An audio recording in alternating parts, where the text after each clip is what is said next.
Hello again, friends, and you are my friends, and welcome back to another edition of 605, the Superpodcast, the only podcast on Turner Time.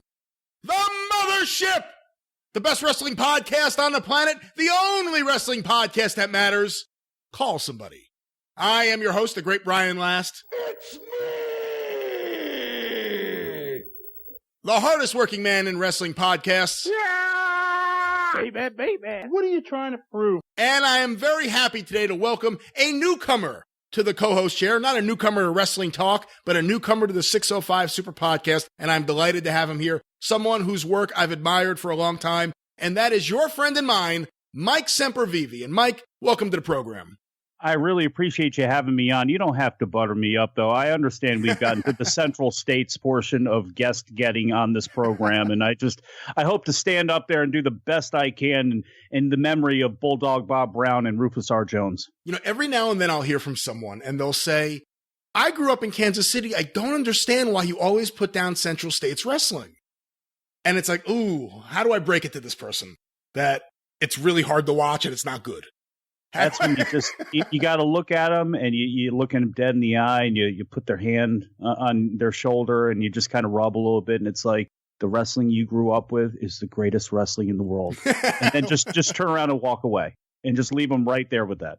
Well, you know, Mike, this is your debut here on the Super Podcast, and I know a lot of people are aware of who you are, and a lot of people listen to you, whether it's on Wrestling Observer Live or the various shows you've done on the WrestlingObserver.com website with Dave and Brian and everyone else. And I'm delighted to have you here today. Why don't we talk a little bit about your background, just for the people who are meeting you for the first time here today. When did you first get into wrestling? What are your earliest memories of wrestling? Oh, God, the earliest memory I have of wrestling is living in Chicago when I would have been 3, 4, 5 years old. You know, I couldn't remember a year or anything like that, but we had these sliding doors at the end of the steps. And I remember kind of peeking through there because I was supposed to be taking a nap or something. And my dad was watching wrestling. And I can't tell you what was happening. I can't tell you what it was, but living in Chicago, it was probably AWA wrestling. And I remember that. That's, you know, one of my earliest memories of anything. I remember that. And then in 1982, we moved to the Washington, D.C. area. And from there, it was on throughout the 80s with the syndication boom and just being a wrestling fan and coming from a father who was a wrestling fan, who was a big sports fan. That's what I got into. And he wrestled in high school and college, so I wanted to wrestle. And I very base, you know, like playing, you know, Pop Warner football. At the times I'd be doing that.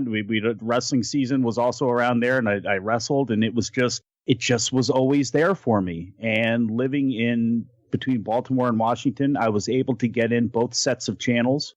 And at one point I moved a little bit further west, so it was kind of a little bit more country. So there was the ability to get in on a clear day stations from Philadelphia and stations from Salisbury and stations from Lancaster, Pennsylvania, that would also be airing wrestling, but have the very important localized promo that I became completely obsessed with. And my father, I was heavily influenced by him, and he would listen to a lot of sports talk, which was rare. They didn't have a lot of stations at that time, but they were all news stations, and I always loved the spoken word. So, like, wrestling not only gave me the athletic part of things, and look, wrestling, and these guys used to be football players and wrestlers, and now they're doing this pro wrestling thing and the pomp and the circumstance, but then there were the promos, and that's what I think has always got me, is I've always been a sucker for radio. I've always loved radio. I've always loved the spoken word, and that more than anything just has always kept me in wrestling, and wrestling's always been there. Anytime anything's been bad in my life, there's always been wrestling's been something I could go run and hide in.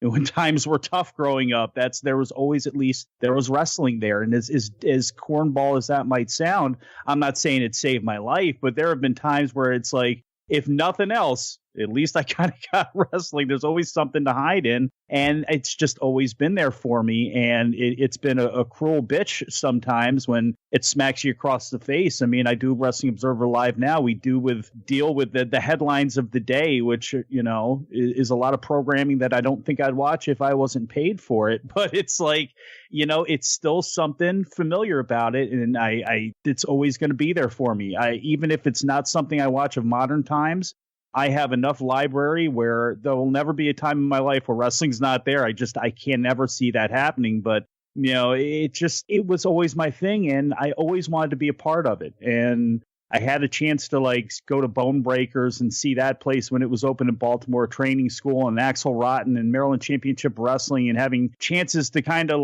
hang out on the fringes of that sort of stuff. But then I moved away.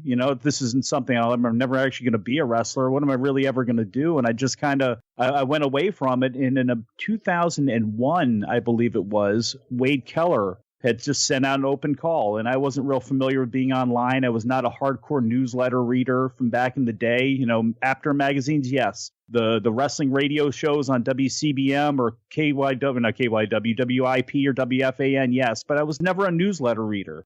But Wade Keller was just sent out a call for who wants to cover TNA, this new group. Total nonstop action. They're doing weekly pay-per-views, and I'll be one of those idiots that thought, well, this is kind of a cool concept. I've always been fascinated by pay-per-view, and I would buy all the boxing and wrestling pay-per-views. So it's well, this is an interesting concept. I can legitimately convince myself to spend $9.95 on this, and I started writing reviews very awfully for the Pro Wrestling Torch in 2002 as just something to do and something to keep me kind of in stroke with wrestling, because I had kind of fallen away from WWE, and I always liked Jeff Jarrett, and I was always looking for something new. And it's well, I'll do this.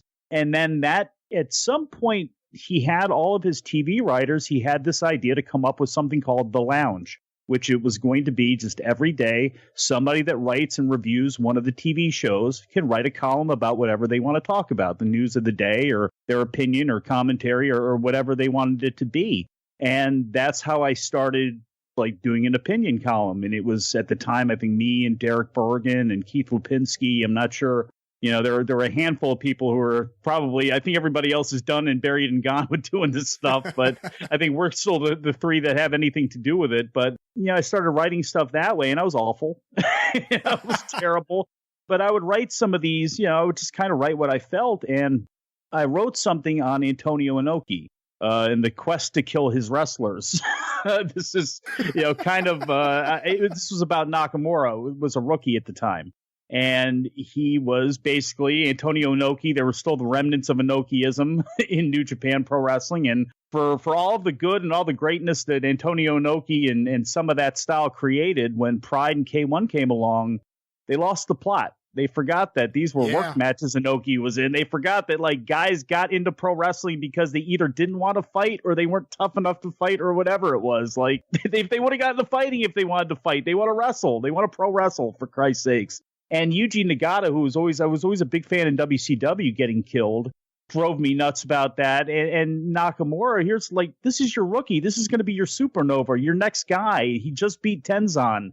And you send him in there to a shoot fight and gets destroyed. And then you send him out there with Takiya. And that drove me nuts. And I wrote this big, long dysentery or just big, long diatribe about how Inoki's trying to kill his wrestlers. And Bruce Mitchell sent me an email and said, hey, just wanted to pass along to you, Dave Meltzer thought it was really good. You got a couple things, a little askew, but you kind of got it right. And boy, that was like the hand of God coming down to touch me at that time. It was wow, I did a history thing that Dave Meltzer thought was cool. And that always stuck in the back of my mind.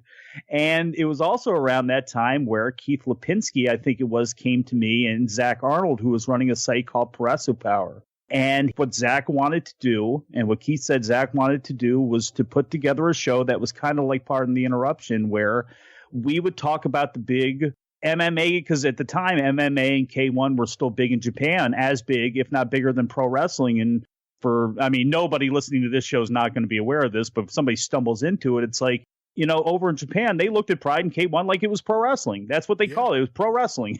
It's, theatrics, right. The whole 9 yards. And it's, you're getting paid to grapple. So technically it's pro wrestling. Let's go. And he wanted to do a show based upon that. And that's how this Progressive Power Hour podcast / radio show started in 2000. And I think it was the beginning of 2004. And It's a long time ago now. There weren't a whole lot of shows out there covering anything. And it basically, we had the chance to talk to, and it was a different era, so many guys from Pride, so many guys from K1, so many guys from Ring of Honor, and just had the ability. And Keith Lipinski has got a Rolodex a mile long, and he can talk to anybody. So we would cold call people and get them on. And that's how I started doing anything spoken, and being a big fan of radio. I loved doing that. And that led to Keith had gotten married, was done with the show. This guy, Adam Summers, came on. And it wasn't long after that Brian Alvarez opened up the F4W online site. It hadn't merged with WrestlingObserver.com yet. It was only a solo thing. Yeah. And at the time, the only thing and I was a big fan of Brian from the Figure 4 newsletter and the Frank A. Gotch flying mare that used to be a part of it. It was like reading The Onion, you know? Yeah, that's right. It was great. So I loved that. And Derek Bergen, and he had kind of hinted about that Brian's starting up a site, and I started thinking about it. It was like, the only thing he had on there after the first month or two was him and his friend Vinny, and they were the only ones doing a show. And it's like, well, I see a little hole I can punch through here, and it was time to go from the PPH thing. So I talked to Adam, and we started basically it was the PPH, and wrestling was our muse. Japanese wrestling was our muse, and we started up the Adam and Mike Big Audio Nightmare on the Wrestling Observer show, and just things kind of went from there. Dave got a job with Yahoo, which meant he couldn't do Wrestling Observer Live anymore. And I think Brian asked a bunch of people who said, no, I don't have time to do that nonsense. And he ended up with me doing it. I'm still not sure what the process was actually like, but he ended up with me doing it. And it just kind of went from there. And then that went 5 days a week. And I got a job that I work overnights now, so I can facilitate doing Wrestling Observer Live, and I'm broke as shit because of it. I used to be in the booze business and work in bars and liquor stores and make great money, and now I struggle, but I don't give a shit because it's always been there. Wrestling and radio has always been there, and this is so great for me. It's so fun for me, and to be on a show like this, too. I'm so happy that you had me on. I know everybody's probably just falling asleep going, who's a fucking idiot, but, that's how excited I am about being on here and, letting people know this is how I got here, because I know it's get maligned sometimes. I'm sure there's somebody who's like, you're having Mike Sempervive on the show? Fucking Alvarez guy? They're probably rolling their eyes, but it's I never wanted to start anything to be banned on Twitter by Jerry Lawler or Nick Aldis or Kevin Von Erich. All I wanted to do was to talk wrestling. And there was a point in time where this guy, Rich Tate, reached out to me from GeorgiaWrestlingHistory.com, and he had a show with Les Thatcher that he needed help hosting. And when I did that show, that was awesome, because Les is the best guy in the world, and he taught me a lot. And it was a lot just listening to him and how he would deal with people and talk to people that really changed the game. So it's as much as the Observer Live is great, and as I can never see me walking away from it, and for anything you want to say about Brian, it provided me a great opportunity to do what I really loved, which is talk about wrestling and do so on the radio. But my heart is always going to be in the history of it and the hardcore geekiness of it, which is why we're all here, the history of it and trying to maintain that and pass that on, because it's going to get tougher and tougher. So we got to stick together. Yeah, and hearing that you did weekly TNA reviews, I guess I understand why you said wrestling could sometimes be a cruel bitch. That certainly would sum that up. But let's go back to the beginning. You said that you would get these syndicated shows and that you really got into the local promos. Obviously, the area you grew up in, it would have been WWF. You would have seen all those local promos. But were you also were you at that age paying attention to the NWA? Oh, yeah, because I was a big magazine reader.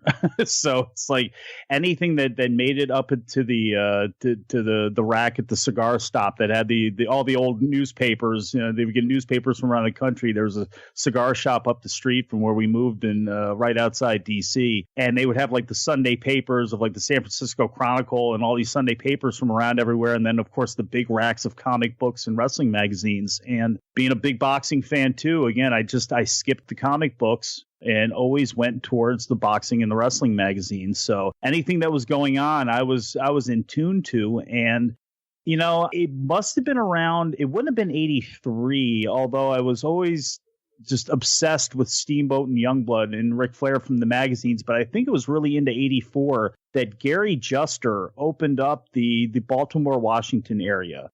And there was a low power station out of it was either Fairfax or Arlington or Alexandria, Virginia. I think it may have been Fairfax, Channel 56, WNVC. And it was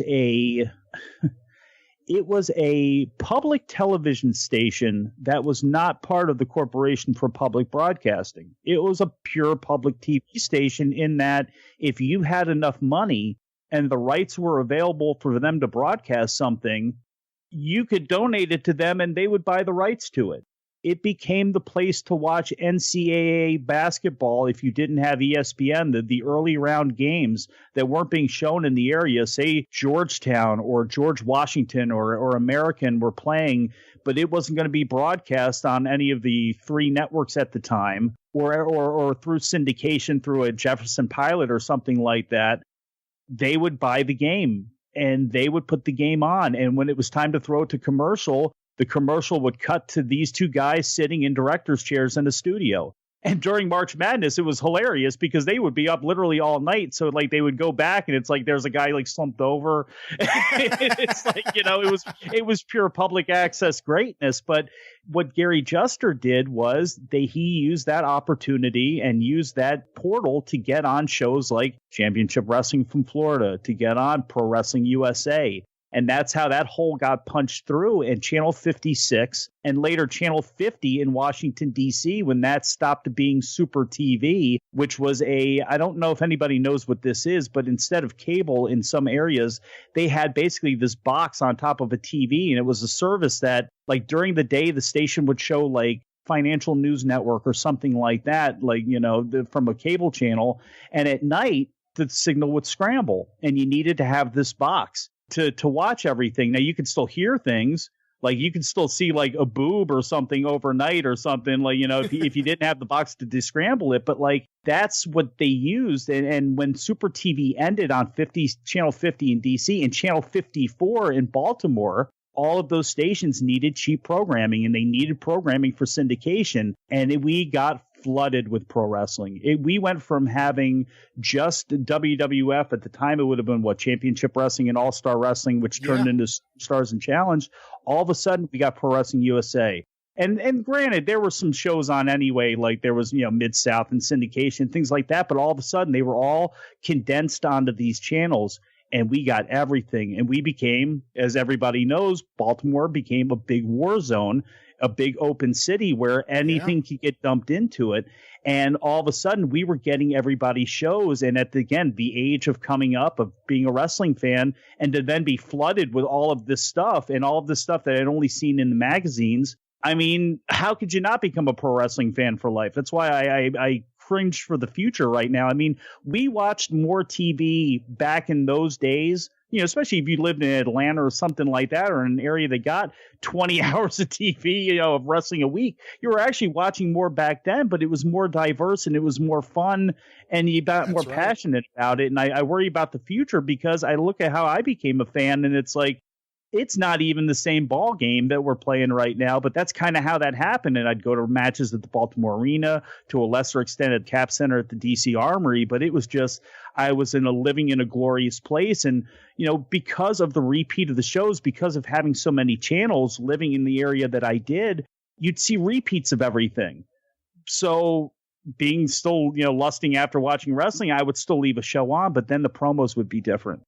And that was big for me. Like the promos were just, you know, to be able to get in Channel 57 out of Philadelphia when Pro was on, and to hear like, this is what's coming to the Philadelphia Civic Center, because in those days, as everyone knows, the card would change a little bit from Baltimore. The main matches in most cases would be the same, but like, it was always interesting for me to see like the underneath matches, like Todd Champion's facing, you know, Ivan Koloff in Philadelphia, yet it's going to be whoever it is, Cruel Connection #2 and Ivan Koloff or whatever it was in Baltimore. And then, you know, the promos cutting on and just, it just became something that always became part of my life. And I always became suckered in by those promos. And I would sit there like a geek with the tape recorder that had the big orange button. And I would push that down and hit pause. And then anytime anybody's theme music would hit, anytime they'd go to break, anytime they'd go to what town they were coming in, I would hit pause and I would try to tape all of that stuff and I would listen to it. I'd fall asleep listening to it overnight, stick it under my pillow and go to sleep if there was no game on from somewhere,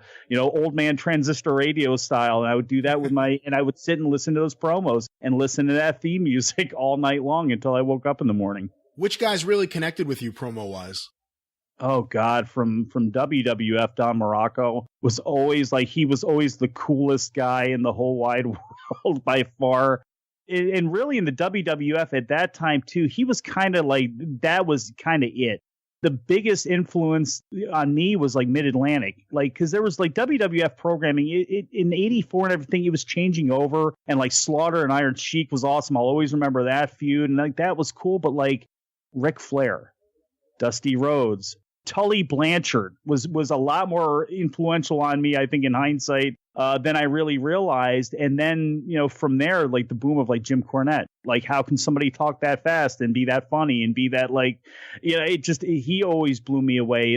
Anybody that was really great, but Ric Flair, I think a lot of people, Ric Flair was the ultimate guy. As far as the image wanted to portray and all that sort of stuff. And the irony is I'm probably a lot more looks wise, weight wise, everything else wise to Dusty Rhodes, who was another one that influenced me greatly. And I love those guys, and guys, Jimmy Garvin was another one too. Because it really wasn't world class. It was really by the time he got into Crockett that it was I want to be this guy. I'd rather be the world champion and everything, but this guy's got a hot girl. He's coming out here dancing. He's a completely he's happy all the time, and it's he's supposed to be a bad guy, but he's walking around with this hot girl and these glitter pants. I guess I'd be in a pretty good mood too. So he always looked like he was having the greatest time, and I agree. Yeah. Precious is the most underrated good-looking woman in the history of the wrestling business. Oh my God, absolutely. He was always, he's ridiculous. I remember my cousin, who's not a big wrestling fan, I once showed him a Jimmy Garvin thing, and he's like, who the fuck is this guy? Because he's out there and he does that thing where, I don't know how to describe it, that he's in the ring and they introduce him, and he would kind of have his hands open, like all 5 fingers are showing, and his palms, and he would shoot his hands out. Yes. How do you describe that? I don't know, but every time he does that, it's break down a sharp dressed man there. When he hit that course, a sharp dressed man, you got to do the hip swivel. You got to flash it up. And it would always be great when you'd catch Tommy Young in the shot as Precious is blowing the stuff. And then it's he's doing that move. And you see Tommy's eyes kind of go up, and then he grabs Precious with the big kiss, and Tommy falls back a little bit. It was great. Just all that bullshit. It was great. You see, I love heel Gorgeous Jimmy. I don't really like babyface Gorgeous Jimmy, and I can't stand Jimmy Jam. Oh, it's the same way. I think we're all the same way that way if you came up in that era. I mean, I can imagine for the people that watched him, his evolution through Florida and to get to world class. And because I liked him in the AWA, too. I was a Pro Wrestling USA geek.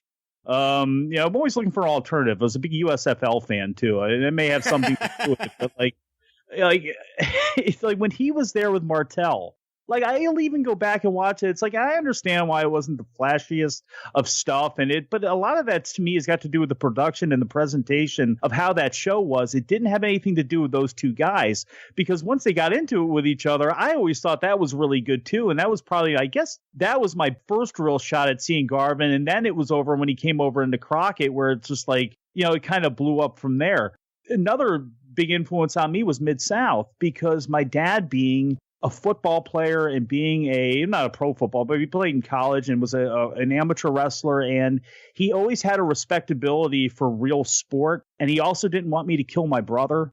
So really early on in the game, he made it real clear that this is a show. This is not real sports. I don't want you to quit school and think you want to become a pro wrestler. You want to try to go for a scholarship, and we're also trying to not get you to kill your brother. So, the same way you wouldn't kill him with a lightsaber, don't kill him with a pile driver either, So he always let me know about the showy part of it. But I gravitated and he gravitated towards Mid-South when we got a chance to see it, because it's it was perfect. It was a bunch of old football players, a bunch of old real wrestlers, a bunch of old tough guys that that was, hey, I'm playing football. That guy used to play football for, West Texas State or for Oklahoma with Steve Williams. It became a real relatable thing. And to have Jim Ross do the commentary and Michael Hayes doing commentary. I know, look, Roddy Piper was the best. Jesse Ventura was the best at being the heel commentator. Michael Hayes at those UWF shows, when things changed over and the Freebird signed the $1 million contract, his work on there was as influential or not more to me than either one of those other guys. Definitely Piper was a little bit before my time, but as great as Ventura was, I still think Michael Hayes was fantastic. And those promos and that serious nature coming from those guys in the UWF, the Duggins, the DiBiase's, the Williams, sometimes the promos weren't flashy, but it's like they were as believable as you could get. And it's like, again, there was something very relatable about these guys who, like, this is a show, but there's always that part of you where it's like, those guys can, like, seriously kick my ass and everybody else's too. Piper was different because he wasn't over the top Piper as a commentator. He was very respectful to Gordon Soley, and although he leaned towards the heels, he wasn't, it wasn't none of that. It was kind of just, he was there doing the commentary. Jesse elevated it to a whole new art form. I think Jesse's still the best, and I love Jesse's stuff, especially when he's yelling at Vince or yelling at Tony Schiavone in 1989. And I love him in Monsoon because you could always tell there was a mutual respect. Even though they liked different wrestlers and they disagreed on things, and Jesse would make fun of Monsoon's age, there was a respect there. But Michael Hayes in the UWF with Jim Ross, it's really, really great work, and not a lot of people talk about it. It is a relatively short period of time, but, there's a period of time from, 84 to 89, 90, where Jim Ross was just in a league of his own, and Michael Hayes had that little brief run as a commentator where I don't personally think he was as good as Jesse, but he was the next best thing. And it wasn't that big of a difference from 1 to 2. No, absolutely. And for where he had to do it, like, I don't know where else he could have did it, but it was perfect to do it in Oklahoma with Jim Ross sitting right there. It was a perfect combination. I always love the thing with him and Dark Journey, because it never really made sense. Like, she's in the ring and he comes out to the ring. Right? Oh, yeah, where it's like, I'm getting off of here and running down there. Yeah. And she's like, what do you want? What do you want? Like, she doesn't know what to say. And he's like, I don't want to marry you or nothing. I just want you to come take a walk with me down Bad Street. And she slaps him in the face.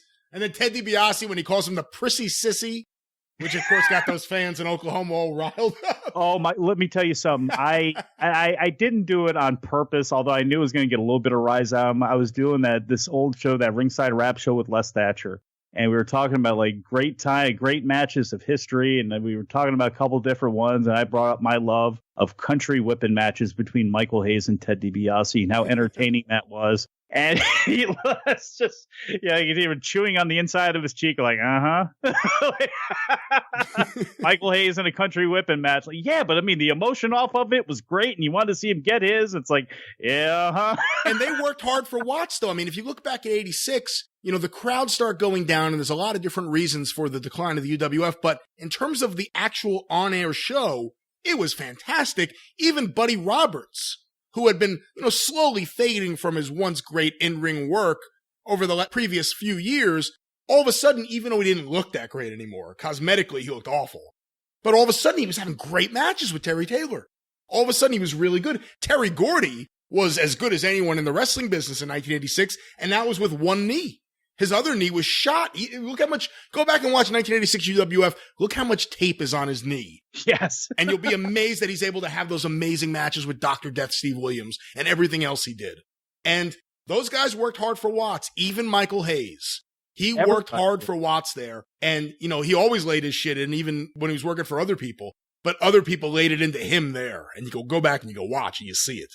What will always be seared in my mind is the Fantastics and Terry Taylor against the Sheepherders and Jack Victory. Yeah. And it's like that, and like that rickety ass barbed wire cage. And it's just like, I can't believe I'm watching this. Like, because even as many crazy things like Bunkhouse Stampede and things like that, and Crockett, like, I didn't have access to Puerto Rico. Like, you'd see the Rags on Fire and some of their stuff. Like, to see this barbed wire match taking place in front of my eyes and there's blood everywhere at 4:00 on the Saturday afternoon, it was just absolutely amazing to watch. And you bring up Terry Taylor, and I know he's a much maligned figure and deservedly so, seemingly, for a lot of people. But the saddest part about Terry Taylor's career, in my eyes, was always the fact that his feud with Chris Adams that involved Eddie Gilbert in those dying days when Crockett, I think, had already had the tentacles in and John Ayers was the commissioner and all that stuff. That heel run and that heel turn by Terry Taylor, I thought, was incredible. Especially if you had followed Chris Adams and knew his career and knew the sleight of hand that they were doing, where it looked like you figured Chris Adams could turn on babyface, all white meat Terry at some point, and Eddie Gilbert, no matter how conflicted Terry is, sooner or later, he's going to end up on the good side of this, and Chris Adams is going to go dirty. And damned it if it wasn't the other way around. And how they did it was good. And I can still hear promos in my head now of that whole thing going down. And I thought that was great. And that's like, it was so good. And the only thing nobody's really going to remember it. I mean, unless you were really in there and watching it, there's not a whole lot of people that remember that. And that was Terry Taylor's best work of his entire career. And I thought that was awesome.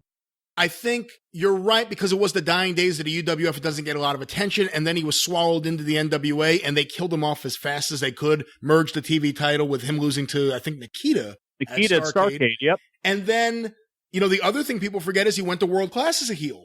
And they continued the feud with Chris Adams there. And that was the last great period of time for World Class, 1988. The Freebirds go back in there. They split up the Freebirds. Michael Hayes is going to do that concert where, unfortunately, we don't get to hear Kevin and Kerry sing, where they were going to bring them out to sing a song with them. Oh, my God, that would have been just something that everyone went crazy about, like Glenn Goza today. Kerry and Kevin on the microphone singing songs. And it was a really great period of World Class, the last great period. Terry Taylor was in that mix, but like you said, he's often maligned, and a lot of the things you hear is that he was his own worst enemy in terms of the way he came across to people in power, whether it was Dusty, whether it was Vince, whoever it may be. He was often maligned, and it really did damage his career. I've talked about it before on the show. I was at the Meadowlands in 92 when he returned for the WWF, and he gets in the ring, and he just goes under his breath. He wasn't on the mic or anything, but I was sitting in the front row. He goes, "I'm back." And as soon as he did that, someone in the crowd went, "Ah, ah, ah, ah." Like you could see just his face, like, oh, like the second he got in there and did that, someone did that. And it followed him everywhere he went. But it's even beyond the Red Rooster thing. Dusty didn't like him. He had heat with various people for various things. He had already not worked out as a booker for Bill Watts, and he clearly wanted to be in that position of power, whether it was a booker or someone of influence behind the scenes. And he turned off a lot of people. Well, yeah, the smartest guy in the room and the slimiest, at the same time, where it's just like, and yeah, I mean, the story, I think even he said it too, like the story about him, doing the Dusty Rhodes impression and Dusty catching him doing it. It's just like, again, like how many times, I mean, the corny, obviously, it's like, how can a guy be his worst enemy over and over again? But he's figured out his way to be. And now it has kept him in the game for a long time. Yeah, it did. Yeah. He may be working somewhere right now. I don't know. Is he? I have no idea. Last I heard, he was at NXT. I don't know if he still is. That's, it wouldn't surprise me if he was. But it's like, yeah, it's too bad, because he was one of those guys too, especially from the magazines, where it's like, how could this guy's never going to miss. How could this guy miss? Well, you find out wrestling isn't all just about doing the interviews and in the ring. A lot of it's got to do with backstage. And that was another, as you grow up too, and, as you see things with like why certain things are certain ways. And it's like, oh, because there's a whole bunch of stuff you don't see behind the scenes. I think the story may have been, and I may be confusing two different things, but I don't think I am. The story may have been that when Hunter was terrorizing in WCW, Terry Taylor was one of the first guys to be nice to him and help him out. Maybe even had Hunter stay at his house. And I guess this is now the return of the favor, that he's in NXT after he had burned several bridges. And, obviously he was at TNA for a number of years. But I believe Terry Taylor, at least last I checked, he was, when I say NXT, I mean the training facility. I should specify. But I believe the last I checked, he was there. Well, as we found here recently, I know we want to make this more evergreen, but to put a timestamp on this. So if you're a good carny, you never know when you can get called back and ask for help. With that, let's get going with the top 10. And of course, the top 10 is brought to you by our friends, the wrestling fans over at Ramseur Records, RAMSEUR. Visit ramseurrecords.kungfustore.com, enter the promo code 605 at checkout, and save 20%. We want to make mention of someone we've talked about in the past. Samantha Crane, a great Ramseur artist. She has been nominated for an Indigenous Music Award for Best Rock Album. Of course, the album being You Had Me at Goodbye. You may remember us talking about it a while back. The Indigenous Music Awards are a celebration of the accomplishments of Indigenous recording artists and music industry professionals from around the globe. And of course, we talked about this too. Samantha Crane is a member of the Choctaw Indians, and the Oklahoma-born songwriter of Choctaw heritage floats effortlessly in and out of folk, avant-garde, and alternative rock, singing in both Choctaw and English. Imagine if Neil Young and Patti Smith got together and made a record with the Talking Heads. It might sound like Samantha Crane's You Had Me at Goodbye. We encourage you to check out that album once again, ramsorerecords.kungfustore.com. And if you want, check out the Indigenous Music Awards. The 2019 Indigenous Music Awards will take place May 17th, 2019 in Winnipeg, Manitoba, Canada. I think that means our friend Marty Gold should be in attendance there. Once again, Ramsor Records, RAMSEUR,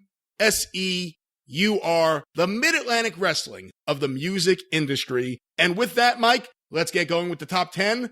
Number 10 this week, Jim Cornette's Answering Machine. And what that means is we have to dial in Mr. Cornette. I am right now adding him here. Hold on one second. It is dialing. Hi, and thanks for calling. My new spring office hours are from whenever I get the energy to whenever I get fed up with it. So leave your name, number, and the level of your emergency, and I'll do my best, but I can't promise anything. At number 10 this week in the top 10 is Jim Cornette's Answering Machine, and here to say a few words to Jim Cornette's Answering Machine is our co-host, Mike Sempervive. Jimmy, I hope you're taking care of the book I sent you. I appreciate you taking it in and giving it a home. It is very important.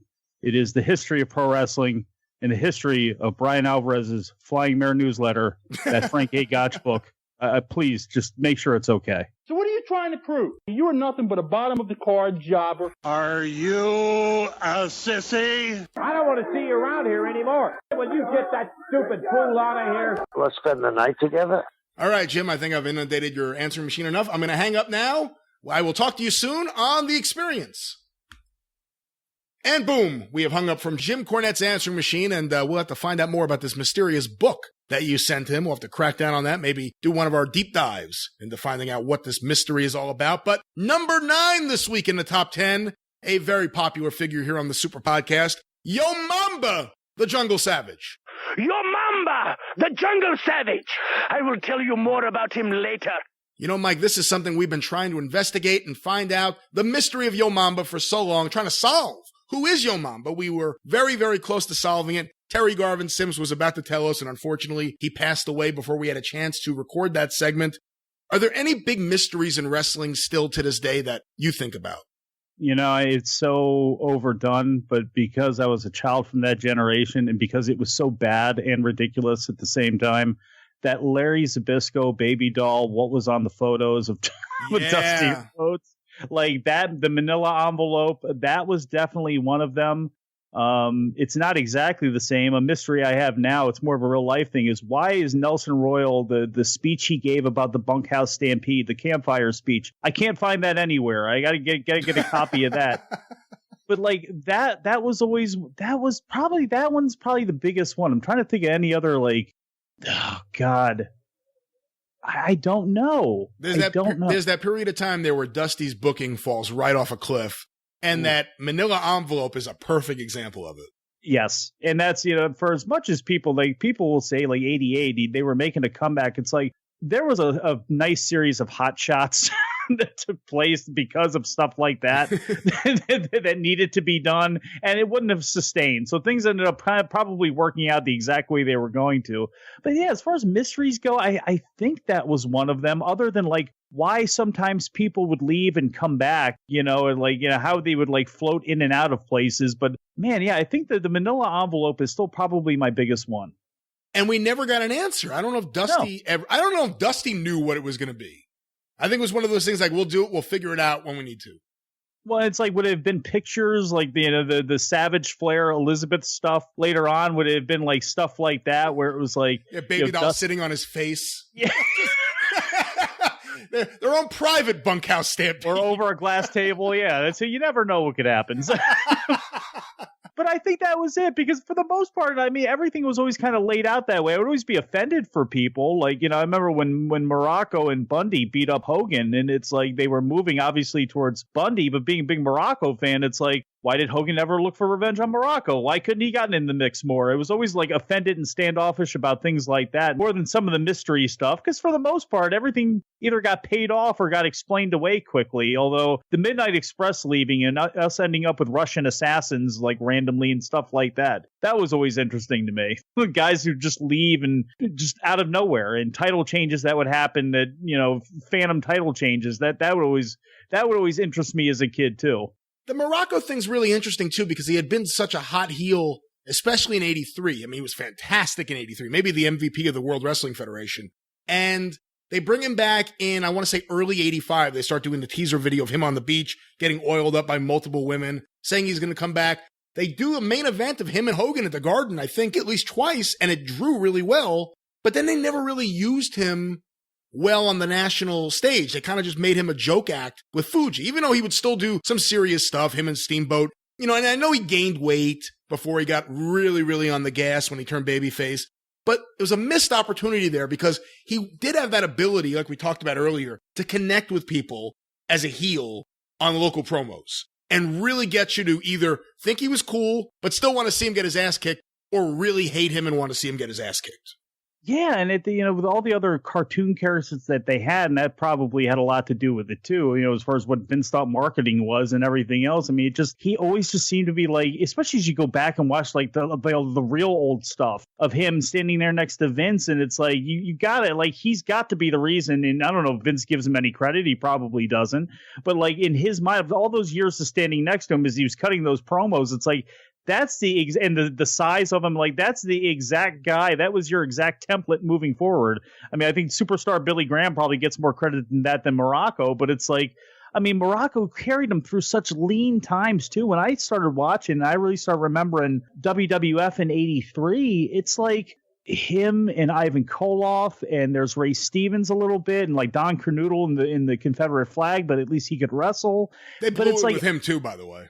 Say what? They blew it with Kernodle too. Oh, absolutely. Absolutely, to do something with him there. But like from there, it's like, it was Swede Hansen. It was truly like, I can't imagine what it was like in the 70s in real time. But like those guys, I mean, they had nothing else. And granted, it was a transitional period, but like, until 84, where like they started raiding everyone and guys started coming up, the Valentines and this guy and that guy. But like, I mean, Morocco was like the only thing that carried that company through 83 at a time where it's like you were banking on Snuka, but you couldn't bank on Snuka because he was insane. Not that they're the greatest shows, but I love WWF syndicated TV from 84 and 85 just because you never know who's going to pop up.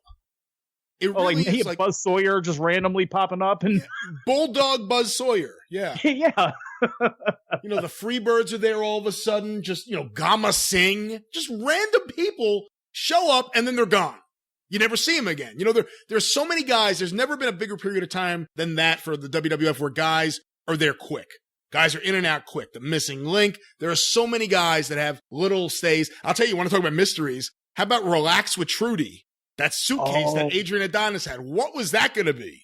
Well, I think didn't it become what it became? He had it chained to his arm and everything. Hey, he's on a Piper's Pit, I think it was, in whatever, Rogers Court, over the hell, I guess it was Piper's Pit still. Yeah. At that point, but like, I just always took that to mean like Trudy was the alter ego and he came out of the suitcase and he became adorable. Very interesting. So you think the adorable Adrian is actually Trudy? Yeah, I thought that was the direction that was going. And then, because I'm trying to think, he had it before the trade before he went over to Hart, right? He had it with Heenan, yes. Yeah, he had it. And so I think I just always kind of took it that's what that was. And because that's everything kind of like, I don't know how it dovetailed off, because I think he disappeared. Obviously disappeared and then he came back. But I just kind of always thought that's what that was. So what do you think? You think in that briefcase he had a wig and lingerie? I think it was just like a metaphor, or would that be what it is? Yes, a metaphor. It's above my pay grade. I'm not exactly sure what that meant. But, I always get a kick out of when Piper returned to take back the pit. And of course, he had the flower shop. And there's Morocco wearing like a flowery shirt. And there's Orton with his pink cowboy pink hat. Oh, it's great. Jesus. And I remember that Saturday night's main event. Oh, where Piper, they're playing My Way with Sinatra. Oh, yeah. And he's going through and they do the slow motion of him just waylaying on everything with the bat. Oh my God, I thought that was so great. And that's, I don't have many good memories of Adrian Adonis as adorable, but that was one. I mean, just him going back and forth with Piper, as ridiculous as he looked. When you look past that, God, that was so good. I think my two favorite music videos from that time, I love the Piper one, but the one they did for When the Going Gets Tough, the Tough Gets Going by Billy Ocean. Yes. And then they did one with Wang Chung. I don't remember that one. Yeah. Obviously, it was the one song you would think. It was Everybody Have Fun Tonight, not Dance Hall Days or anything else. But they also did one with Everyone Have Fun Tonight. Yeah. You know how big of a loser I am? And this is how big of a loser I am. To this day, this is how much pro wrestling has taught me everything, okay? Everything. How to deal with people. But one of the things is music. And I can remember, I know music, and I hear music now. When I hear Whitney Houston's I'm Going to Dance With Somebody, I still see the blue screen coming up and the inset box getting smaller and Mean Gene going, and we'll be back, after the localized, and they would play these songs. And it's like, I hear things that still take me back to that time. And the things that were used as bumpers on for anything you want to say, like when WWF, they used music in some ways the best when it came to doing bumpers and intros and outros. I still remember all that stuff. Until they realized they had to pay royalties. Yes. WWF TV used music great. I'm not a fan of Owner of a Lonely Heart. I do not like that song at all. But I do like the intro to Piper's Pit where it's like, let's now go to Piper's Pit. Boom, boom, boom, boom, big boom. Facts, yes. Boom, boom. I love that. I love how they use David Bowie's Modern Love on their show. Oh, yeah. It's an underrated song. I'll tell you another song. It's not the WWF, but it's a music video I always loved, and I thought it was the perfect song for the video. It's Sammy Hagar's Over the Top from the film Over the Top. The UWF used it for Steve Williams and Terry Gordy. They did a package of them feuding with each other. And they used that song. And it's a song I really want. I don't have it. I have so many songs. I have a massive music collection. I don't have that one. And I went to buy it and I stopped myself because you can't buy the song. You have to buy the entire Best of Sammy Hagar. And I just refused. That's, on principle, I can absolutely understand that. If it ain't DLR, I ain't down with it. It's like, well, you talk about the Mid-South one too, because, living in Maryland, when I guess they would throw it to the localized promos, we wouldn't get those. So they would play that extended video package. And I remember it was like the We Are the Champions one. It would start, it was We Are the Champions of like Steve Williams winning the UWF title and them all pouring like champagne on him and everything.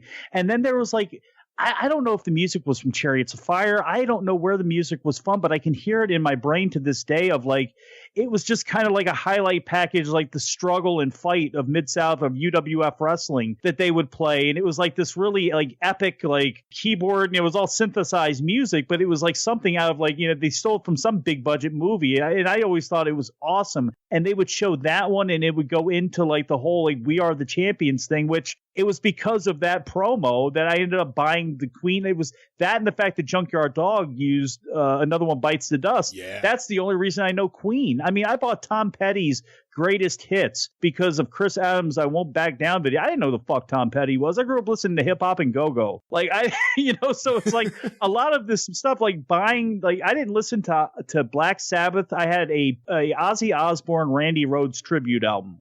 I didn't listen to that for years because I only listened to one kind of music for the most part with hip hop, but I had it because of Iron Man, because of the Warriors. So it's like truly pro wrestling did teach me everything. There's a period of time with ECW too where it wasn't pure hip hop, where Paulie would mix hip hop and alternative together, where you get like Mr. Hughes to Salt and Pepper's What a Man, and then you get like the Sandman. I think they did Lenny Kravitz, Let Love Rule with the Sandman and Woman. I learned who Beck was from ECW. I learned who Elastica was from ECW. Oh man, I love Elastica too. Yeah, they did a Mikey Whipwreck video like that was spliced in with the Elastica video. And I was like, wow, this is great. Who is this? And that's how I, found out who Elastica was. And there's so much good music there. I'll tell you another video I love from World Class. I guess it would have been 88 also, maybe 87, 88. They did a Kerry Von Erich video to Here I Go Again by Whitesnake. I remember that. Yeah, and I always really dug it. I mean, even though it's like old clips of him like body slamming King Kong Bundy or whatever, but I always really, really liked that video, and I thought it worked. I mean, there may be no territory that hair band music works better than World Class. Yes, that is an absolute fact. That is the perfect description. And the only way you could dispute that is, well, no, and it was really hairband, but like the growing up to hairband of seeing Ricky Morton live in Mid-Atlantic, the crowd. Like I know people probably newer fans will hear Jim Cornette talk about it and roll their eyes about how over Ricky and Robert were. There are so many girls that I knew that hated wrestling, but boy, they love Ricky Morton at that time. And like you would never, the ear piercing screams. I mean, that and the Road Warrior pop, those were two things that were absolutely true. Well, that's number 9 in the top 10. Yo Mamba, the Jungle Savage. Yo Mamba, the Jungle Savage. Totally awesome. You cowardly dog. And of course, the vocal stylings of Mark Gullene, the leader of the House of Gullene. At number 8 this week in the top 10 is disappointed Lance Russell. I don't want to see you around here anymore. Mike, do you have a favorite Lance Russell moment or memory? Oh my God. You want to talk about a unicorn? Like for all the wrestling I got, we didn't get Memphis. We just didn't get Memphis. And you would see it in the magazines, got a lot of coverage, but I never, because I'd have to go over if somebody had FNN score. But that was rare when I'd be able to check that out on a Saturday night when it would come on. But man, it was like around 1987. In fact, it was definitely 1987 because that was the Lawler Idol stuff that was going on. Yeah. But there was, did you ever see it was from Rhino Video. It was Rock and Roll Wrestling hosted by Johnny Legend. And it was basically a bunch of Memphis clips set to music. And it's like the theme song was like, there's going to be a riot. Somebody's going to die tonight. And it was just like it was a Bruiser Brody. To White Lightning somebody did a song, and it was just highlight clips of different Memphis wrestling. But that's like really, that was the first time to really see more than just like a clip that would play on like Georgia or something like that if somebody was coming in. And it was obviously because they're the matches at the Mid-South Coliseum. It's a bunch of announcing from Lance Russell. And I fell in love with him then. But it really wasn't until he came to WCW and then obviously the explosion of the internet where I really got a chance to hear him on a regular basis. But it was just always something about his voice that just I thought was great. There was just always something kind and nice about the voice. It's like, he seems to be just even off these clips of like the Tupelo concession stand of like, now we got mustard on us. And it was like, this is like, what the hell is going on here? What is this shit? And it's like, it just blew my mind. And it wasn't until, thank God for the internet and thank God for everybody that videotaped all that stuff. Like I thought he was just kind of like reading in the magazines. He was always a legend. So like to see him and Gordon Soley, even though they would just use Lance to do like studio shows and like worldwide and clips and occasionally hold the mic, they never really used him in WCW. So once the boom of video, because I wasn't a tape trader, started to come out and be put up everywhere, that's how I really fell in love with Lance. I mean, it was one thing to hear him talk in the stories, but to hear him in action, I love Lance Russell. And if everybody talks about their Mount Rushmore because of where I grew up, like I'm always partial to Bob Caudle. And I understand why he's not everybody's, cup of tea or anything like that. But like Bob Caudle, Gordon Soley because of who he was, but like Gordon because of who he was and the influence that he had on a lot of people, like I would put on there. But for me, it's Jim Ross and it's Lance Russell because there was nobody better at being Lance than Lance. There's nobody outside the ring that could have did what he did, as well as, I mean, everything about him fascinates me. The fact that he and Jared and the move that they made and the respect that he had in Memphis to be the news director and it's just everything about him has always fascinated me, on top of the fact he was the sweetest human being on the planet, and always thought in a world of carnies and ridiculous stuff, just like he was on TV in real life, he was just him. He was like a centering point. You know what I mean? Well, let me ask you, because you didn't get to see Memphis and you were a magazine guy, when you would read about what was happening down there and see these wrestling stars that you may not know, some of them may have appeared on Pro Wrestling USA, but Jerry Lawler, Bill Dundee, whoever it may be, what did you think when you saw them in the magazines, and did they meet your expectations when you finally got to see them either on TV or live? Well, see, there were a lot of guys that, like, I had seen in other plays, Bill Dundee and Buddy Landell and guys like that who would go in and out of there. It's like, man, I like these guys, and now I don't get a chance to see them because they're there, because, Dundee never really impressed me in the ring or anything like that. Again, liking, just coming from different areas, it was always hard for me to, like, this guy is so small. I hate to say that, but it's like, it was always like, until I had learned what working was and, like, what guys do, it just was always a hard disconnect for me as, like, the Bruiser Brodies and Road Warriors and Stan Hansons of the world are kicking the shit out of people. But, like, the promos would always get me, and him talking about Bud Rowe and stuff like that. So to see these guys that I liked, in other, in Memphis in a place I couldn't see, that would always drive me nuts because I'd like to see what was going on there. But Jerry Lawler was like, to see Lawler, and it wasn't until it was like the end of '87 when AWA was really starting to fall, and they incorporated a lot of that Memphis in there, when it was like, Dr. Dean, Hector Guerrero. I always liked Hector Guerrero as part of, the Guerreros down in Mid-South. When they were down there, I always thought they were cool. Hector and Chavo wrestling with DiBiase and Williams and getting choked out with their bandoliers and stuff was always a hell of a visual. Like 85, yeah. It was awesome, man. That stuff was great. And feuding with the Rock and Roll for a little bit before they left and everything. I mean, that stuff was all. So to see him there and to now see these guys mix in at a time where AWA was, it was not the most electric place in the world compared to what was happening in other places. So to see like Jerry Lawler on there cutting promos on, Kurt Hennig and Kerry Von Erich and stuff like that, it was like, wow. Like the only thing I had seen, from him before was the thing with Andy Kaufman. That's all I really knew him for. So to see him in action, and then, with the expansion to cable and being able to see like FNN Score, to see him tour around and like be on Polynesian Pro, it was just like, I knew from an early age, it seemed like Jerry Lawler had a great travel life because he was a champion in 37 different places. Like you'd open up the roll call of champions at the back of Inside Wrestler, and it's like Jerry had like 18 belts. So it was like to see that, and then later on to see, because again, the only, to have that video where it's like all of this, like Ledoux cutting himself, like that was on there. Him throwing Lawler into the table. Like, so it was like this craziness of Memphis wrestling. Yeah. That craziness of Memphis wrestling, to actually see that later on. And I can see now why. I mean, I can see why Jerry Jarrett was a one-time tap for WWF, because I don't know who could have bridged the gap better than Memphis wrestling. There's a reason it lasted so long. And it's not just because of the, the passion in the city. It was because it was a timeless program that really knew how to play to its consumers. You bring up Hector and Chavo when they teamed up in Mid-South. I always loved their name, the Alamo Busters. Yeah. What a cool fucking name. Yes. Yeah. Here are the Alamo Busters, Chavo and Hector Guerrero. There's a lot of things that you can't get away with now that you could get away with. Any Butch Reed promo on Tito Santana. There's things you just can't get away with now, but boy, for the time. I just saw, I just saw, and I should have pulled the audio, and I'll try to find it for next time. I just saw, I think it was a Superstar Billy Graham promo from the 70s where he's talking about steroids that he's taking.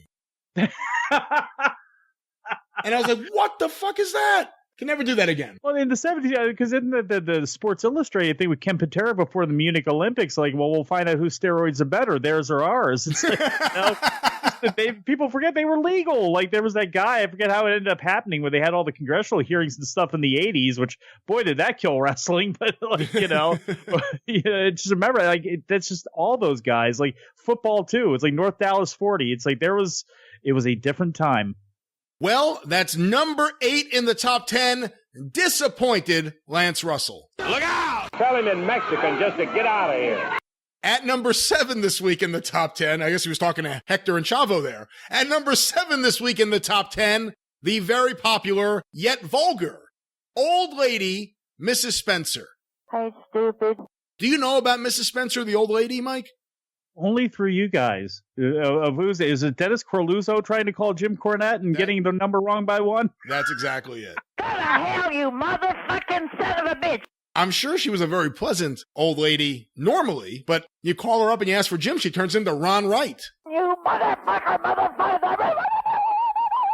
And speaks in tongues. So Ron Wright at a Pentecostal church on a Saturday night. That's Well, she probably lived close to Ron Wright because she was living in Morristown. That's not too far from Kingsport. You fuck son of a bitch, you. I hope you die in the next 30 minutes, you motherfucking bastard, you. That's become a favorite of mine. The idea of her using it together, you fuck son of a bitch, you. I love that. Well, we'll do this rather quickly. There she is, number 7, the old lady, Mrs. Spencer. Caller ID killed all that fun. That's right. At number 6 this week in the top 10 is Kevin. Hey, Mike Sempervive. Oh. Hi, Kevin. Oh, gosh. What's going on, kitty cat? It's nice to hear from you. I thought since you banned me on Twitter and everything and blocked me that you wouldn't have any time for me, but it's nice to talk to you finally for once. Now, hold on. What happened there? I know Kevin likes to slide into people's DMs, and Kevin is sometimes, I don't know what sets him off. I guess you may have defended the gay community or something, but what exactly was it that caused him to block you? I think it was something I had said about Fritz. It's the only thing I could think of because, I never had a bad interaction with him at all. In fact, it was mostly putting up a clip, something. It's like, oh, yeah, that was cool. Or, whatever it would have been. But I think I had responded to somebody about something about Fritz and, I think it was about the family. I'm not even real 100% sure what it is. And then that was it. I went to look at something that somebody retweeted. I'm like, why can't I see this? And it was you're blocked by Kevin Von Erich. What? Again, I don't think I ever said anything spicy about him or anything like that. I think it was just something where it was the tragedies, and it was something about Fritz is the only thing I could think of. He's such an interesting guy. I gotta say, I still remain a fan of his. And I actually think the more time goes by, the better I think he was in the ring, if that makes any sense. There was a period of time in the 90s where pretty much everyone I knew who I would talk to about wrestling really would put down the Von Erichs in the ring. Well, I shouldn't say the Von Erich, Kevin and Kerry. They would put them down in the ring, say Kerry was never any good, he had to be carried, and Kevin was just sloppy. And now I go back and I watch it in an era where everyone works the same and does the same kind of things, and he's totally believable. I mean, there's a reason for that. There's a reason why those guys have that face of fear as he's running across the ring to throw his, shin at their head or whatever he was going to do there, because it really was going to hurt them. But I actually really, really enjoy Kevin Von Erich up until 86 or so.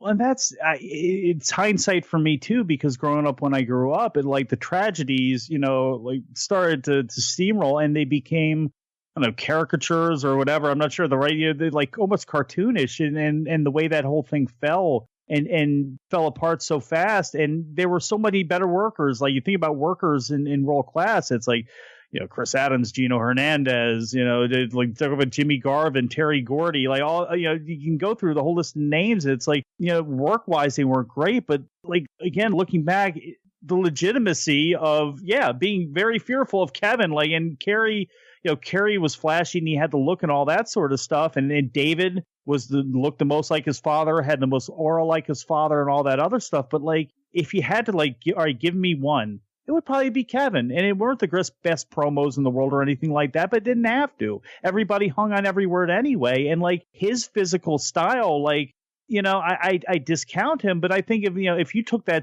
took him and dropped him in Mid-South and UWF at the same time, that I lust after, it's he would fit in perfectly and be able to stand in there perfectly with those guys. So in hindsight, did he have the ballet and the performance type of matches that a Flair and a Steamboat? No.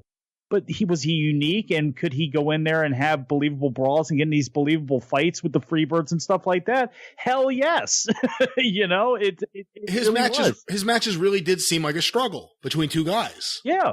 And again, I think it's because of all the things that happened, unfortunately, and because of the punchline that so many things became, that I think reflects too much upon the work, and people forget about the work and only think about, the high points of ridiculousness.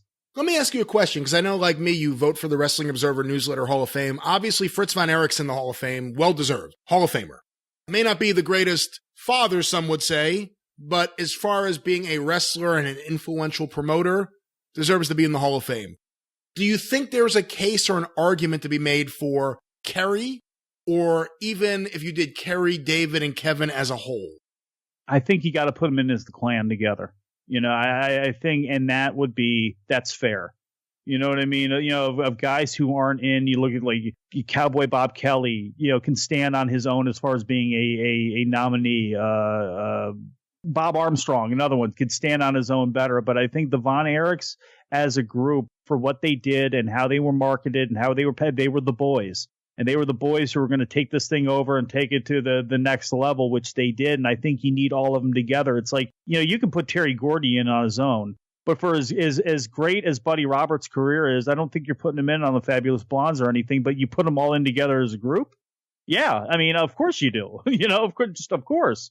Same thing with the Midnight Express. You can say, well, you can make a case. Somebody could for Stan, his career outside of why he could be in or something like that. But together alongside Bobby Eaton, Jim Cornette, and Dennis Condrey.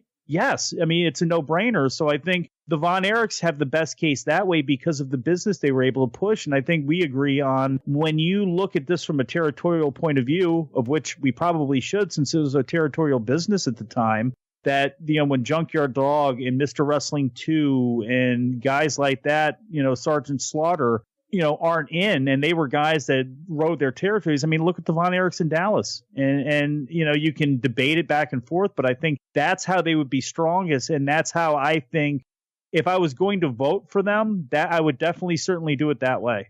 I think the big argument against them would probably be longevity.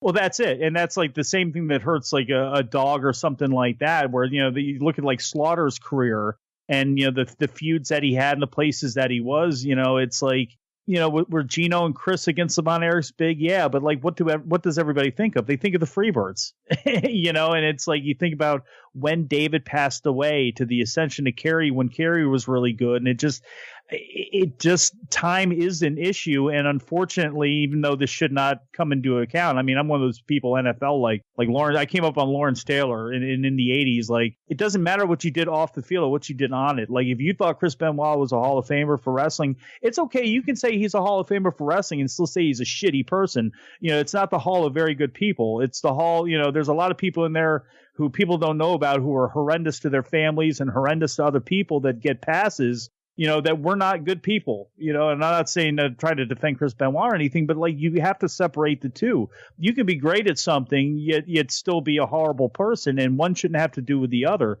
So when it comes to the Hall of Fame, for me, it just comes down to basically what you did in the four posts. It's hard for me because there are certain cases where there are guys that are in that I would go, yeah, clear-cut Hall of Famer who I know did some really dastardly things, really awful things. Oh, yeah. Like Benoit, that's a struggle for. I can't watch a Chris Benoit match. I can't. It's hard, especially when Nancy's there at ringside for so many of them. It's really, really hard for me. And it's hard for me to think of him in a positive context, even knowing that he was one of the most talented wrestlers in the world during his lifetime. Even knowing how good he was, it's still really hard for me. And that's a unique one for me. There's a few other ones. I've mentioned my issues in the past with voting for Johnny Walker, and there's a few other guys too. But with Benoit, it's hard for me because I can't judge him anymore because of my distaste for what he did and who he was. And it's hard for me to look at someone like that and say that's a Hall of Famer. And see, with him, I compartmentalized it so fast after it happened, and I think it was a defense mechanism. Probably I put it in like almost like a news mind point of view of like, I am not going to let this guy who went crazy and killed. I'm not going to let him. There's too many Booker T matches. Eddie Hurt. So many people that I love are tied into those matches. It's like, I'm going to watch those matches, and I have to treat this like it's OJ, where it's like, they're going to show the clips, and you're going to see how great he was as a runner, and this, that, and the third. But this is still a horrible person who murdered two people and sliced their heads off. And the same thing with Benoit, where it just, to me, it's like I wasn't as emotional as wrestling is for me. And believe me, I completely understand why people have the views that they do and how they could never want to watch it, because I know emotionally how tied I am into wrestling and how much, like I said, it was always there for me. So I understand when it hurts you, or when something about it hurts you, that you turn, you put your defense mechanism on. But I was not, almost right from Jump Street, I was not going to let him Shed, just because was so part of so many things, I wasn't going to let him do it. I couldn't do it, and I treated him like OJ, where it's like I can look at him with a straight face and just look at it and not like it, but I can deal with it and get through it. Where unfortunately, like you can't, and I don't. For guys like John, who does that for me, Johnny Weaver, and for as much as I grew up on Crockett, I just think about the stories of him. And it's just like stuff like that, and using and hiding behind the badge and just being just a horrible person, where it's like, for some reason, that gets my goat more than Benoit, who I put into just a big sheet of ice right in front of us. I'll give you another example, and it's obviously very different, and I'm not comparing the two, but just in terms of, you brought up how emotional it is with wrestling. I can't watch a Misawa match anymore. And I loved Misawa. In the 90s, I was a major All Japan fan. And knowing how it ends, I can't watch his matches. It bothers me too much to watch him take those bumps, to land on his head, to watch him take all those German suplexes. I can't do it. I just can't do it. Who else is? I agree with that too, because of how he died. And who else is like that for me? Where again, it's kind of weird, I guess, in a way that I could watch Benoit, but like Pero Aguayo Jr. because of how he passed. Yeah. And it's Hayabusa the same way. It's like I'll never get that thought out of my mind. And like Hayabusa, I could watch a little bit more because at least he was able to overcome before he passed. But like because of how Aguayo died, and because I know it's almost a reminder with Misawa and Aguayo of like, these are guys who are putting their body on the line for me, and that their neck issues, and the fact that this could happen with anybody at any time, and no matter how tough you think you are, it's just when you take one bump too many and your spinal cord just says no, and as again, that humility, and again, growing up playing football and stuff like that, there's always that, like, how does this not happen more? You start thinking about it too much, and that's where, they start to shiver. It's like, no, I can't do it. And I know exactly what you mean that way. Exactly what you mean. Well, on that down note, that was number 6, Kevin. At number 5 this week in the top 10, a very popular and mysterious man, Brother Midnight. Baby. Are you at all familiar with Brother Midnight, Mike? Just through the top 10. That is all the knowledge I have of Sir Brother Midnight. It's an interesting thing, like when someone becomes that cult wrestling favorite, someone who may have just done a few matches, or someone who may just have a few promos that are in circulation, and people just jump on it, hone in on it, and fall in love with it. That's what happened with Brother Midnight here. It's what happened with Mark Gullin, obviously, here with the top 10. Do you have any cult favorites? Do you have someone that you like that most people wouldn't go, oh, that's my favorite wrestler, favorite promo, whoever it may be? Do you have someone in that category that you personally are a fan of?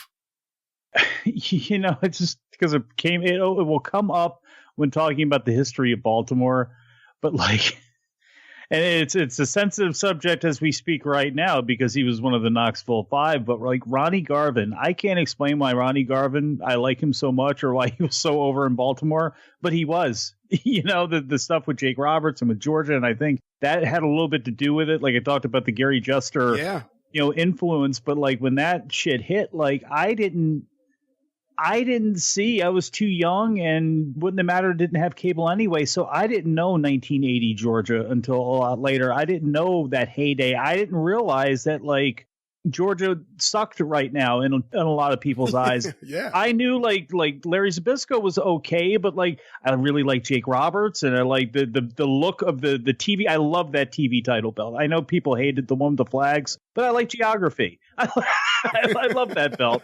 So I mean that Ronnie Garvin, I mean, again, I can't explain why he was over. Now when Crockett came along, and it was like the matches with like Wahoo and Garvin against like Jimmy Garvin or Arn Anderson or Tully Blanchard, like that stuff that like that kind of flies under the radar at that time. The stuff for the national title and for the TV title, I love that stuff and can always fall back into that kind of stuff at any time. I think promo wise, Jimmy Garvin is definitely one of those guys.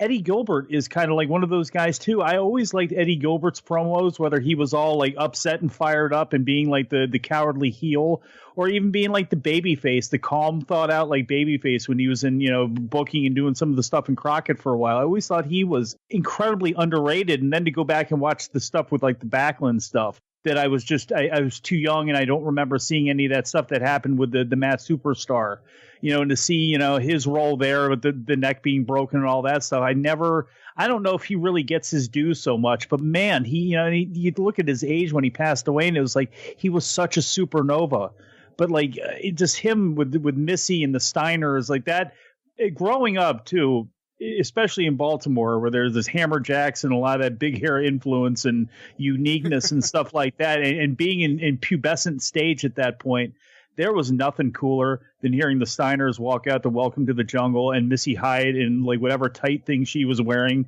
Because I swear she was the most beautiful thing. Missy Hyatt is like, she will perpetually be like that Missy Hyatt to me. The Missy Hyatt between like 1984 or whatever it was when she debuted and like that era in WCW, that's how she's always going to look to me no matter what. Yeah. And like that was just so absolutely awesome. But again, that's just as a unit. I digress there a little bit, but like Eddie was just one of those guys too.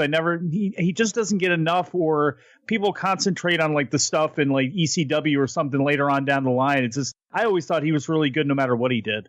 I really liked, 89 was when I first got into the NWA, and there was I don't even know if I would call it a program. It was almost like a mini program on TV with him and Brian Pillman. And I loved it at the time. And when it comes to Missy, not only was Missy gorgeous, Missy Hyatt may be the most underutilized super talent in wrestling because she was dynamic as a valet. She was great at getting heat.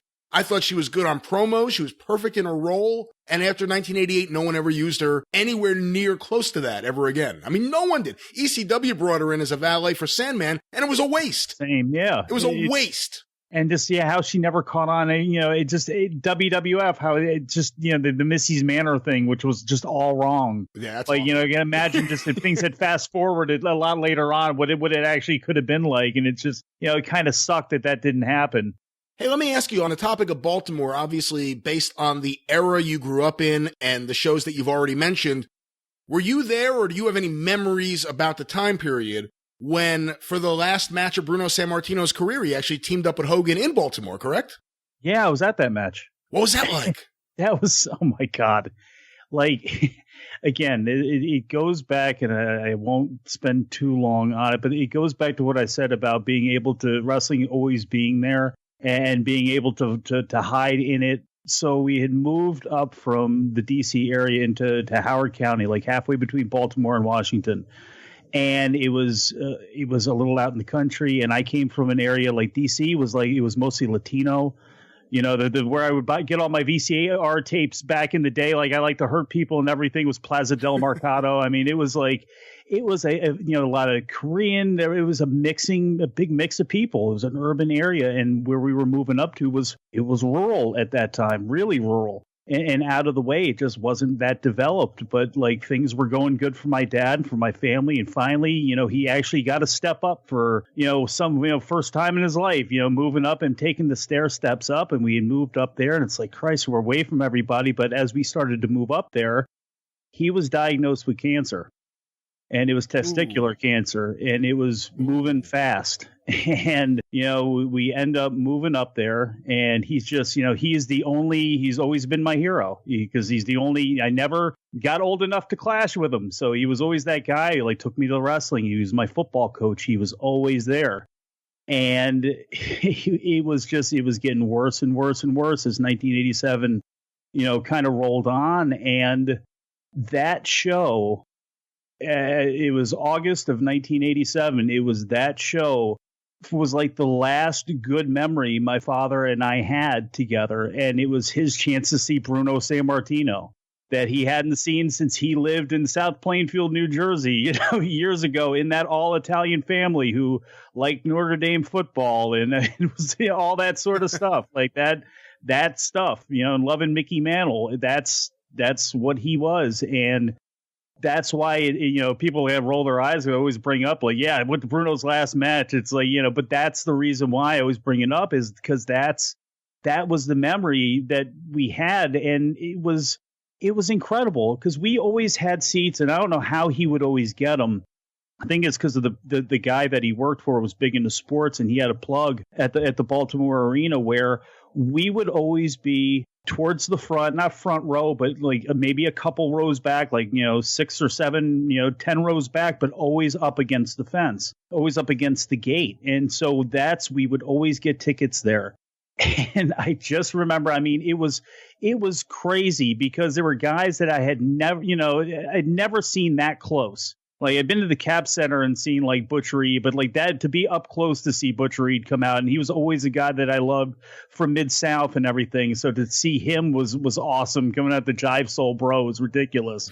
and seeing, I don't know why that sticks out so much, but it always did. Ted DiBiase, who I hadn't seen in, since he came for Georgia, and there, it was like completely different. He's coming out as the $1 Million Man, but it was Hogan and Bruno, it was Bundy and One Man Gang, and like Bundy and Gang come out, and it's like, I realized how short Bundy was. Bundy was so short, even as a little kid, and everything being larger than life. It's like Bundy was kind of short. He was just really wide. So they came out, and then it's Hogan and Bruno, and I have never ever, and I know people talk about I guess Bruno and Superstar Graham, that pop of it being the biggest. I don't know. I know what the pop was like for Hogan and Bruno coming out, and it was freaking insane.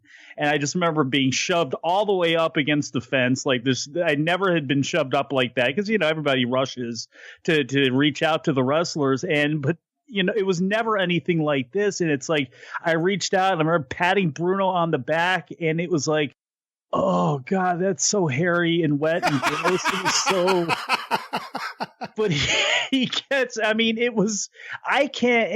was just amazing. And the place is going nuts. And of course we're still up against the fence, and then you're yelling, they always yell, all right, get back when they're trying to settle things down and everybody get back to your seats. And it's like, so we're off the fence now. We're still kind of there, but then they're still screaming, like the security guys. It's like they're screaming at us. It's like, well, wait a second. They're not screaming at us. Like, get down.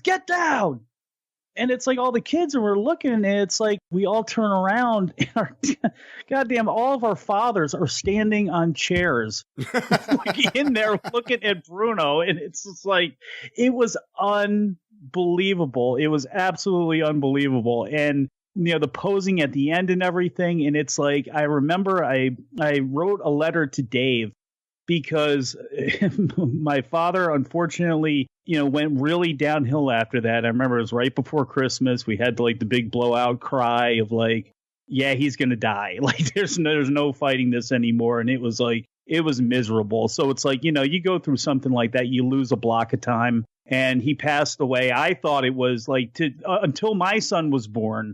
In 2008, I always thought he had died in January. He hadn't died. He died in March. That's how much time that I had really lost in really understanding what was going on. But it was like, we went to a football game after that. I know for the University of Maryland, like whoever was playing quarterback at the time, Stan Gelbaugh era down there. And we actually, and it wasn't until Graham Coughlin interviewed me for the Baltimore book that we actually went to the UWF show. It wasn't UWF, Crockett already bought it, but they had UWF title matches the next week at the arena. And I can't even remember that because that's how awesome that night was. And it's like, that was the last great moment that I ever had with my dad, was because of that night. And I remember I wrote a letter to Dave that said, look, before, whatever happens before Bruno dies, make sure he gets this. And I, wrote the story of that because, it was just that was it. And it was like, he got to see, because my dad, like I was telling you, he was my reason for liking wrestling. My mom hated wrestling. She thought I was going to kill somebody, like my brother or something. And she just thought it was like kind of low rent. Now she liked Magnum TA.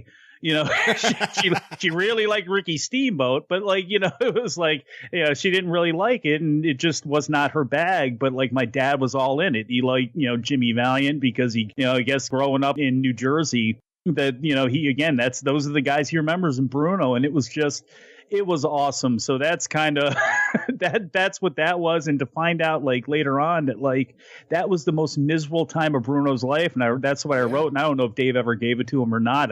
I don't want to know if he ever did or not anymore. I'd like to think he got it. So he knew that on the worst night of his professional life, and probably at that point in his life, was what was going on with his son and his life and just everything, his business that he cherished so much and all that stuff, that on that miserable night, him standing out there and gritting his teeth and just cursing Hogan through his teeth, doing those poses and all that other stuff. If he didn't do that or quit one night earlier, I wouldn't have had that. And I'm very appreciative that I got a chance to have that.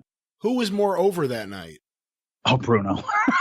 Well, you said that pretty quickly. I mean, it was hands down, it was Bruno. Yeah, I mean, Hogan always rocked anyway, but it was like there was nothing like that. And I know, Bruno was not as over per se in Baltimore as, he was in New York or Boston or even Philadelphia, but he was still Bruno Sammartino, and this was still special. And it was still, I mean, there's a reason that he was there. It's not like they didn't do that because, they didn't have fear about being in a war. They were in a war.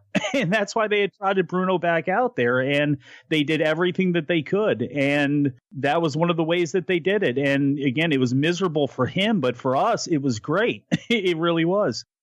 Well, that is number 5 in the top 10, Brother Midnight. The regulator, innovator, dominator, creator, updater, pussy imitator, assassinator, baby. You piece of slime. And there's a message from Bruno to you for not getting that letter. Mike, you piece of slime, as Bruno said. But from there, let's go on to number 4 in the top 10, the always popular, orgasmic Larry Nelson. No. And now the long form. No. What's the stipulation? Larry Nelson's an interesting character, of course, because he's someone who was commonly put down by smart fans in the 80s. They thought he was over the top. They thought he was ridiculous. You look back at him now, and boy, is he entertaining. And boy, could we use more commentators like him in today's wrestling. What do you think of Orgasmic Larry? For some reason, the what's the stipulation part is the one that really gets me. What's the stipulation? Larry is just, he was such a cartoon character. He really was. And it just like, it's not that I hated him. Like David Crockett was like lower on my list of guys as far as like respectability on announcers goes. I didn't like Larry. It was just like, he was just such a cartoon. And for whatever reason, his call of Stan Hansen beating Rick Martel, and I guess I don't know why, but just because I liked Rick Martel, maybe I was playing with the action figures at the moment, the Remco figures. I can't remember why, but that just, now wait a minute. Could it be? Yes. Stan the Lariat Hansen with the Brazos Valley backbreaker, the Boston crap that he had at the Meadowlands, and beating Rick Martel. For some reason, that always sticks in my mind. But what gets me about him later was, even as a kid, and granted, unfortunately, because my father did pass away early, and my mother's mind was taken away by my fact my sister was 5 years older, always get in trouble, and my brother was 5 years younger. So I was kind of let off to kind of fend for myself on my own. So I got into maybe some more adult type of things a little bit earlier than I should have. But even at that time, being relatively innocent, seeing Larry Nelson's eyes doing interviews. It was like, you knew, like, there were times where Larry was like, not just drawn, not just pale, but gray. It was like the damnedest thing of like just being laid out. And it was just like, he was just very cartoony and was very cartoony. And with Bischoff coming after him, I mean, he was much better than that as an announcer role for the AWA, but he was just him and Rod Trongard and really, I mean, who was it? Roger even Kent. Marty Neal, but Roger Kent. I mean, Roger Kent, another great example. They were all, for some reason, just came across as like cartoon characters to me. They all came across to me like old men from the Midwest. And that's exactly what they were. Yes. And I have no idea why you think Larry was so cartoony. Oh, Jesus! I have no idea why you would think that way. Look out, Baron von Raschke! You see, these still get me. I listen to these so many times, and they still crack me up every single time. And here's subdued Larry. He didn't blink, he didn't fall, he didn't nothing. My favorite is still when he yelled medic when he fell out of the chair. I mean, just everything he did is so funny. I really want to go back and discover some more. I always say that. I never get time to. And people always send me different things, and it's always awful audio quality of Larry Nelson bits. So I got to really go back and do a deep dive and see what more gold, what Larry Nelson gold is available to play here on the show.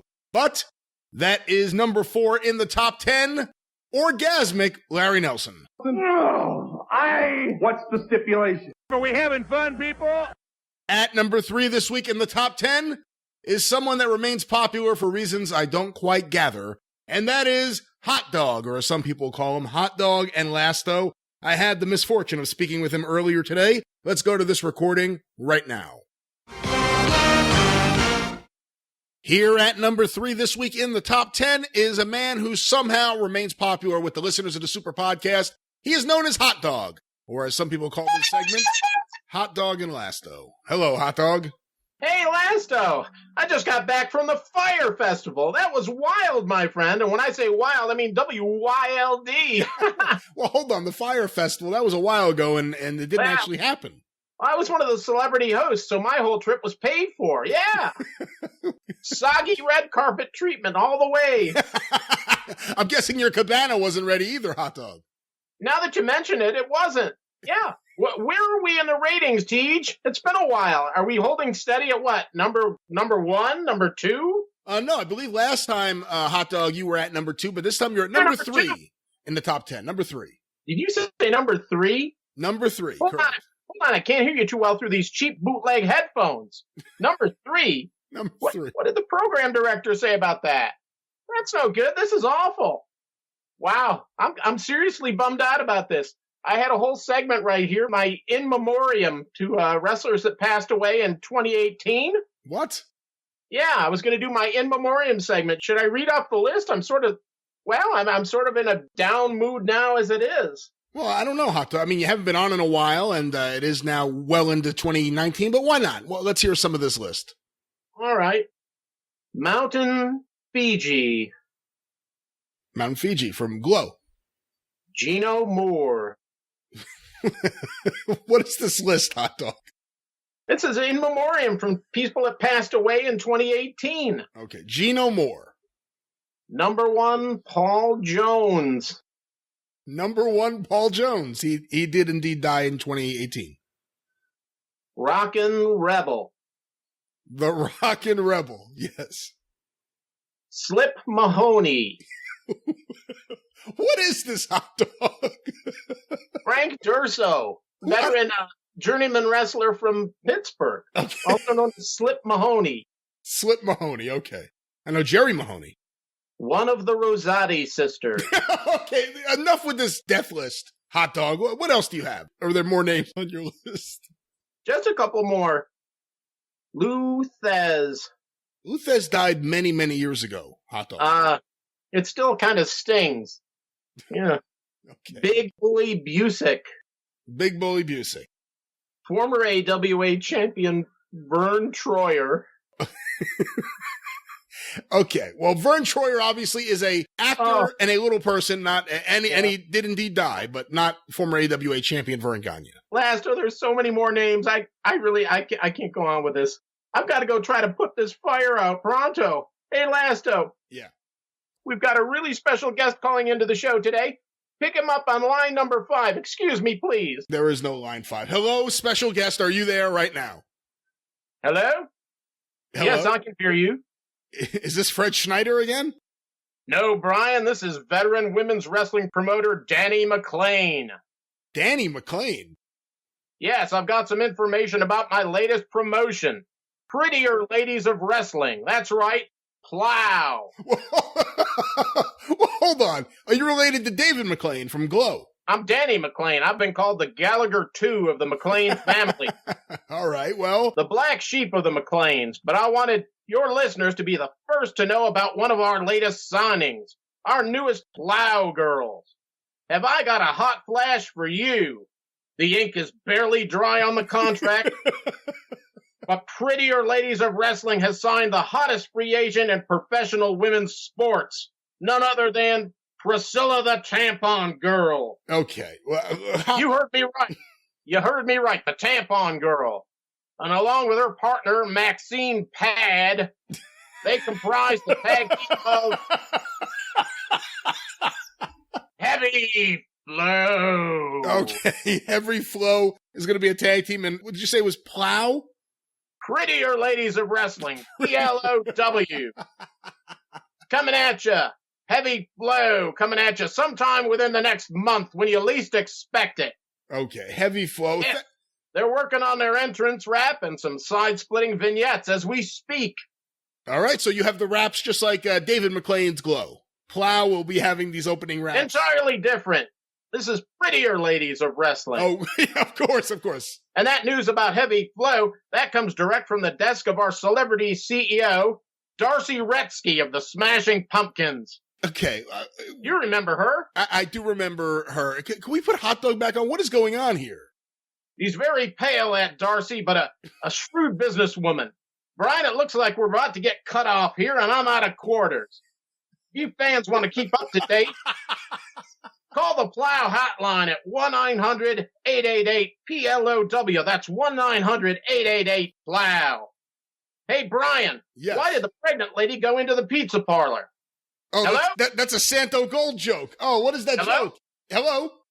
Hey, Lasto, I'm back. That was kind of a nice surprise, wasn't it? Danny McClain, yeah. What was the punchline of that joke? I forgot the punchline, Hot Dog. Oh, come on. That's a classic. She heard they had free delivery. That's right. That's right. There was free delivery. Well, there's the horn. Hot Dog, is that all you have for us this week here on the show? Yeah, I couldn't get a hold of the program director or the station owner. I could swear he's in, but his door seems to be locked from the inside. Let me just address our loyal listeners, the 605 Mothershippers. We can't do this alone, so on behalf of my partner, the great Brian Lasto, the Don Quixote to my Sancho Panzer, please give us ratings, and skyrocket us back up to number one. Our very livelihoods depend on it. Hey, Lasto. Yes, Hot Dog. We gotta go, brother. There he is, number 3 in the top 10, Hot Dog, or once again, Hot Dog and Lasto, whatever you want to call it. And let's quickly move on from that. At number 2 this week in the top 10 is someone who has captivated the imaginations of the 605 Super Podcast Super Universe. It is, of course, Hiccuping Fabulous Moolah. And we'll find out right now if she has her hiccuping under control and what else is going on in that crazy world of Hiccuping Moolah. Let's go to this recording right now, number 2 in the top 10. Here at number 2 this week in the top 10, the always popular Hiccuping Fabulous Moolah. And I believe she is on the line right now, although I haven't heard her yet. Hiccuping Fabulous Moolah, are you there? Hey, good morning to you, Brian. How are you fine people in the super universe today? Your hiccups sound a little different this week, Moolah. Oh, my goodness. I swear the doctor gave me something for this, and I just... Oh, my goodness. I might have to change my gimmick. I'm a hiccuping and a coughing and a holler. Well, anyway, how are you, Rose Petal? I haven't talked to you in... So, my eyes are watering over here. I can't even hardly stand up straight. This is George Napolitano, right? Interview for Wrestling Fever, 1987? No, Hi. This is for the top 10 on the 605 Super Podcast, and Hiccuping Moolah, you are at number 2 this week in the top 10. Oh, my goodness. Oh, I wasn't informed of this at all. Let me get myself together. I got curlers in my hair and everything. I got my money eyeglasses on and everything. It's the first thing in the... Oh, my goodness. Well, anyway, a good friend of mine slept over last night, you know. I'll give you fans out there a little hint. This is a little wrestling humor that we like to employ down here. This man that I'm going to invite onto my show right now that was in my house last night. Your show? He was always in a hurry to finish. So we called him the Russian Bear. You get it, Brian? The Russian, because he was in a hurry. That's a little, the Velvet McIntyre loves that one. Peggy Lee Pleather, every time she sees him, she's like, the Russian Bear, he lasted 2 seconds. Anyway, my good friend, Psychedelic Ivan Koloff. Oh, he was on the Magnificent One's house party. He was in the Magnificent One's house party the last time We had the top 10. He's at your house now? I am glad that you remember me, Comrade Brian. Das Bedonia, Miss Lillian. It is nice to be here. Your stout bearing reminds me of the woman who raised me in the homeland. Oh, I've dropped my monocle. You'll permit. Oh, 1 second. Oh. The leg bends are not as good as they used to be. You know, they call me psychedelic, Ivan Koloff, with good reason. What is that? What is that, App? I'm about to tell you, Lillian. Shut up and let me talk to these people. Lillian and I were sitting around talking about our favorite rock groups from the golden era. And in the motherland, we had a group similar to the Mamas and the Papas. They were called the Starving Mothers and Their Crying Children. And Mula has agreed to accompany me on a duet right now that we used to sing around the campfire with the lady who used to raise me in the orphanage. Are you ready? This is part Give of the... me a slow, draggy, depressing C. A slow, draggy, depressing C. Dun, dun, dun, dun, dun, dun, dun, dun. All my teeth are brown. My teeth are brown. And my tongue is gray. And my tongue is gray. Come on, Mula, don't be shy. I've been singing, I haven't. Well, you suck. Now, what else is there? You know, Brian, as you may know, Yeah? after the Civil War, which was about 75 years ago, many of us women folk were left with no husbands and no means of visible support. So the government decided to gift each of us women in town with our very own donkeys. It is quite an honor when a townswoman let a visitor have an unrestricted use of her ass while you are in town. As you know, the size of your donkey is a symbol of your prestige within the community. And the same applies down here in Columbia, South Carolina. Then it is only fitting that a photo of me riding your gigantic ass in the church parking lot made the front page of the Penny Saver for all to see. It brought everyone great warmth back home. Oh, everybody stopped by to look that. Everybody stopped by to look that day. Even the town veterinarian told me that he had never seen a sight like this. Such a happy, satisfied ass. I don't know what he has never seen this with his eyes. And Mula is not the only one. So many local women. Oh, it's true. It's true. Everyone loves. Let me finish. So many local women have been incredibly generous with their asses. Children come up to me in the street, begging me to ride their mother's asses, recognizing the prestige that this would bring to their families. Ivan, I'm going to have to cut you off. It's becoming cocktail hour. I will take a Molotov cocktail. A Molotov? A Molotov cocktail? What in the heavens is that? It is a Metamucil and vodka. Metamucil and vodka. It has destroyed more Russian bathrooms than Chernobyl. Oh, my God. Come on. Well, jeez. Mula, psychedelic Ivan Koloff, I don't know what to say. Not very psychedelic this week. There is only half a page left. You will have to bear with us, comrade. And then I will banish you to the salt mine for not liking my new character. Jujubee, we're going to need some cocktails in here. We need one White Russian and one whatever I haven't ordered. When I'm done talking to Mr. Brian, you can go back to pulling Momo's teeth, okay? What? So please get those cocktails and we could just proceed with our... No, I said when we're done with my interview with Mr. Brian. No, when we're done with my interview from Mr. Brian, we...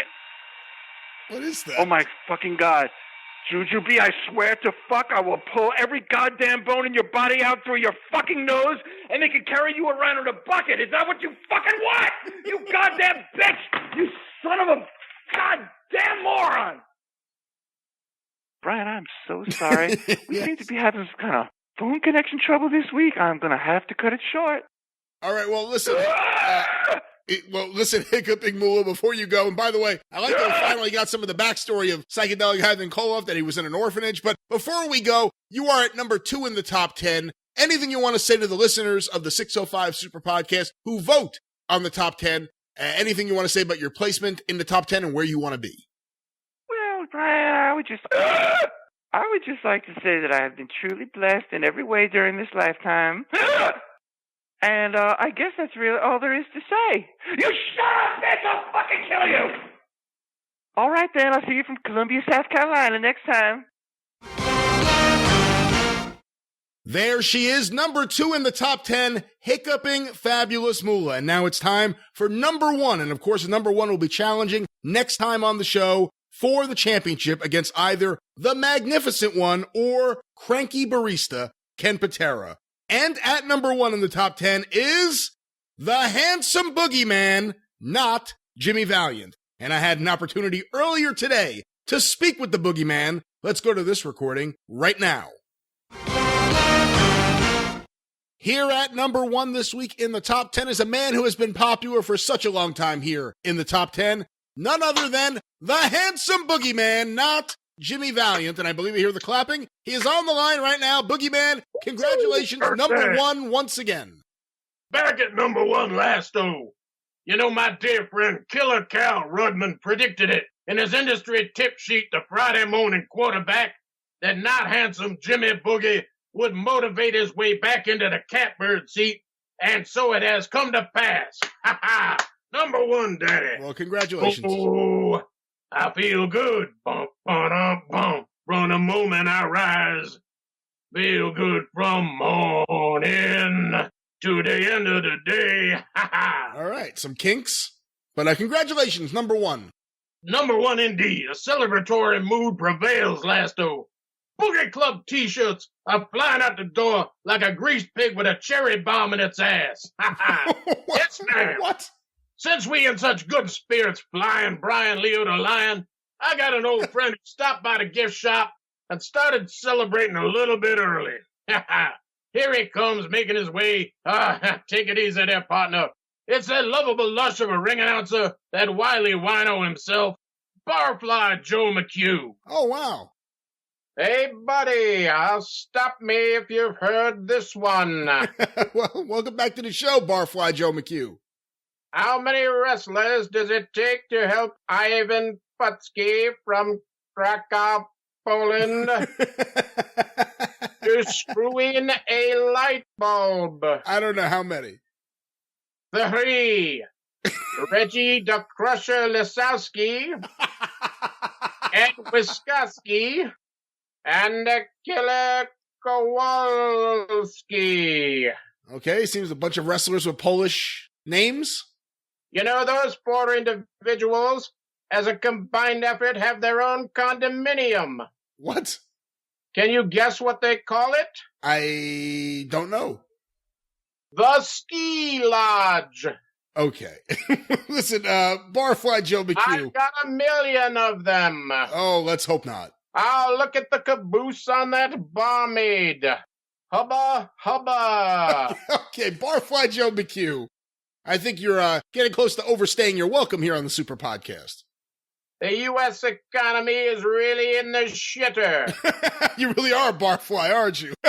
And you know whose fault it is? Whose fault is it? The Honky Tonk Man. What are you, Jake Roberts? You blame Honky Tonk Man for everything? Hey, I like you, kid. Buy an old man a drink, would you? Okay, sure. Barkeep, another round for, what was your name again? Brian. Yes, another round for Brian, and my name is Joe McHugh. Well, very good to hear from you once again, Barfly Joe McHugh. Nice to know. I didn't expect you to make another appearance on the show, but here you are. All right, brother. How about that? Barfly Joe. It's always a treat when he stops by. It's getting him to leave that's a little problematic. You're telling me, Boogeyman, but hey, here you are at number 1 in the top 10. That means next time on the show you challenge either Cranky Barista Ken Patera or the Magnificent One for the championship. First things first. Am I to understand that I hopscotched right over fabulous hiccuping Moolah? Yes, you did. I knew that old bird when she was known as Hiccuping Slave Girl Moolah. And I don't want to say what she was a slave to in mixed company. But be that as it may. What is my competition again? Your competition is either Cranky Barista Ken Patera or the Magnificent One. The Magnificent One. Oh, my goodness. I saw a recent photo of that man, and he's magnificent, all right, in sheer tonnage. Put on a lot of weight he has. Oh, that's not very nice, Boogeyman. It's a simple fact. Out there in Hawaii, he was recently declared an island unto himself. The man is fat. Boogeyman, come on. Enough of that. As we used to say, it takes a harem to hug him and a boxcar to lug him. And who, may I ask, is challenging him for that prestigious? Who is challenging him for that prestigious 605 title honor? It will be Cranky Barista Ken Patera. Cranky Batista Ken Patera. What the hell is that? That's not what I said. Cranky Barista Ken Patera. He's a version of Ken Patera that is just like the real Ken Patera, except he's wearing an apron and he works at a Starbucks or a different club. Seems kind of high concept, if you ask me. That character's got no legs, if I'm being honest, but so be it. Anywho, thanks to Boogie's Army for their help. Please vote for me to take back my royal crown from the magnificent mess or that cranky Manny Patinkin or whatever the fuck his name is. Boogie Club t-shirts on sale now. All sizes up to 7X. Your smooth operator. Smooth operator. All right, is Boogie standing by. Woo! Mercy, daddy.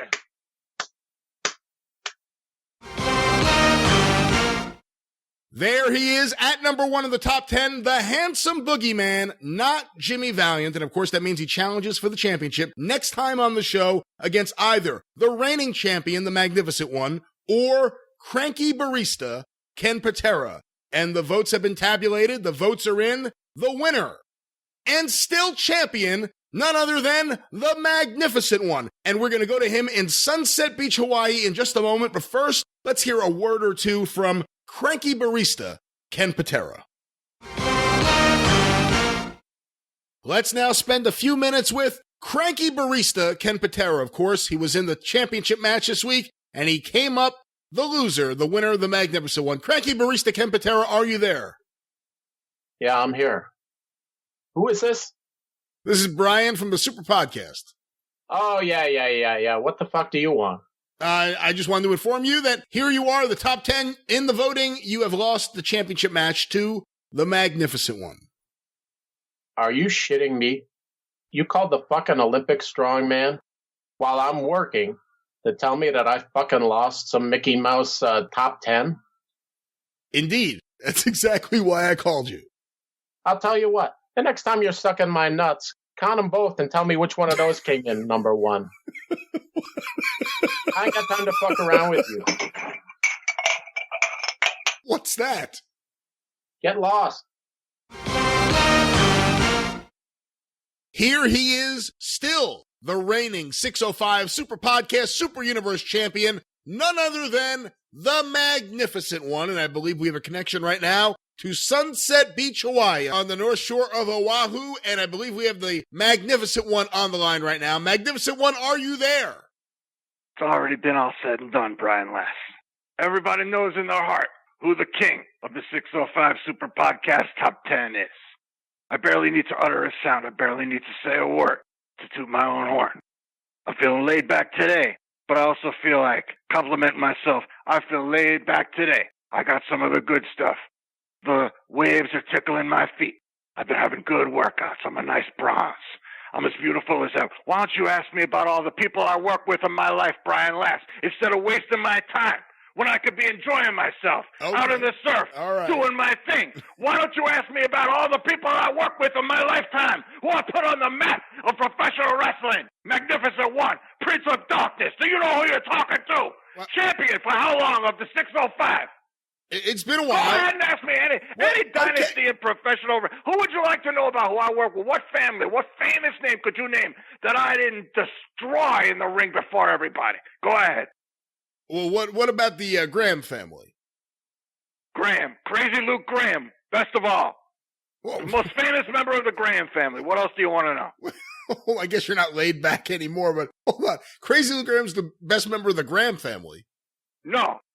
Are you even qualified? Crazy Luke Graham Jr., I said. Crazy Luke Graham Jr. Who else would you like to know about? There's a lot of my segment tonight that we need to get to. If I'm going to cling on to my championship, which is the most important thing to me, besides the blood that runs through my veins, I bleed the 605. And my endocrinologist said, man, you are fucked up. Go ahead, name any famous wrestling family. I work with everybody. What about the Guerreros? Mondo Guerrero. What? What the fuck is so funny? I don't understand what you're doing. What the fuck is so funny about Mondo fucking Guerrero? What is a member of the traveling... I name a wrestling family and you just spit out a name at me? I don't understand, man. What? The Armstrongs. Scott and Steve Armstrong. The best the Von Erichs.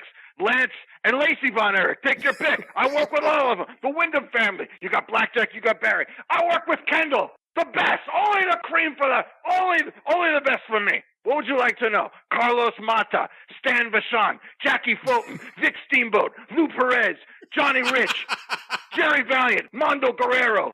What else do you want to know? Paul LeDuc, Jerry Oates, Bart Batten, Brett Sawyer.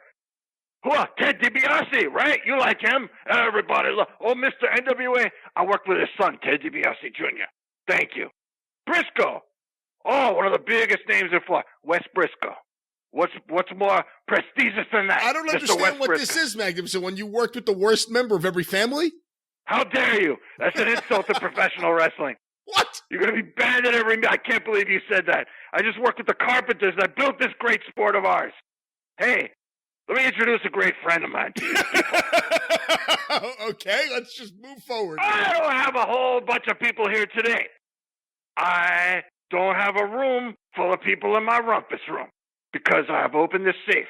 I've brought out the good stuff because I got two of the best guests, two of the most impressive. I flew them all the way out to the island for my birthday. And the first one, all the way from England, Shire, England, Lord Apnea Hayes. That's right. It's Lord Alfred Hayes with sleep apnea, baby. And you better get with it. Come on. Lord Apnea Hayes. Come over here and talk to Brian. Last for 1 second. Please. Oh, you people might be dubious. You're about to get an education in what a true English gentleman sounds. Hello. Is this Brian Nocious lost? Yes. Hello, Lord Apnea Hayes. I understand that you're at the helm of some sort of farm report or sideshow bulletin or something that you publish. Mr. Morocco has asked me to come on and educate you people as to the fine art of professional wrestling. Okay. Now, Brian, I was educated, as you know, not only in the most strenuous of circumstances in Wigan, England, as well as educated under the Queen's watchful glance. I would like to know where you attended. Oh, what was it that you graduated from over here? Some sort of technical school, I understand? You know how to work with wheels and gears? Are you good at soldering? Whatever you animals do over here to put your pennies together in order to buy some Walmart goods? Why don't you tell me where you went to school, Brian? So I'm taking it that Lord Apnea Hayes is a heel, like the manager version of Lord Alfred Hayes. Not the... What the hell was that? And that's the story of how my mother came to nickname me Horsecock. Hold on, what was that noise? You know, sometimes the doctor tells me that I have sleep apnea, and I think he's full of pish-posh. Because as far as I know, I was telling you about my mother's inspection of my bodily parts, which occurred from the ages of 8 until the royal age of 23. So, what do you think about my story of how my mother came to nickname me Horsecock? I think it must be a fantastic story, Lord Apnea Hayes. And all right, now I've been around since the olden times. The olden times. What is your earliest recollection of professional wrestling as you know it? Earliest recollection for me would probably be around 1985, 1986 when And from that day on, I still can't eat a roast beef sandwich without thinking of her. And all the boys would call her, when she entered the room, much to my dismay, Arby. Okay, hold on. What? It was most embarrassing. It sounds like You see, she had a situation going on downstairs that unfortunately most of the boys became aware of during a rather randy, ribald evening in the hotel. All right, Lord Anthony Hayes, I think I got the gist of what you're saying out there, but is there any chance you Is there anything you would like to ask me, a font of knowledge for over 100 years? Well, yes, there is something I'd like to ask you. Could you put the Magnificent One back on the line? According to the rule of comedy, we have one more, so I will... So needless to say, the bush on that day was so dense that I almost needed to charter an expedition to find my way home. But that was the 70s. My 70s. Magnificent One, please. What do you think of that? A new favorite on the 605. That was surely something, Magnificent One. I'm glad you happened to be in your house, even though the rumpus room is full today. But glad now you can see why there's so little room. Such an auspicious occasion. Who else is here? Oh, my God. I can't believe it. We were just watching some RuPaul the other day. He came by. He had some products for me to improve my skin. It's Fierce Terry Funk. What? Fierce Terry Funk? My eye shadow.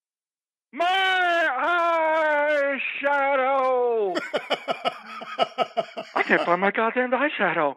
Which one of you bitches took my eyeshadow? Who was it? Are you jealous of me, Brian? You're all jealous of my firm ass and my athlete's body, Brian.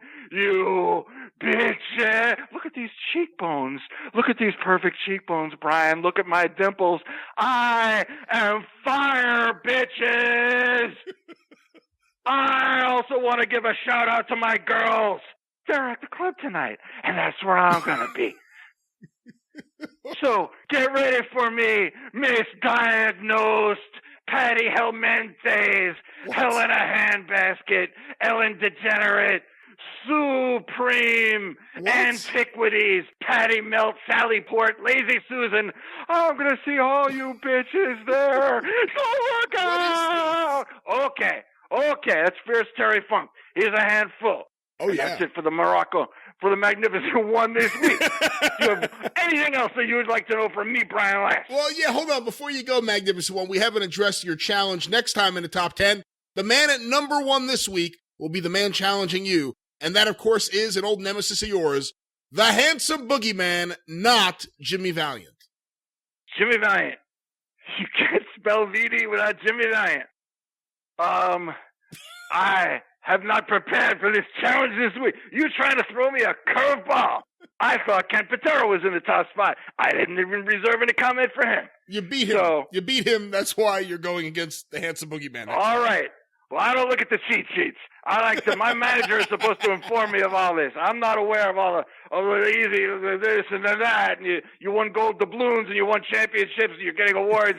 I can't keep track of it. As far as anybody that's going to compete against me, good luck. Because people of the 605 know that I am going to reign for exactly 1,001 years because that is what I deem appropriate. So, as always, go fuck yourself and mahalo. Well, there he is, the reigning champion, the Magnificent One. And of course, the top 10 can be voted on at facebook.com/superpodcast. The post will go up a few days after the show comes out for the top 10, and then probably a day later for the championship match, which next time will be the Magnificent One once again against the handsome boogeyman. This is becoming an epic rivalry, if I may say so myself. But as we move on with the show, Mike, a few notes here. I want to give a couple thanks to people who help out with each and every episode of this program and have helped out with this one. And that, of course, is Jace Nacarado, a big help to us, as well as Lou Kippelman, the superstar producer that's a part of the Arcadian Vanguard Podcast Network. And I also want to thank Travis Heckel for continuing to knock out some amazing artwork for not just the 605, but for all Arcadian Vanguard shows. Thank you, gentlemen. I very much appreciate not only your help, but you being on the team. And speaking of the team, I want to talk about one of our team members here at the Super Podcast, Jerry Gray, the Golden Boy. As you guys know, he has been on so many episodes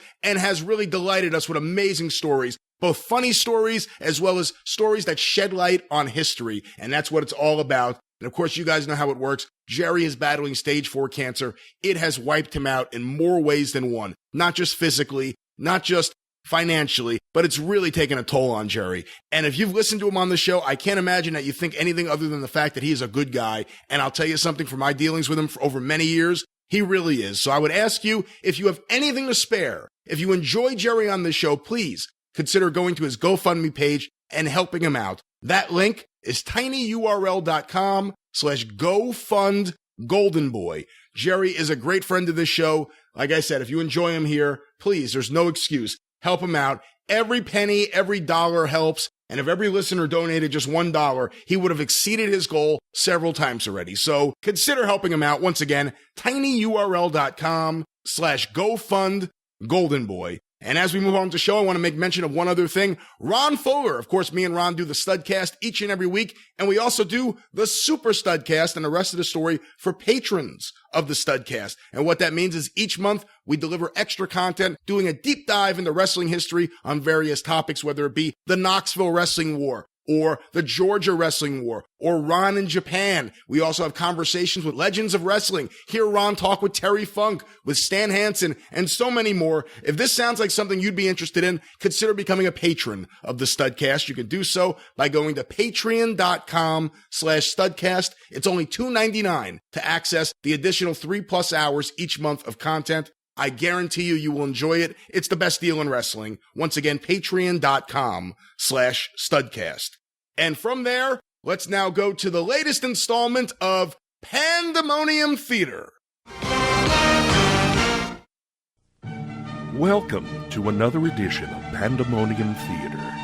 I'm your narrator, Lou Kippelman, and today is part 4 of our reading of Pandemonium Inc. by Craig A. Williams.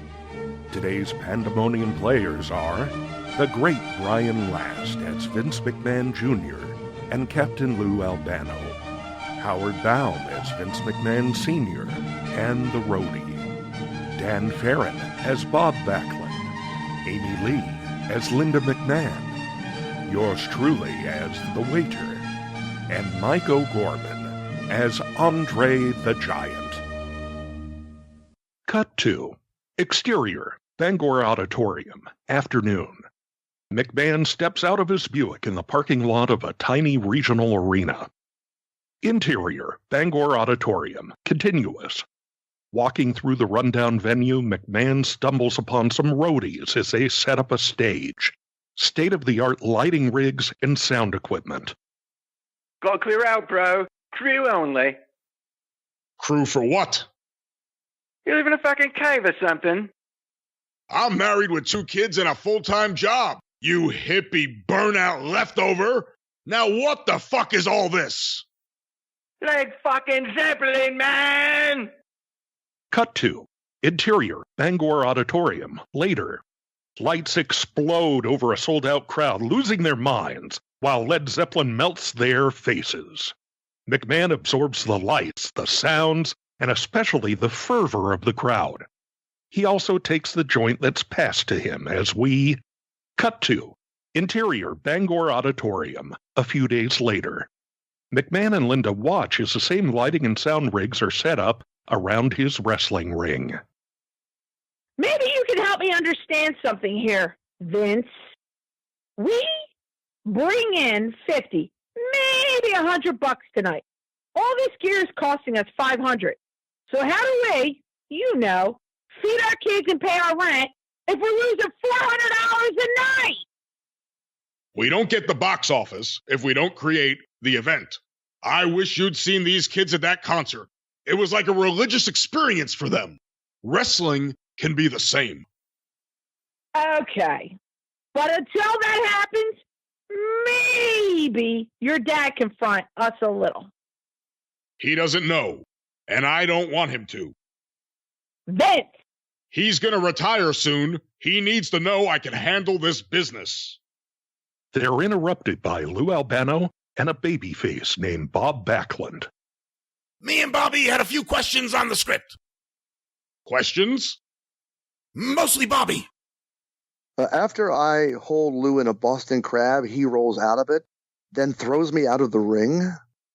And then the fight goes into the stands. Right.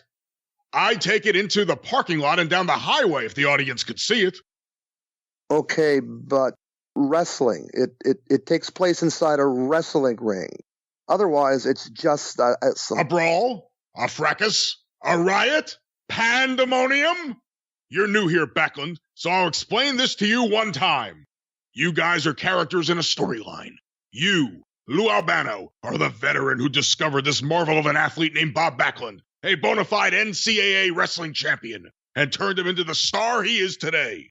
Now the ungrateful little shit has gotten too big for his britches and turned his back on his mentor, and you're devastated, infuriated, so much so that, fuck the rules and tradition, you're gonna make him pay. For real.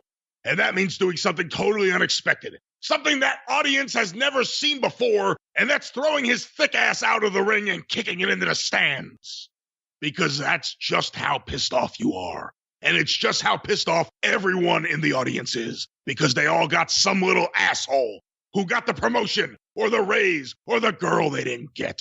And you ungrateful fuck, will be on your way to being champion of this goddamn league if you just keep that cock gobbler of yours closed and stick to my script. Any more questions? Linda watches as the two wrestlers slink away. Backlund's a little vanilla to hold the belt, isn't he? He's got the pedigree the NWA guys jerk off to. Who cares about pedigree? People want spectacle. They want Led Zeppelin, and we're giving them the fucking Osmonds. Cut to interior, Le Pichet Restaurant, Montreal, night. McMahon and Linda are dressed in late 70s elegance as they dine at a small French bistro. Montreal, Quebec, 1977. Clearly, they are enjoying every bite and every sip of wine. I'm sure we can't afford it, but that was possibly the best meal I've ever had. It ain't Paris, but it's as close to it as the Buick could take us. It's a very romantic surprise, Vince. To 10 years with the most beautiful, intelligent woman I've ever known, the perfect mother to our precious children, and a hard-ass chief operating officer. As they clink glasses, a waiter comes by. Everything to your satisfaction, monsieur? Meh. Pardon? Meh.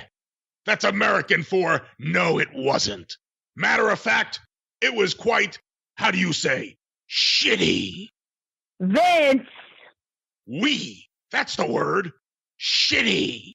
And I'd like to tell your shitty owner how shitty I think his shitty frog food is to his shitty frog face.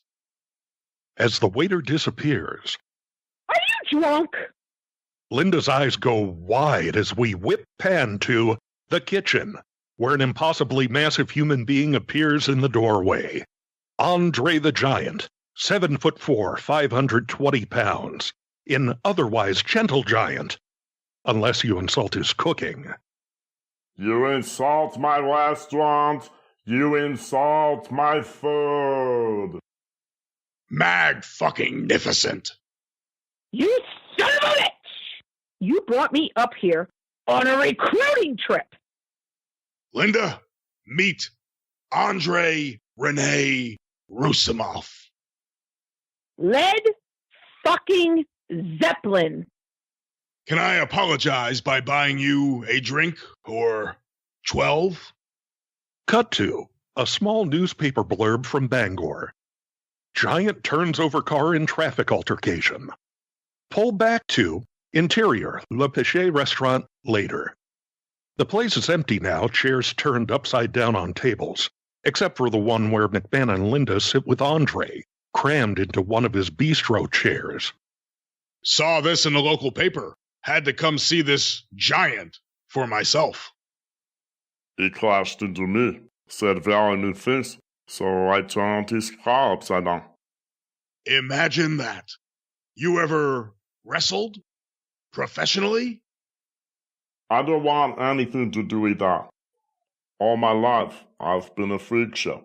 When I was 12 years old, I was 6'3", 240 pounds. Acromegaly. Gigantism. Sounds like fun to you. But for me, it's not so fun. I don't want to fight. I want a quiet life, run my bistro, raise my family. You're married? Off Andre's look. Sorry, it's just, how does she... She is a very happy woman. Smiles all the time. You're a goddamn marvel, Andre. An eighth wonder of the world. I could make you a millionaire. Many, many, many times over. And you too, I guess. It's a 5-hour drive down to Maine. One fight, no contract. See how you like it. Andre considers. We'll drink. If you can stay conscious longer than me, I will wrestle for you this one time. That's not fair. It's not my fault I'll weigh you by 300 pounds. There's that, sure. But I'm also already a bottle up on you. Andre grabs a bottle and rips the cork out.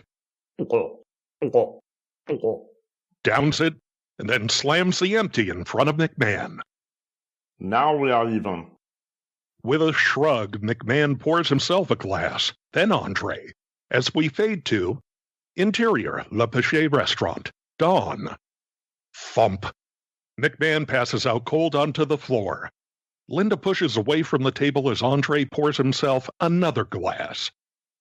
Well, it was nice meeting you, and I thank you for the meal, but I should probably get his dumb ass back to the hotel we can't afford. Wait a second, before you go. Motions for her to sit. What he says about the money, is that true? I don't know, Andre. Right now, we have a lien on our house because we owe the IRS $43,000 back in taxes. But he sees something in this that no one else does. No one ever has. This thing I have that makes me so big, it won't go away. I'll be lucky if I see age 45. My wife, my daughter, I want them to have something after I'm gone. I've been in love with Vince since we were 14, and I can tell you, he's a lot like that condition of yours. He won't go away either, and he's just going to get bigger and bigger and bigger. Andre pours her some wine. I like you. I'll cook for you when I come down to wrestle. As they clink glasses, Vince groans a little as we cut to interior Bangor Auditorium, night. Theme music, for example, the Alan Parsons Project Sirius, a.k.a. the Chicago Bulls theme song, plays as stage lights illuminate a darkened arena. A spotlight beams down on McMahon as he stands in the center of the ring. And now, ladies and gentlemen, tonight's featured event. In this corner, standing 6 feet 1 inch tall, weighing 241 pounds, from Princeton, Minnesota, Bob Backlund. McMahon holds up Backlund's arm. Please don't make me do this, Vince. And his challenger, from Grenoble, France, by way of Montreal, standing 7 feet 4 inches tall, weighing in at 540 pounds, the eighth wonder of the world, Andre the Giant! The spotlight comes down on Andre as he enters the arena to gasps from the audience and other wrestlers. I'm sorry, okay? I won't argue about the script ever again. I know that. Good luck, Bob. It'll be over before you know it. Seeing no way out, Backlund makes his way toward Andre, a dolphin who's just been dropped in a tank with a blue whale. As the bell rings, Backlund goes after Andre and bounces right off. He lands a series of blows to Andre's gut. Nothing. He tries for a headlock, but can't even get up that high. The crowd loves it. Andre grabs Backlund by the throat and hoists him into the air with one hand. As Backlund flails, Andre chucks him to the mat with a thud. Andre takes a run at the ropes, bounces off, and, as Backlund's eyes go wide in horror, wham! Andre belly flops onto him and we cut to black. Fade up on exterior, McMahon's house, day. McMahon's kids, Shane's now 10 and Stephanie's 6, are chased by McMahon while Andre cooks some delicious shit on the grill. McMahon sees Senior, and the joy disappears. Go say hi to Uncle Gino. The kids run over to Gorilla Monsoon as McMahon approaches his dad, who marvels at Andre. As advertised, that is a fucking giant. Who's the other moose? Among the crowd is Jesse the Body Ventura. Jesse Ventura, Navy Special Ops. Really? Off McMahon's look. Whatever. You've got half my business in New England now, and the rest of the Wrestling Alliance clamoring for a bout with your guys. Not a fucking chance. Tell me something, Pop. You sent me up here to fail, right? But you didn't, and it's time for me to step down. Business is good, I met some good-looking wool down in Florida, and I don't need the ulcers anymore. This concludes the latest edition of Pandemonium Theater. Join us again next time for the continuing adventures of Vince McMahon Jr. For Pandemonium Theater, I'm Lou Kippelman. There it is, the latest installment of Pandemonium Theater, and I want to thank all of our fine Pandemonium players, especially Mike O'Gorman, for joining the show this week, and we're going to hopefully have Mike on the show next time to talk a little bit about his Andre the Giant impression. What did you think of that Andre the Giant, Mike? I need him to. You got to do me this favor, okay? You've seen the movie I Like to Hurt People, right? Of course. But the Sheik. I need you desperately to get him to say, "Are you talking to Andre? Are you talking to Andre?" Please, yes, please do that for me. I will, and then I'll see if he can put you on top of your car. Just like Andre did in that movie. But we'll hopefully have him on the show. Very, very good guy and very, very gracious with his time, and I'm very appreciative of that. And you should check him out. I think you could see Mike on HBO's Vice Principals. So if anyone has checked that out, you've seen him. And if you haven't, go and check it out. A good guy. Support his work because he supports the Super Podcast. And from there, let's go to another guy who's a big friend of the Super Podcast, John Arezzi. We've had John on the show several times, and I wanted to have John on again to talk about Pedro Morales, who just recently passed away. Really one of the great drawing cards in the history of professional wrestling. If you look at his run in Madison Square Garden, it is super impressive, and I think other than Billy Graham, no one had the success he had for that period of time in Madison Square Garden. He also may have had the coolest opponents, I think, Mike, because he had what? Blackjack Mulligan, Freddie Blassie, King Curtis, Ray Stevens, Larry Hennig. I mean, it's just one really cool opponent after another. And John was there for most of those matches. And John also filmed a lot of those matches. So I wanted to get John's memories of witnessing Pedro, not only on TV, but once he got to attend shows at Madison Square Garden, as well as the famous Pedro versus Bruno Sammartino match at Shea Stadium. Let's go to this conversation right now with the man behind Pro Wrestling Spotlight, John Arezzi. I am very happy today to welcome back to the Super Podcast a great friend of the show, a man whose Pro Wrestling Spotlight still lives on in the hearts and minds of wrestling fans in the New York area to this very day, and that is your friend and mine, John Arezzi. John, welcome back to the show.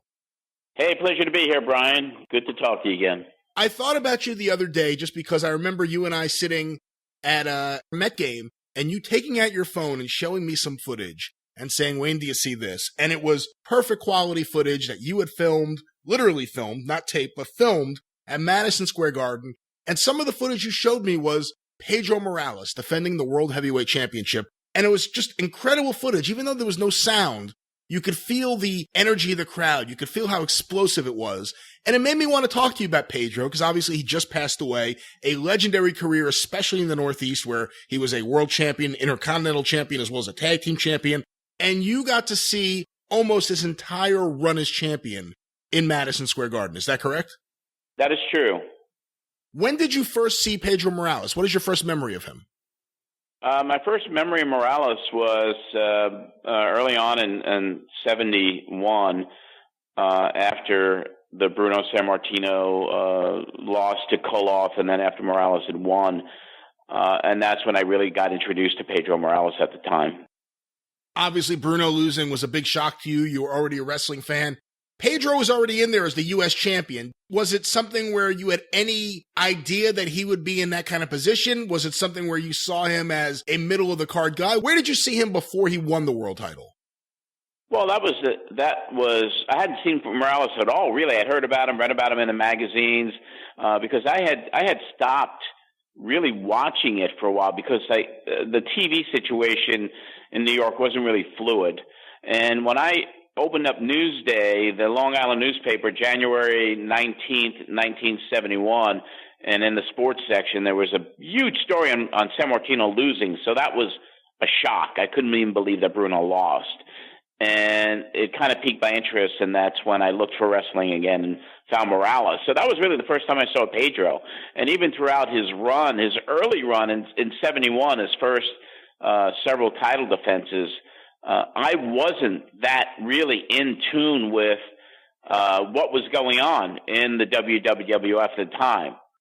It wasn't until the summer of 1971 when I was at a friend's house. We had a sleepover outside in the backyard. There was a bunch of us friends from high school got together, and I met this kid who I went to school with, and we started talking about wrestling. And he said he would go to Madison Square Garden. And remember, that's when you had to be 14 or over to get into the Garden. So at that point, in 1971, I think I was 15. That was just 14 years old. So then it was like he went to the Garden. I was like, all right, I'm 14 now. I could go. So he invited me to go with his dad, and that was in August of 71 when Morales faced Stan the Man Stasiak at the Garden. That was my first show, and I was hooked. I was back in fully. Well, before we get there, let's talk about some of the early title defenses he had at Madison Square Garden, because, of course, Pedro at MSG is a legendary run. It was so successful. It was bigger crowds than Bruno had ever had at Madison Square Garden up to that point. It was a big deal. And Pedro wins the title on February 8th, 71 from Ivan Koloff, setting a new attendance record, according to the newspapers, of course. And then on March 15th, 71, Pedro's first title defense at MSG, he defeats Blackjack Mulligan, followed by a May 24th, 71 title defense over Tarzan Tyler. Following that, Pedro beats Crazy Luke Graham on June 21st, 1971. And then following that, on July 24th, 71, a tag team match, Pedro and Gorilla Monsoon defeated the international tag team champions Luke Graham and Tarzan Tyler. It is following this show, August 30th, 1971, where Stan Stasiak defeated the world champion Pedro Morales when the referee stopped the match due to blood. It is that show where you, John Arezzi, attended your first ever wrestling match. What do you remember about that night, specifically the atmosphere around Pedro and his match? Well, what I remember most about that match in August of 1971 was the electricity of the crowd. And the majority of the audience were Puerto Rican. So the love and the passion they had for Morales was something that electrified the arena.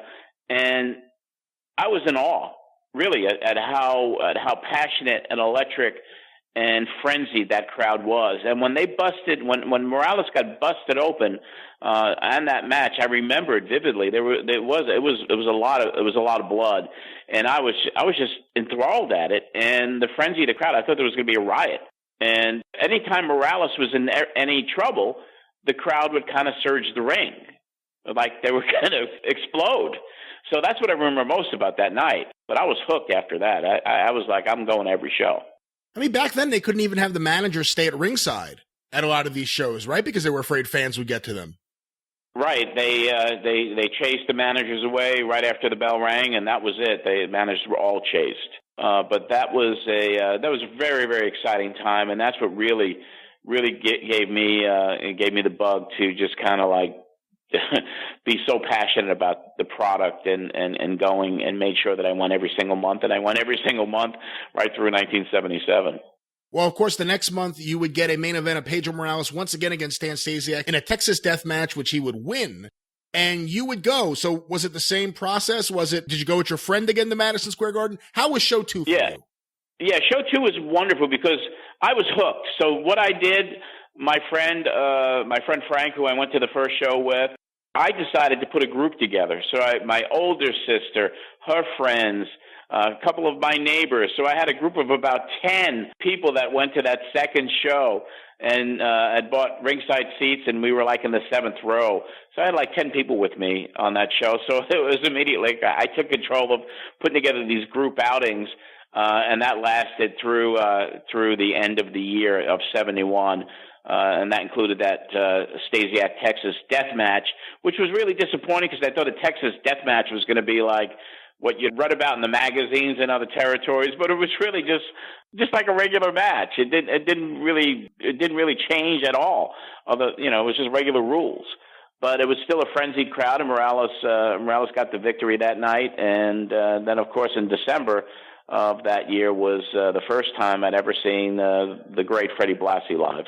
Well, Freddie Blassie would come in for 2 title matches against Pedro Morales. Of course, one of them being the Roman Gladiator death match, or Roman Gladiator match, I think it was called here, which was, of course, a creation of Jeff Walton, a friend of the show and a friend of yours out in Los Angeles. But here, so many people think of John Arezzi, they probably still think of Fred Blassie. What was it like for you to finally see him, and what were those matches like? Here's Fred Blassie, even though he's older and he's at a late stage in his career, still a heel that gets heat. What were the matches like with him and Morales? I was just totally, and I wasn't totally smartened up to the business at the time.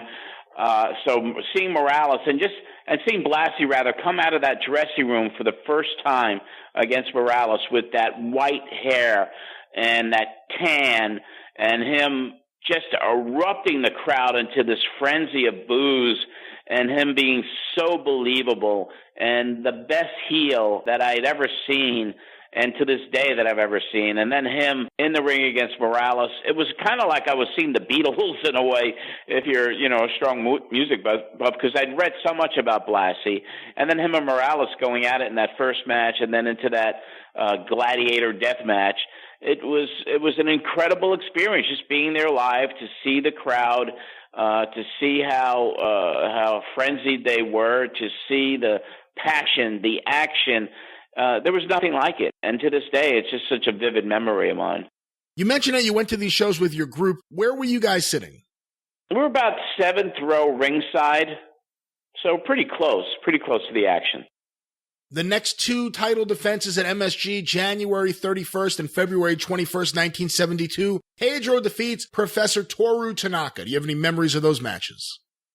I do. In those matches in the first quarter of 1972, the group had dissipated. I guess they weren't as frenzied as I was, and I had gotten the wrestling bug, so it was just myself and my friend Frank going again to see the matches, and so those matches were not quite as memorable for me as were those ringside matches and seeing Freddie Blassie. But I did attend those shows, but they weren't standouts because even the Ciclunas and the King Curtises and the Tanakas were just not performers at that time that I was really into very much. The next show is really interesting because it's March 13th, 1972, and Pedro Morales defeats, you just mentioned him, Baron Mikel Cicluna, but also Bruno Sammartino returns and wrestles Smasher Sloan, of course, defeating him with a backbreaker. What are your memories of what it was like when Bruno and Pedro would be on the same show in terms of how the crowd reacted to one versus the other during this specific time period? I would say that Bruno coming back against Smasher Sloan, he got a huge reaction, but Morales got a bigger reaction. And I think it was just because of the capacity of the crowd at that time were the Puerto Rican fans who Morales was their hero. So they're the ones that bought most of the tickets. What did you think? I mean, was this the first time you got to see Bruno live? Absolutely. It was great. It was a dream come true for me because Bruno was my hero. And seeing him against Smasher Sloan, who I had remembered from the 60s when I first started watching wrestling. Smasher Sloan was a performer at the time, and then him coming back, and then Bruno winning with the backbreaker at that show. It was a dream come true for me to see Bruno. It really was. The next month, you get Pedro on April 17th, 1972, pinning King Curtis. He would wrestle King Curtis several times in MSG. Do you remember those matches well?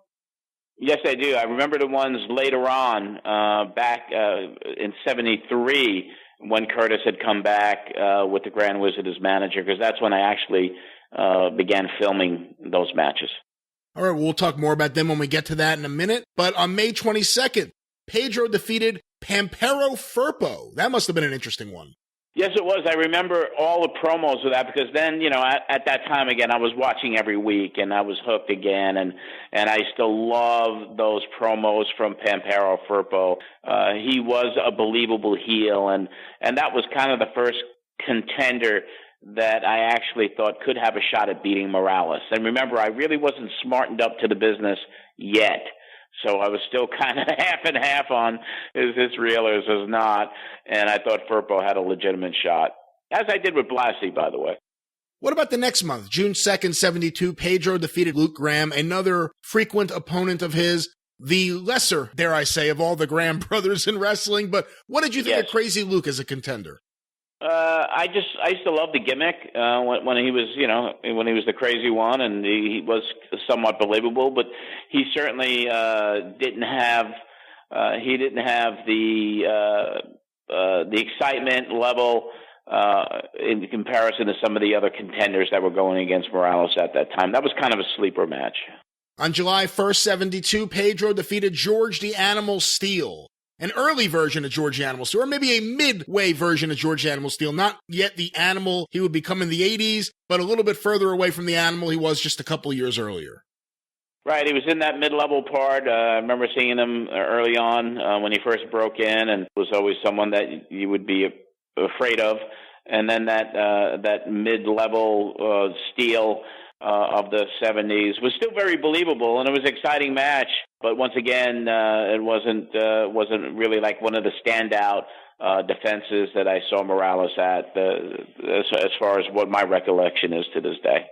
On July 29th, 72, Pedro defeated The Spoiler, who was there and was not able to wear his mask at this period of time, correct? Correct, that is right. And I believe he was with Captain Lou at the time. Yes, he was. And it was more exciting seeing Captain Lou at the time than it was seeing The Spoiler. He would always get a big reaction from the crowd at MSG, wouldn't he, Captain Lou? Yes, he did, all the time. On September 2nd, 72, this is a big one, Pedro defeated Ernie Ladd. What did you think of Ernie Ladd? Did you take him serious as a contender at this period of time? Yes, I did. Ernie Ladd was certainly someone that I'd watched when I was a kid, back in the late 60s, early 60s, mid-60s, and I thought he was a legitimate contender because Ernie was just this big dude and very believable, former football player, and I thought he had a legitimate shot at Morales.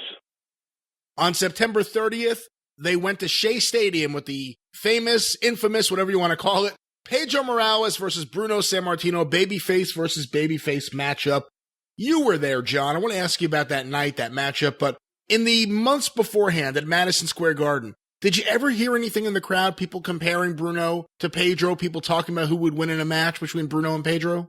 Yeah, that was always a discussion that the fans would have, and at that time, before the Garden shows, we would all congregate outside to use our little Instamatic cameras and take pictures of the guys coming in. So that was always kind of an argument, who would win between Bruno and Pedro. And there was never a doubt in my mind that if Bruno was ever in the ring with Pedro Morales, that Bruno would absolutely win.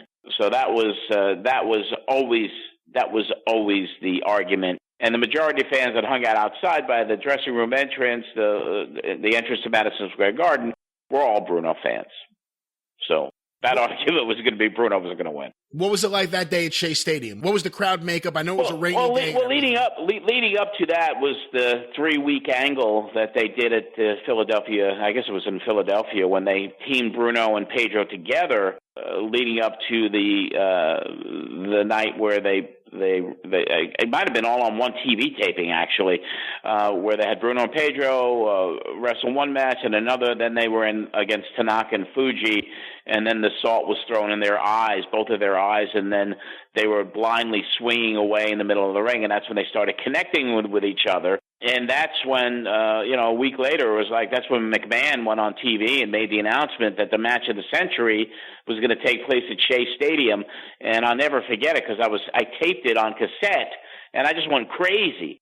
And immediately, with my friend, we got tickets to that show at Shea Stadium on September 30th. And I'll never forget, that was a very cold and rainy night. It was just gloomy. And my dad, who drove me and my friend to Shea Stadium, he was, I don't know, you guys are nuts. What are you going to see this crap for? And he dropped us off outside Shea Stadium. You couldn't believe where we were going. And that was the night that I actually found out it was all a work, because we were standing in line waiting to get in. We went to the entrance at Shea Stadium, I guess where the performers were going in, and a name that you might remember from the past, Professor Elliott. Do you remember that name by any chance? Elliott Marin, yeah. Yes. Professor Elliott came outside and says, well, it's going to be a draw tonight. I was like, what do you mean it's going to be a draw? I mean, it's going to be a draw. No one's going to win. I was like, get out of here. I didn't believe him. And my friend and I was like, no, it's not going to be a draw. And it was kind of like, it just ruined it for me that night because it turned out to be a draw. Then I realized that this was all a work. I was only 15 years old, but that was the night it was like, all right, this is all phony. This is a work. So that was anticlimactic for me because I was absolutely dead sure that Bruno was going to walk out of that ring with the belt, and then it was a draw, and then it crushed me. Beyond you, who had just had wrestling ruined for him by Professor Elliott, the rest of the crowd that was there on this rainy, cold night, how did they react to the draw? There was a lot of boos. It was the only excitement of that match. And that match was so boring because they just traded a lot of wrestling moves, arm bars and arm drags. And it really wasn't there wasn't any like punch to the face. It was all scientific. The most exciting part of the match was when George Steele, attempted to do a run-in, and then he was grabbed by, 15 or 20 security policemen to be, dragged back into the dressing room. So that was it was a very boring match where they billed it as match of the century. But to me as a hardcore fan at the time, it was very anticlimactic. It was very boring. And coming off the angle and, of course, the match at Shea on October 16th, 72 at MSG, Pedro teams up with Bruno Sammartino to go against the aforementioned Professor Toru Tanaka and Mr. Fuji, who are the tag team champions. A best 2 out of 3 falls match, which Pedro and Bruno win via disqualification. What was it like seeing them as a team in MSG, the two biggest babyface attractions in New York in a generation? Well, that was explosive, too. The crowd was up for it. It was emotional and was great, and especially with them holding the flags at the end of the match. It was really a great experience to be able to see that and see them two together in the ring. And by that time, it was like, all right, I know it's fake, but I still love it. Well, the next 2 matches you would get from Pedro at MSG, November 27th and December 18th, 72. On paper, they sound fantastic. I want to hear your memories. Pedro defeats Ray Stevens on both of those shows. This is Ray Stevens when he was still fairly young, before his body was completely beaten up. How good was he in 72? What were those matches like? Oh, he had a great. He was just great brawler, great bumps. I mean, just having him fly into the turnbuckle, and I believe he was busted open hard way in one of those matches. I do remember taking my Instamatic camera and still having those pictures somewhere because I do remember that he had a knot over his eye and there was blood, but he was a great brawler. Very, very, very believable. Very believable. That second show, John, December 1872, was also the debut of Mil Mascaras in Madison Square Garden. How big a deal was that compared to the world title match? That was huge, much bigger, because there was Mascaras, and it was the mystery. Is he going to be allowed to wear the mask? Because El Olympico, who would wrestle even on that show and previously, there was a law banning masked wrestlers in New York. So it was like, will Mascaras come out with the mask? And I was familiar with Mil Mascaras because of watching the Channel 41, the tapes from Los Angeles, and seeing Mascaras on those shows. So that was like, it was a big thrill to see him there. And it was, it lived up to every one of the expectations. It was a phenomenal match, and it was seeing Mil Mascaras there right in front of you. It was amazing. John, what percentage of the crowd do you think were aware of him in advance? And also, this is a hard thing to gauge, but do you think a lot of people were watching the TV that was coming out of Los Angeles on Spanish International and later Florida Wrestling that aired on the same channel? Do you think a lot of the fans who regularly went to Madison Square Garden were watching all the available wrestling at that time? I do remember Mascaras getting a pop, not an explosive pop, but a pop. So there, I would say, I would have to estimate if 30% of those fans, 25-30% of the fans were watching the Olympic Auditorium tapes on Channel 41. That might be a fair estimate in regard to the number and the familiarity with Mil at the time. The next month's show is a big one for you personally. On January 15th, 1973, Pedro Morales defeats Moondog Mayne, Lonnie Mayne. And this was the first show that you actually filmed. So tell me about that, your memories of that night, but also what made you decide to get the camera?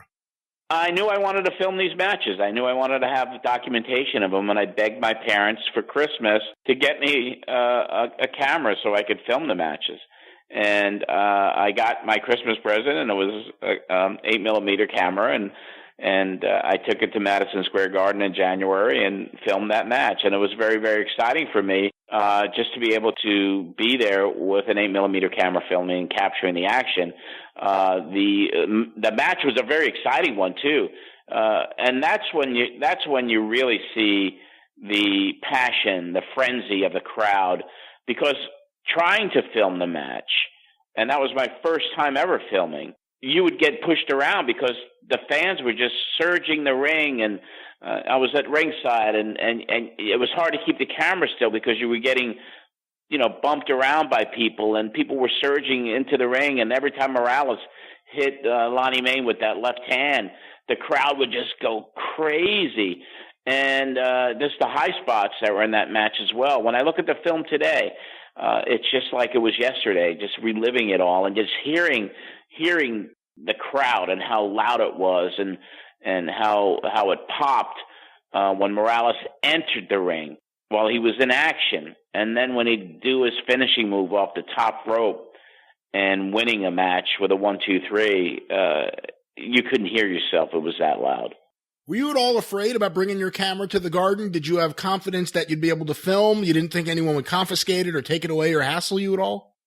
I never even thought about it, never gave it a second thought. I just have a camera bag. I'd have my Instamatic camera in there and my 8mm camera there, and I never got checked to confiscate it. I mean, I didn't even think they checked anyone coming in those days. The next month, on February 26, 73, Pedro once again against King Curtis, who he defeats on this night. What are your memories of that night and King Curtis as a challenger? I remember watching the TV leading up to it, and King Curtis was somebody that was very believable, very scary, had the Wizard as the mouthpiece, and he was very unpredictable about what he would do in the ring. And I remember that match vividly as well because I did capture it and have relived those moments recently by rewatching it and seeing King Curtis pick up. He took a camera, whether it was a plant or not, from one of the photographers at ringside. He took an actual 35mm camera and started hitting Morales over the head with it. And so that was really kind of believable to me as well. And then Morales finally won with the 1-2-3 after the crossbody off the top rope. But very explosive again, very wild crowd, very passionate, frenzied crowd. I love the opponents that Pedro's had the last several shows. Ernie Ladd, Ray Stevens, Moondog Mayne, King Curtis. Blassie's coming up again in a moment. These are guys who are some of the best promos of all time. What were those promos like? I mean, obviously that's where a lot of the heat came from, was Pedro going out there talking in Spanish, also talking in English, and then these amazing heels. Unlike the Bruno era where a guy would come in and they would do the 3 shows, or the Backlund era too. Pedro, some of these guys got 3 title matches, but it was never 3 matches in a row. A lot of mixing and matching, and a lot of really the premier heels in wrestling coming in and getting title matches.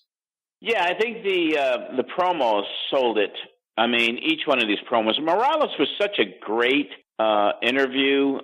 He had the broken English, but he was so passionate, and he would just work himself up into a frenzy when he would talk about these matches when McMahon was interviewing him, and hey Vince, I've been ready for any type of action, and it would rile you up.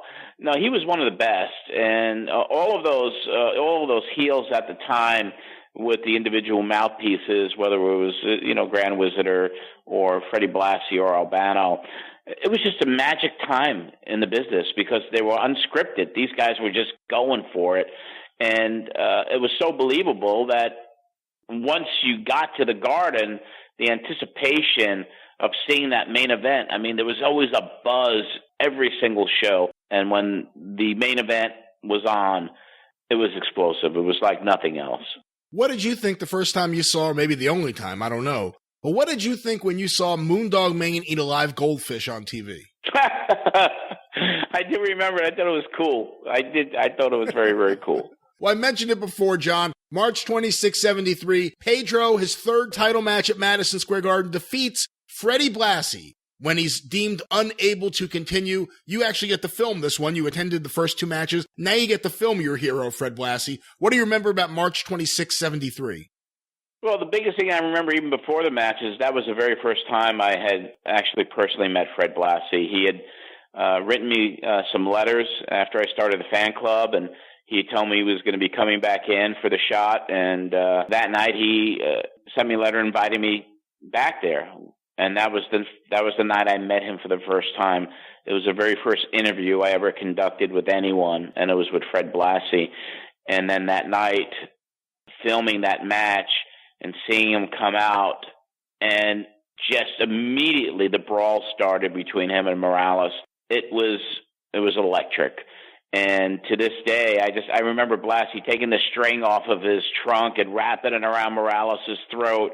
And I remember a fan throwing a flash cube into the ring that you would have on top of one of your Instamatic cameras back in the day, one of those disposable flash cubes.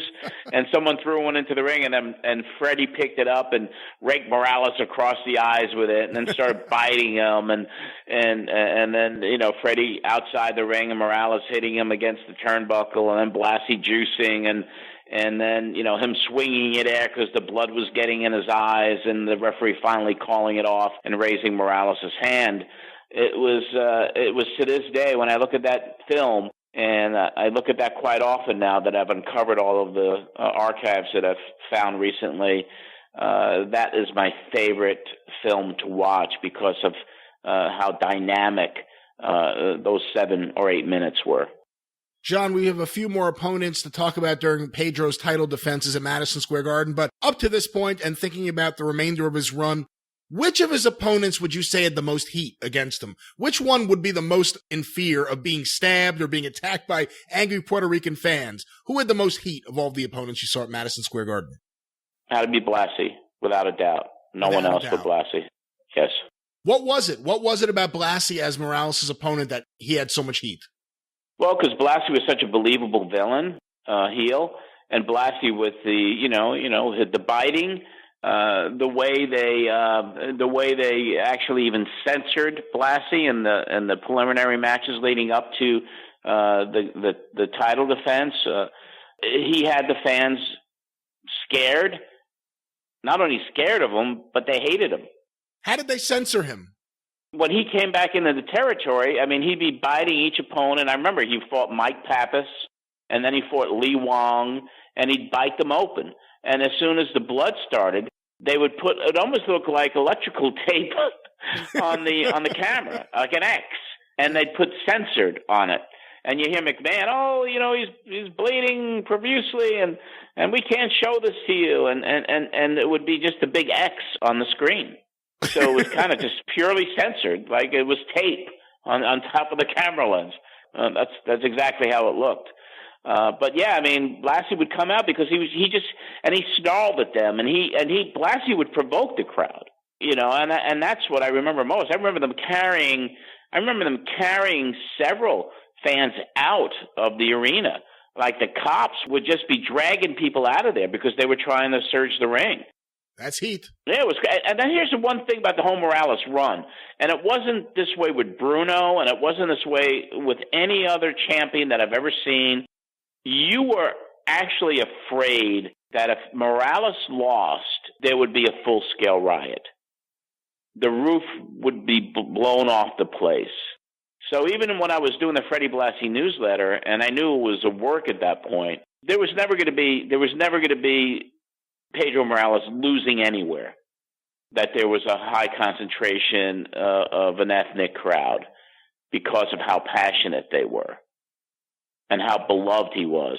And when he later did lose the title, they kept it as far away from New York as they could. Yeah, they did it in Philly. Yeah. They couldn't do it in New York. There would be absolutely no way that Morales could lose in New York. And I don't know if you know, Brian, I mean, you're such a historian yourself. I mean, how many times did Morales ever lose in Madison Square Garden? Was it that one time only against Stasiak in August of that year? I mean, I don't think Pedro lost at all after that. I think that might have been the only time he lost during that whole title reign. At the Garden. That's the only loss he had, even though it wasn't a pinfall loss, at the Garden during his entire title run and the period of time he was there afterwards. He would later be pinned in the 80s, but he had a long run where they couldn't pin him at Madison Square Garden. They were legitimately afraid of what would happen if he was pinned. Yes, absolutely true. John, the next two matches, August 30th, 73 and June 4th, 73, Pedro defends against and defeats Don Leo Jonathan, a mighty imposing wrestler and really a phenomenal wrestler considering his size and the things he was able to do in the ring. You filmed those matches. What do you remember about Pedro versus Don Leo? Those were the two matches that I felt in my heart that Morales was going to lose the strap to Don Leo. Don Leo was so much larger than him. He was very agile, very believable. I thought that he was going to be the one to beat Morales. I wasn't an insider or anything close to it at that point, but that was the guy I thought was going to beat Morales. And the films that I have, I still remember to this day the disappointment that I had because I wanted Don Leo to win against him so badly that I was very, very, very angry and very frustrated when Morales, came out of those two matches still with the title. You couldn't openly cheer against Pedro at the Garden, especially in the seventh row. You would have been killed, but... You couldn't. At this point in time, John, are you a heel fan? Are you a full-blown heel fan? Absolutely. Heel fan, yes. Because even though Morales... I look at Pedro today a heck of a lot different than I did back in the day. Because I never really was a huge Morales fan back in the day. Today I am. And I grew to appreciate what he did for how the fans reacted to him. Because those, for me, were magical times. Those, for me, and I wish every fan had the opportunity to see how it really was when he had his title reign. Because you felt like every one of those matches was a legit shoot because of how crazy the atmosphere was. It sucked you in. How would you compare that atmosphere to the second Bruno title reign, which from everything I've heard was even hotter than his first one? And obviously he was a bigger draw and a better draw at that period of time than he was even earlier in his career. But how would you compare, let's say, 1975, 1976, the fans reacting to Bruno to earlier on with Pedro? I don't think you were afraid of your life if Bruno was going to lose. I mean, the crowds were electric, and when Bruno made his way out into the ring from the dressing room with Scullin, I mean, the crowd would erupt. Can I compare it to the same type of eruption that Morales had when he came out and was in action? It was close. It was more of a, how can I how can I say that? I mean, it was more of a, such a beloved, passionate crowd for Bruno, the respect, the hero, the legend, everything that Bruno was. And with Morales, it was kind of a different eruption. It was just kind of different. It was a different passion. It was more or less like it was more pride from the Puerto Rican fans to like this. Pedro Morales was their hero, their champion, their gladiator. And Bruno was just this legend that everyone was just so excited just to see him there in person. It was kind of a different vibe, but still very, very exciting to watch. John, we mentioned him a little bit earlier, and the next two title defenses on June 30th and July 23rd, 1973 sees Pedro defend against George the Animal Steele. The first match stopped due to blood after Morales repeatedly rammed Steele's face into the turnbuckles and punched him. And the second match, Joe Louis was brought in as the special referee. What do you remember about those two matches with George the Animal Steele? The first one, I remember the blood, and George could never blade himself where the blood would go away pretty quickly. So I do remember that with Steele. He never really was a heavy bleeder when he juiced. Second match, it was just the fact that Joe Louis was there as the referee. And I have that match on film as well. Very historic to see Joe Louis in the ring. But it was a typical Morales match. It was 7-8 minutes, a lot of brawling, Steele running around doing the madman thing, and Joe Louis looked like he was half dead in the ring. He couldn't even move around. I didn't even know what he was doing in there, but it was just great to see him. But those two matches were certainly not as exciting as some of the previous ones. Pedro, of course, had two big title defenses against Stan Stasiak early on in his title reign in 71. And here we are in 73 on August 27th. And again on October 15th, Pedro again defeats Stan Stasiak in Madison Square Garden. The first match via judge's decision at the 52-minute mark. And the second match, a Texas death match. Any memories of these matches, John? And at any point during this period of time, did you think, yeah, Stasiak's going to be the guy to beat Pedro? Never thought Stasiak would be the guy to beat Pedro. I do remember that judge's decision by majority, I think they called it, the winner by majority. I mean, because that never happened before. It was kind of like, what is this? Why did they finish the match this way? Because now I'm getting a little bit more smartened up every month. I have a newsletter. I'm corresponding with people, and that was just kind of stupid. It was like by judges, by majority, the winner Pedro Morales, and the Texas death match they were never real Texas death matches in New York during those days anyway. It was almost kind of like you're at the point where, all right, we're getting ready, let's get something else in here because it just wasn't as exciting as it was early on. What gimmick match was the biggest draw in the old WWF for you as a fan? Was it the cage? Obviously, it wasn't Texas Death Match. What was it? What gimmick? It was the cage. I would have to say it was the cage. When they first had that first cage match, and I don't know if it was Bruno and Koloff. It might have been, but I mean, it was the cage match. Just the fact that was, a real good gimmick match, and because all the other gimmick matches were just by title only, they were never really any different from a regular match, even though they may have called it Texas Death or Gladiator Death Match. And I don't believe they had any Russian chain matches there. I believe they did those in Boston, but it just was a typical regular match back in the day. The final Pedro Morales title defense at Madison Square Garden is on November 12th, 1973, where Pedro defeats Larry the Axe Hennig. When the match is stopped due to blood loss by Larry Hennig, any memories of this final Pedro title defense at the Garden, John? No, I do. I just love the fact that Hennig was such a great brawler. I have that on film as well. And those were the days that I was actually now sitting at first row, because that was when I was able to bribe the ticket seller the day of each show and give him a $3 tip and sit at the first row now. Bill Baker, thank you very much. That was the dude's name. So that match, yeah, I got that on film. I actually just watched it about a week ago, and I just loved it because it was a great brawl, and I just thought Hennig was really believable, and it was great to see him in the ring. But that's still not having a clue that would be Morales' last title defense. Pedro would stick around for about a year or so and work Madison Square Garden until he would disappear from the WWF until he would reemerge in the early 80s with the Intercontinental title and various other things around that period of time. But what was that last year like when he was there and he wasn't champion? Was he still as over? How were the fans treating him at this point? What was that last year without the title like? It was totally different in regard to the reaction that he would get. You know, with still respect, he'd still get his cheers, but it wasn't the frenzy when he had the title and defending it against the Blassies and the Jonathans and the King Curtises. It just wasn't the same. John, looking back on Pedro and Madison Square Garden, you got to attend so many shows during Bruno's second title run, Backlund's title run, the Superstar Graham title run. How would you compare Pedro to them, and what do you think the legacy he leaves on the WWF and Northeast Wrestling is?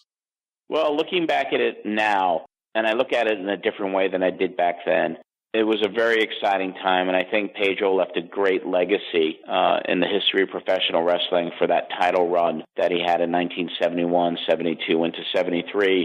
And I think that his brawling style, the adulation that the fans had for him, the fact that he was the hero to the Puerto Rican fans in the New York metropolitan area, that alone, that run alone, should be remembered more by the WWE today because he drew big crowds and he was an exciting performer and he was a gentleman in and out of the ring. John, one last thing before I let you go. I know that you have recently become active on social media, whether it's on Twitter or on Facebook, posting really cool things from your archives, whether it's photos, videos, programs, so many cool things. I've retweeted a bunch of them, and now you're on Facebook, like I said before. How can the fans stay in touch with you and keep up with what you're up to? Well, they could go to Twitter at John Arezzi. They can go to Instagram at John Arezzi.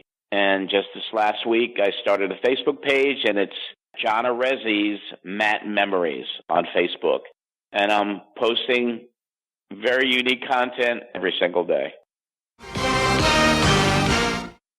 There he is, friend of the show, John Arezzi, with another fantastic segment looking at the life and career of Pedro Morales, and you'll be hearing John more in the future here on the Super Podcast. And from there, let's go to another friend of the show, and that being the Taskmaster himself, Kevin Sullivan. Kevin's been on the show several times, and I really wanted to talk to him right now because so many people are talking about the activities that took place in and around Knoxville in 1979, the Knoxville Wrestling War, as well as some of the earlier things that Bob Roop did when he tried to steal the territory in San Francisco. Kevin Sullivan was there for both instances. Mike, have you been following this on the Studcast and all the things that people have been posting online?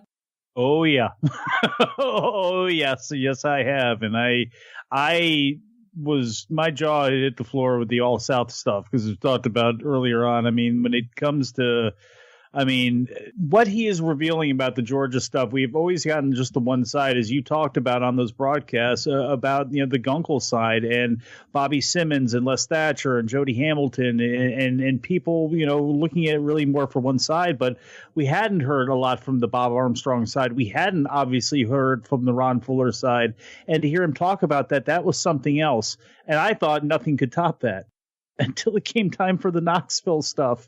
This is unbelievable. And to hear the pain in his voice and to hear, this has got to be something for him to go through to talk about this stuff and the levels to which they went to. Like, I knew that they did some diabolical stuff, talked to Les Thatcher about it. He, to this day, you could hear the bitterness in his voice talking about how they destroyed something that was so good and how they never were really able to get it back there, no matter who went in there, whether it was Mulligan, whether it was Cornette, even Ron later on, it just was never the same, and they killed that. But then to see, really understand with the video, with Plan B, and with everything that's gone on, it's amazing that any of those guys ever worked again. It really is. Yeah, and you'll be hearing Les talk about it here on the show, I think next episode, actually, so stay tuned for that. But before we go to Kevin Sullivan and getting his thoughts on all of this, and again, Kevin's someone who was in Knoxville for John Cazana, Ron Fuller, Jim Barnett, Blackjack Mulligan and Ric Flair, as well as Jim Cornette. So he was there for everything. He knows Knoxville wrestling as good as anyone in wrestling.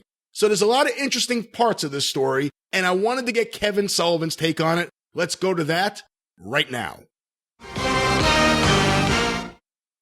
I am very happy today to welcome back to the Super Podcast someone who is battling the flu just like I am, but someone who is one of our most popular guests. He has been known for doing so many things in wrestling, but maybe best known for picking the Yankees to win the World Series right here on this show last year, and that is your friend and mine, Kevin Sullivan. Kevin, welcome back to the show. Thank you very much. It's great to be back on, and I don't think the Yankees are going to do it again this year either. When we do the opening day show, we'll have you on and we can talk about it. But real quick, before we go, were you really happy with the Red Sox last year? Did you like that team? Oh yeah. I actually went to more games probably last year than I ever have. You know, I live in the islands of Seattle. I won for the 4 days they were here. I'm going to go to, they open up their season here on the road, and I'm going to the 4 games here. And I went to 4 times Fenway Park, a couple times in Baltimore, Detroit, Jacobs Field, and whatever the old Tiger Field's called. What is it? With the big tiger in it now. It's not good to see. Yeah, I got to go to a lot of games, so I really enjoyed my summer last year, yeah. And where are you right now with David Price? I couldn't, you know, it was one of those things. I think he finally got over the hump, and I give him all the credit in the world because, as you know, if you know baseball, as Yogi said, 70% of it's mental and 70% of it's physical. You know, it's a mental game. Rick was the guy from St. Louis. Remember the pitcher who couldn't Rick Ankiel. pitch afterward? Yeah, Rick Ankiel. He couldn't throw. Tell me how that happens. And it's the only game the only business you can feel in 70% of the time for 15 years, and you're almost guaranteed to go to the Hall of Fame. Yeah. Yeah. It's pretty interesting. But like I said, you and I always love talking baseball. We'll definitely do that again when we do the opening day show. But what we're going to talk about today is something that everyone has been talking about. We had Ron Fuller on the show last time, and Jim Cornette and I have talked about it. And I've heard an overwhelming response from the listeners about this tape that recently emerged of the Knoxville Five: Bob Roop, Ron Garvin, Ron Wright, Bob Orton Jr., and the Great Malenko, exposing the business in 1980, apparently from the research we've done, in a television studio after hours, talking about the realities of wrestling. And it is a stunning video, to say the very least, and obviously one that people like you and people around wrestling never knew about, never saw, never heard about before. So I want to talk to you all about this because you have a very unique perspective, because not only were you there from the beginning of Bob Roop's career, not only were you there in San Francisco when everything went down with Bob Roop and Roy Shire, but you may be the only guy that worked for every major league version of Knoxville wrestling. Cazana, Fuller, Barnett, Flair and Mulligan, Jim Cornette. So you also have one of the most unique perspectives on the history of wrestling in Knoxville, because you've seen everything there.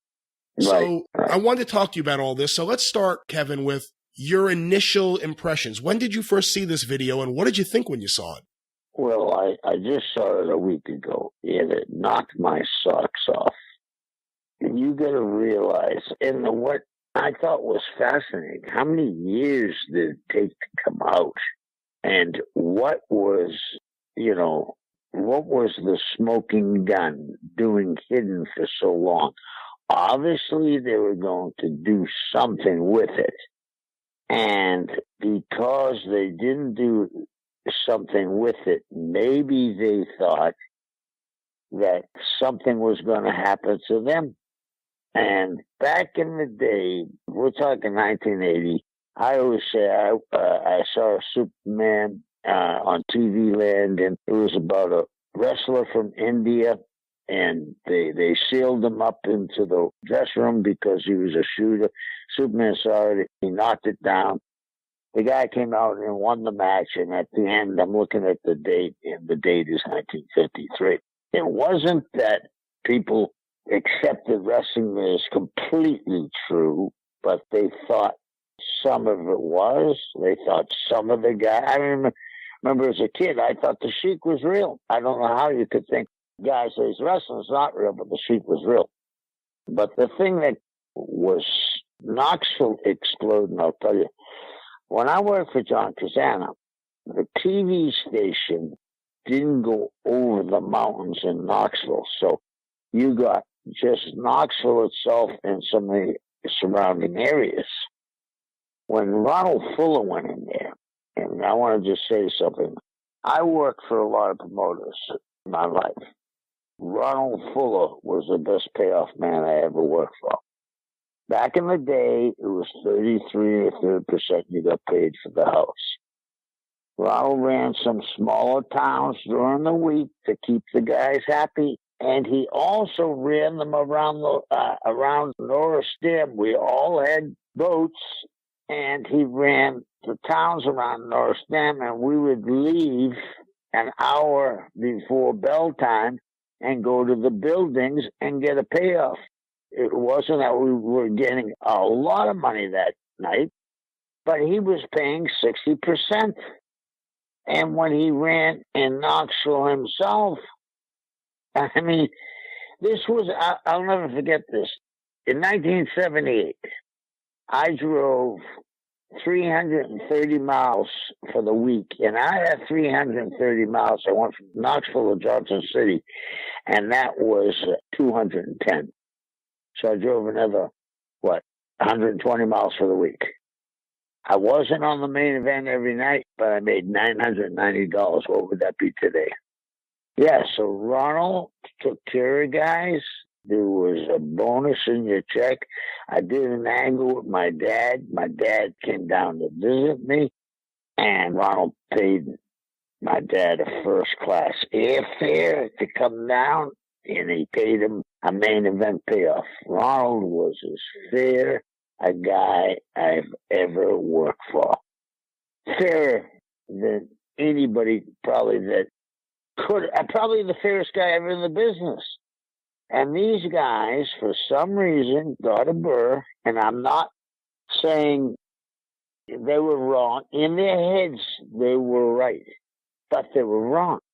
Somehow, somebody got to them, and it doesn't take much for a revolution. All it takes is enough people in the right spots to turn a business upside down. You know, I read a thing about one time when Lenin took over Russia. All he took over was the post office and the telegraph lines, the means of communication. Well, what he did, what these guys did, they were the 4 or 5 top guys. They took off the means of communication because they weren't on TV anymore, and they stepped right out of all the angles. So I thought that was a brutal thing to do. It wasn't that this guy was a slave driver. We had Christmas parties. There was bonuses. And the thing that I always admired about Ronald, if you made $900 a week and you were in the upper echelon, or $1,000 a week, and you were in the upper echelon for Ronald, the opener match made $650. So he kept it like a family. And occasionally a guy on the opener match, he would throw him in a semifinal to give him a little. He was very good at looking at payoffs.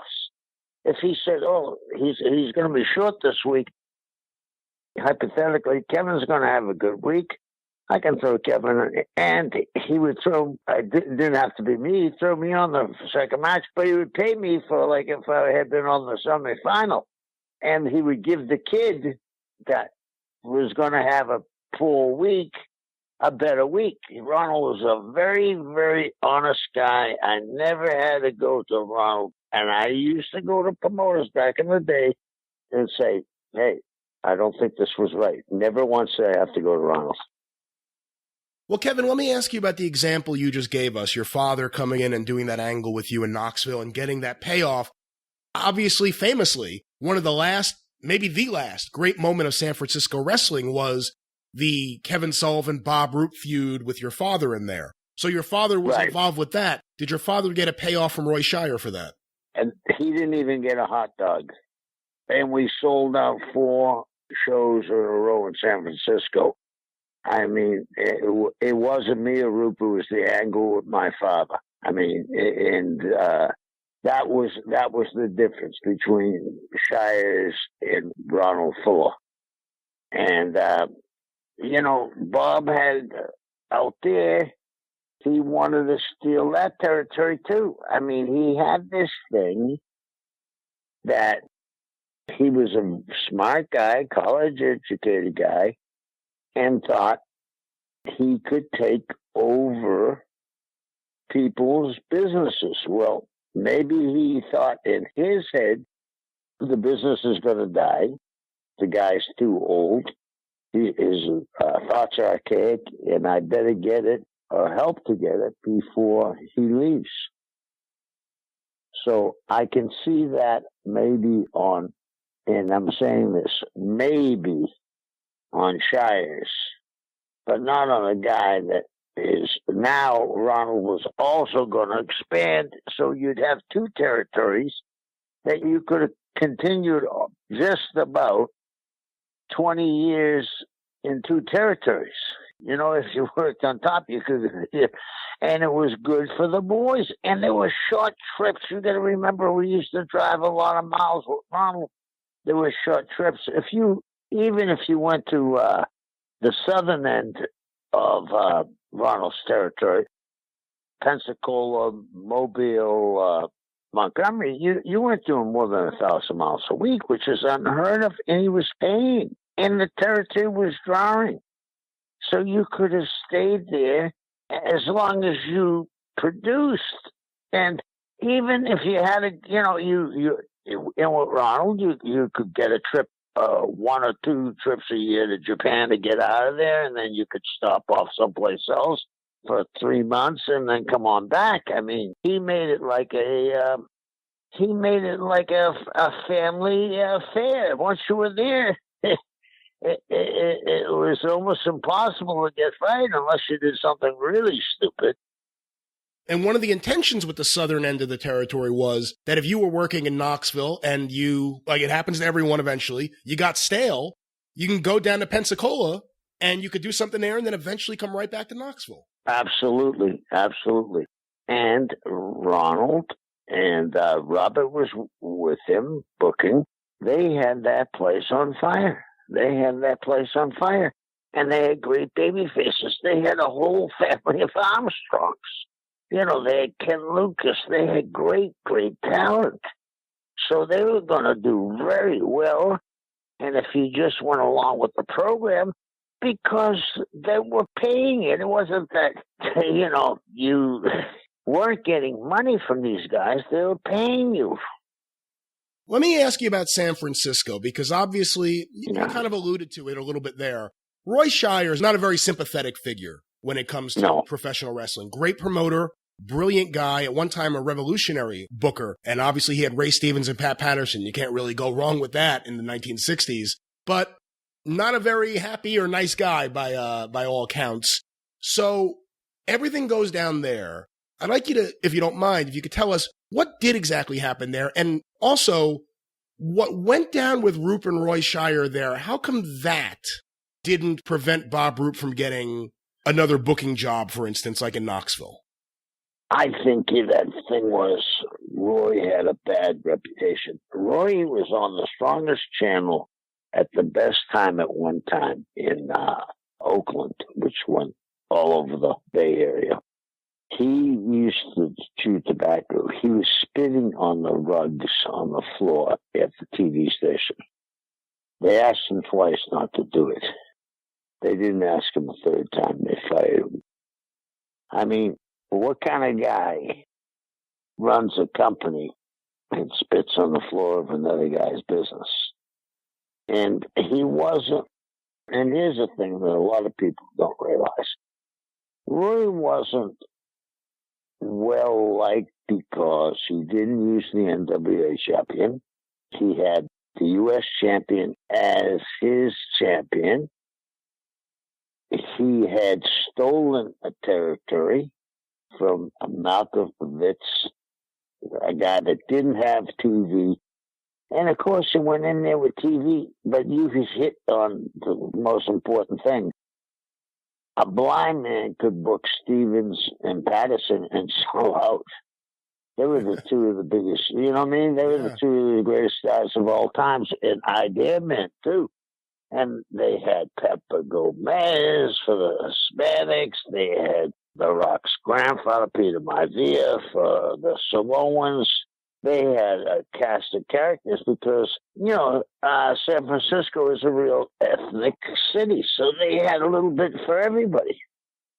And, years earlier, Roy had actually tried to invade Hawaii, which Ed Francis and James Blears had. He tried to go in there and run against them, and that didn't work out the way he had hoped, but it's not like he's an innocent babe in the story, is the point. No, he tried to run Vegas when LaBelle was running Vegas.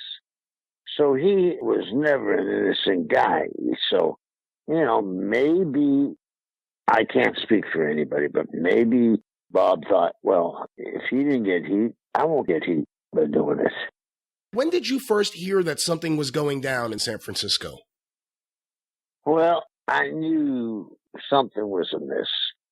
I had wrestled Bob for the U.S. title, and I beat him in the whole thing.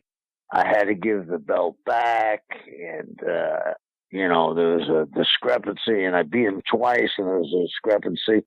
And then we had Roy's patent was the third match.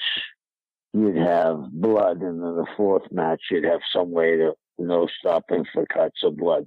Well, the fourth match, they brought in Haystack Calhoun to be the special referee, and the only way I could lose if I used a foreign object. Well, Roop pulled out a foreign object, went to hit me with it. Calhoun blocked it. It ended up in my hands. Calhoun turns around, sees it in my hands, and disqualifies me. They carried me to the ring and carried me back on a pole. I think that Roy was trying to kill his own territory because he was afraid of Roop at that time. Roop had a bunch of guys that were loyal to him, and he was afraid of it. And when it happened with me, I knew I was through. You can make some mistakes in the wrestling business, and the people will forgive you. You can't make a mistake like that. That's really, really, really insulting them. And I knew I was through there, and that's when he came to say, "Oh, I'd like you to stay." And I said, "I can't. I know it's what's going to happen." And I was putting my faith, I was going to have to put my faith in his hands. After that finish, I couldn't do it. But Roop stayed for a while, and he tried to do some things, but it didn't work out. And then Roop ends up in Knoxville, booking for Ron. Right. Robert Fuller and his crew had gone to Memphis to help out Jerry Jarrett and Buddy Fuller there. And Bob comes into Knoxville, and a lot of the guys that we see that are a part of this tape were already there. Bob Orton Jr. was already there. Ron Garvin was already a major star there. The great Malenko, obviously involved with this, and Ron Wright is a legend in East Tennessee. So they were all there. And he goes in there, and within several months, everything goes down. You were there too, obviously. Right. Did you see something happening, or was it kind of just out of nowhere that Roop would decide to make this move on Fuller? It was out of nowhere because I'm not sure if Orton, but the three of the other guys lived in the same apartment complex and talked to one another. So I think they were planning to do this to Ronald, and hindsight is 2020. I think that Ronald is such a good guy. He couldn't believe that something like this would come, especially the way he was treating people. Kevin, one of the things people have been asking themselves after this video emerged is, what was the point? Who was this being made for? What was this being made for? What were they hoping to gain out of it? And did they gain anything out of it? Seemingly no would be the answer most people think. Do you have any thoughts on that, on who this was made for and what they were trying to do? Yeah, I think there's a second part of this interview, and we won't get into length because I don't like to surmise on things that I'm not sure of. But you saw the end of the interview, and they indicated there was some more dirt coming out. Barnett, at this time, bought Knoxville, and it was going to be part of the Atlanta territory. But it was going to be a territory within the Atlanta territory, and Mark Loomis was going to be the booker, and he was going to take me up there on Friday nights.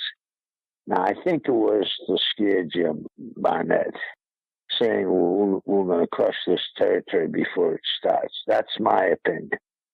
Because from what I heard, that Jim did pay them to leave. That's interesting that he paid them to leave, because obviously they would all eventually just end up in Kentucky with Poffo. Right. Wow, so you actually believe Jim Barnett paid these guys to leave Knoxville? I believe Jim would pay them because Jim was a businessman. He knew that if he was going to absorb Knoxville, and he didn't want anybody coming on TV. And they had the tape, it was probably shown, and saying, oh, wrestling's fake, I've never had a real wrestling match, and blah, blah, blah. And there's more to come. So, I mean, that's a pretty damaging assessment of trying to start a brand new company. What was it like in Knoxville when Georgia was controlling the office, that brief period of time, relatively brief before they sold it to Flair and Mulligan? Yeah, it was a very brief time, and it was doing well because Mark, was the maniac, Mark Loon, at the time. But I think that Jim saw that could be. Jim was a very, very smart guy. I think that Jim saw that, okay, now I have to make a tape for Knoxville alone. It's more cost than I thought it was going to be. Now I get to rent smaller buildings, and the return isn't going to be, maybe I should take Knoxville. And then all of a sudden, Mulligan and Flair come along and say, hey, we'll buy it from you. So I think that's how it was broken.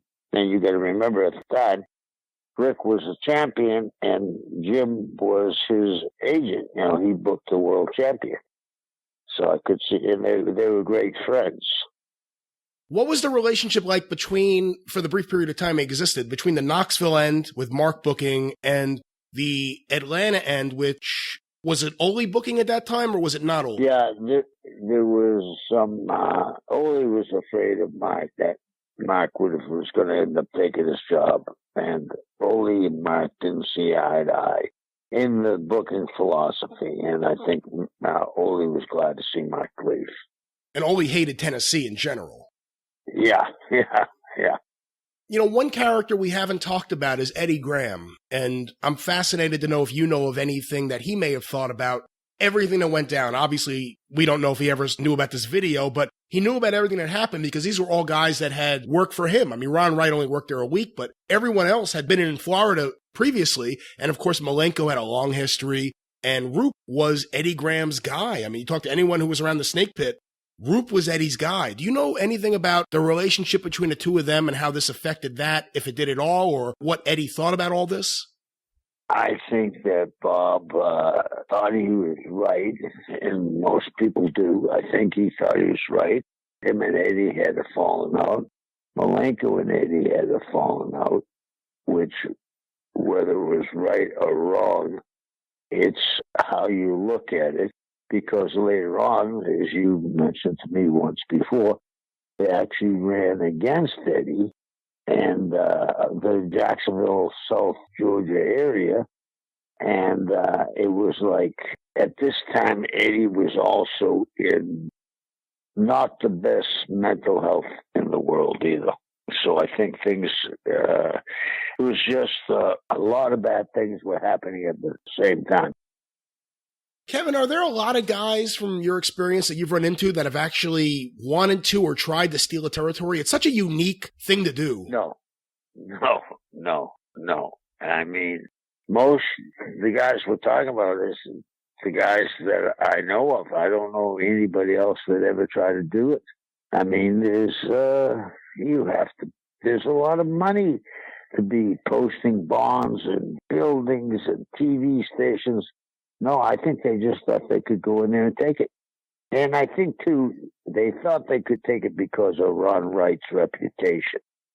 Does that make sense to you? He was a legend. I mean, nobody was over in Knoxville and East Tennessee like Ron Wright. And if people saw him today, they would say, how could he got over?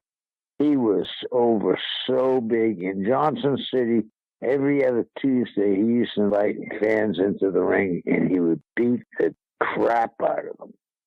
He was over. And, we're talking a long time ago where we weren't as sophisticated, and they out there in Knoxville got 1 to 2 channels at best. So he was on, and when he was on, I'm sure he was doing 50% of the audience there. So I think they thought with him they could do it. Well, another interesting guy that came back into the fold for that brief period of time where they ran All-Star Wrestling against Ron was Big Jim Hess, who Ron had fired as the commentator years earlier. All of a sudden, he was back there. He had a long relationship with Ron Wright and a little bit of animosity towards Ron for letting him go. Do you have any memories of Big Jim Hess? I only met Jim a few times, but he was Ron Wright's dear, dear friend, and I think that's how it happened. He had, like you said, animosity to Ron, but he was very loyal to Ron Wright. If we could take a step back real quick, Kevin, to the beginning where we kind of started. John Cazana, we just recently on Ron Fuller's Studcast talked about Ron purchasing Knoxville for $150,000 from John Cazana. Tell me a little bit about what it was like before Ron. You were there, obviously, one of the people who could say you got the team with Whitey Caldwell, who is with Ron Wright. He's that other legend in East Tennessee. What was it like working for Cazana? What were the payoffs like? What were the shows like? What were the big differences between Cazana and Ron? Ron was always bubbly. He's always one of the guys. John Cazana was a great payoff man because he was separated from that territory. He was a territory within a territory, so he had to take care of you. So he was a great payoff man. And there was nothing, you got to realize too, back then, there was very little entertainment in Knoxville. So it was either wrestling or UT football and football season. But other than that, there was nothing. And they did a hell of a job. I mean, Whitey Caldwell and Ron Wright threw huge houses at the ballparks all around the territory. Do you remember the first time you went into the Coliseum? Yeah, I was there. It was first day I came in, and I worked with a young boy, Terry Gibbs, and I had an enhancement match, and then the Mongolian stopper was on top, and I got to see him, and he was fabulous. I mean, you actually got to see, though, because Ron always talks about the fact that he bought a town and he turned it into a territory. When you were there teaming with Whitey Caldwell, did you have any idea that it could become what it became with Southeastern, a full-fledged territory? I always thought that if they got TV that went over the mountains, they'd be going into places that had never seen wrestling on television. And I'm not going to say smart enough, but I knew technology was eventually going to build a tower high enough that it would go outside of Knoxville. And when they did, it was sellouts for a long time. Kevin, I mentioned at the top that you work for every major league version of Knoxville wrestling. And, of course, you wrestled for Smoky Mountain Wrestling in the 1990s for Jim Cornette. Yep. In your opinion, what are the long-term repercussions? What was the long-term effects of the public battle? It got into the newspapers. There were letters in the newspaper where Bob Roop, they said that Ron was the promoter and the athletic commission should shut him down because of that. What do you think was the long-term, if you think there were any, long-term problems that everything in the 1979 Knoxville Wrestling War caused? I think that when Jimmy took over, he smoothed it out. It took a guy like Jimmy to get that going. And I still believe this. If Jimmy had gotten Chattanooga, Lexington, and Evansville, it'd still be a territory. I'll tell you, it would have been, if he would have just been able to get Chattanooga and Greenville, it probably would have been a territory. Yeah, he just didn't have enough big towns. Well, Kevin, before we wrap things up, we've talked so much about Knoxville today. Let's end on a happy note. What is your favorite Knoxville wrestling memory? My favorite Knoxville wrestling memory, we played a softball game against the minor league team there. They were single A, and I hit a ball over the fence in a single A stadium. So I rounded... I made it. I thought I really enjoyed it. And that was other things. That's what Ronald did. He did things like that for the guys, and the money went to the charities, and he did a lot of good things. And I was very sorry that ever happened to Ronald. And he's a great guy. I just want to end it with that. He's a great guy.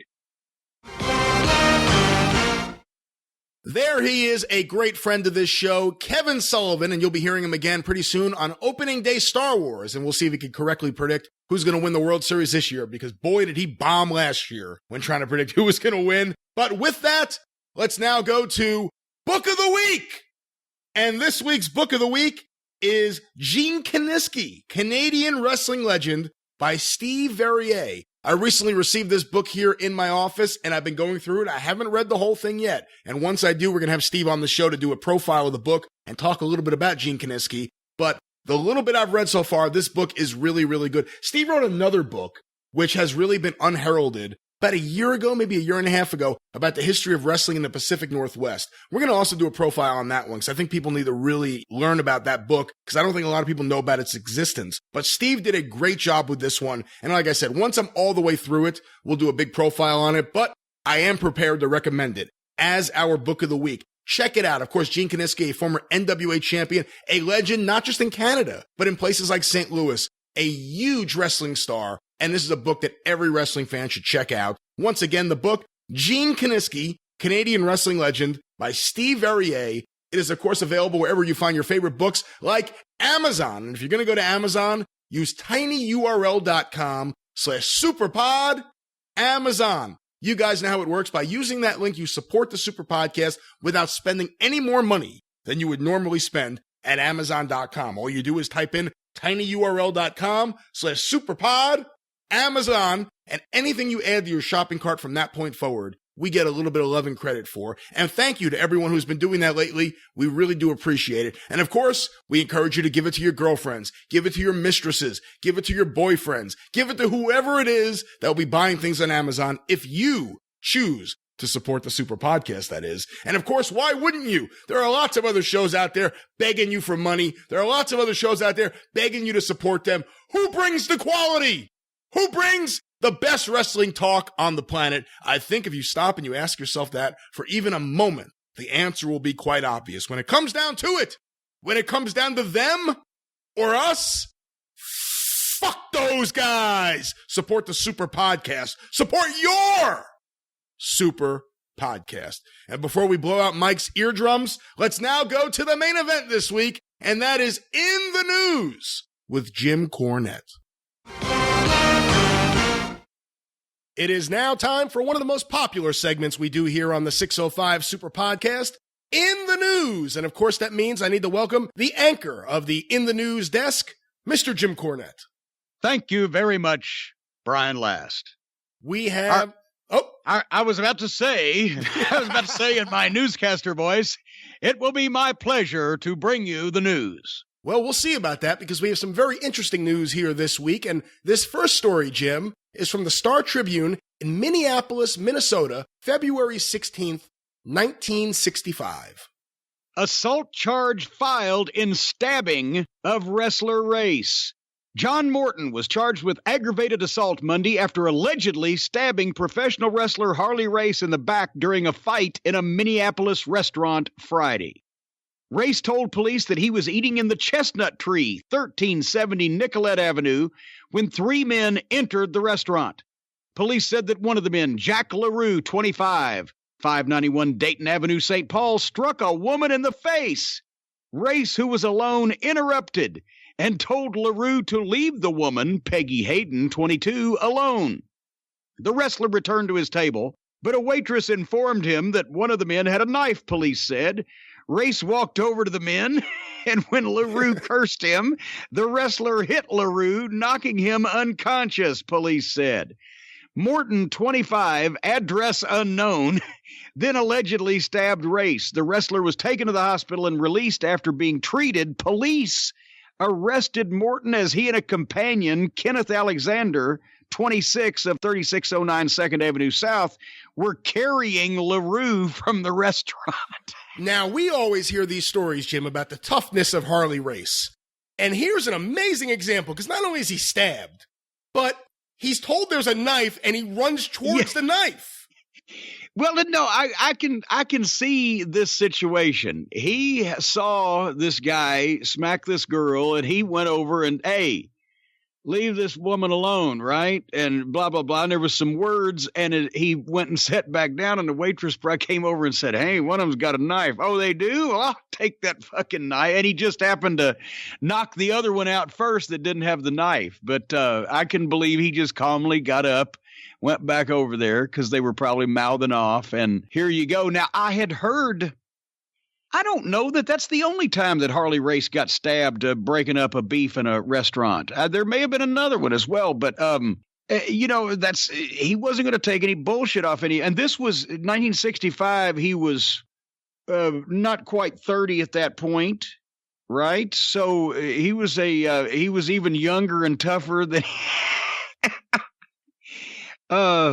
How many guys would do that, Jim? How many guys, from that era? Today is obviously a different world altogether, but in, let's say, the 80s even, how many guys, if they were in a restaurant by themselves and they saw a commotion like that, would actually get up and get involved? But some of them. I mean, I can't just specifically call exact names, but, Buddy Rogers, didn't he make the papers a couple years before he died for taking some guy down in a diner or something and fucking him up that was trying to rob the place or bothering people? He was 71 or so, I think, at the time. Yeah. I mean, it obviously would depend on the venue and the numbers, but I wouldn't be surprised for a guy like Harley of 3-on-1, he would do the old deal where he wanted to wait until a few more of them showed up to make it even. How much time did you ever get to spend around Harley? I know he was there briefly in 1990. I know he was there in 85, but that may have been before you got in there. Did you get to spend much time around Harley during your career? Well, just every once in a while at most recently over the past 20 years or however many years at Fan Fests and et cetera. But I mean, he was in Greensboro one night as a special attraction while we were, had just got in for Crockett. And, I didn't sit down and take up all of his time, his important, bootlaces and cigarette smoking time to bend his ear like I would one of the boys that, wouldn't knock me out. But I remember, in that night in Greensboro, we were sitting near each other in the locker room, and he was talking about, I can't remember how it came up. He might have mentioned he had to have surgery on something, and he took my hand and put it on his kneecap. And that would sound, in anybody else but Harley, it would sound dirty, but he put it on his kneecap. It was like feeling a beanbag. His kneecap wasn't in like a bone. It wasn't mushy. It was hard pebbles of shit. And his elbows were like pebbles of shit. And I'm like, what the fuck? Because he took all those bumps all those years. He took them exactly squarely and perfectly. But my God, he used to take that full flat back body slam on concrete. And, even as tough as he was, it fucked up a lot of shit in there. But I was amazed he could still walk. And he was out there wrestling in one of the main events. I don't think I ever really truly appreciated Harley when I was younger until I saw the Mid-Atlantic tapes and I saw that match with him and Steamboat.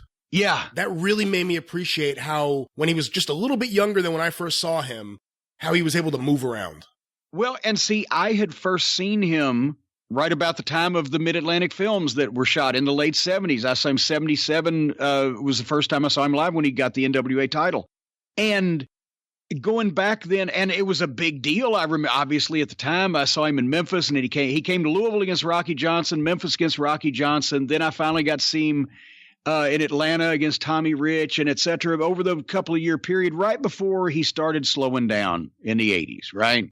But when I go back now and look at the notes that I made from those matches, it's always the same thing. Best match I've ever seen Rocky Johnson have. Best match I've ever seen. It was him, and I wasn't quite familiar enough with his work to know what to expect. But it was, and then his best stuff physically was in the late 60s, early 70s. That's why they considered him as the guy to go between Funk and Briscoe to begin with, because he was one of the best workers in the world. George Shire recently was here on the show talking about just how good Harley Race and Larry Hennig were as a tag team. And unfortunately, there's very little, if any, footage of them together. Yeah, I don't know if I mean, there might be some real flickery 8mm stuff out there, but I don't know if I've ever seen a videotape of Race and Hennig. Real quick before we move to the next story, you bring up Rocky Johnson. Obviously from Memphis Heat and from what I've been able to gather throughout the years, I know that he was, for a while there, a pretty good-sized star, but unlike a lot of the guys, Austin Idol, Jimmy Valiant, whoever it may be, who were in and out of there a lot throughout the years, it didn't seem like he came back that often. Just how big was Rocky Johnson in the Memphis territory? It's hard to explain in that he had great matches on top. He was pushed in main event position, and he drew, especially the first couple of times he was in.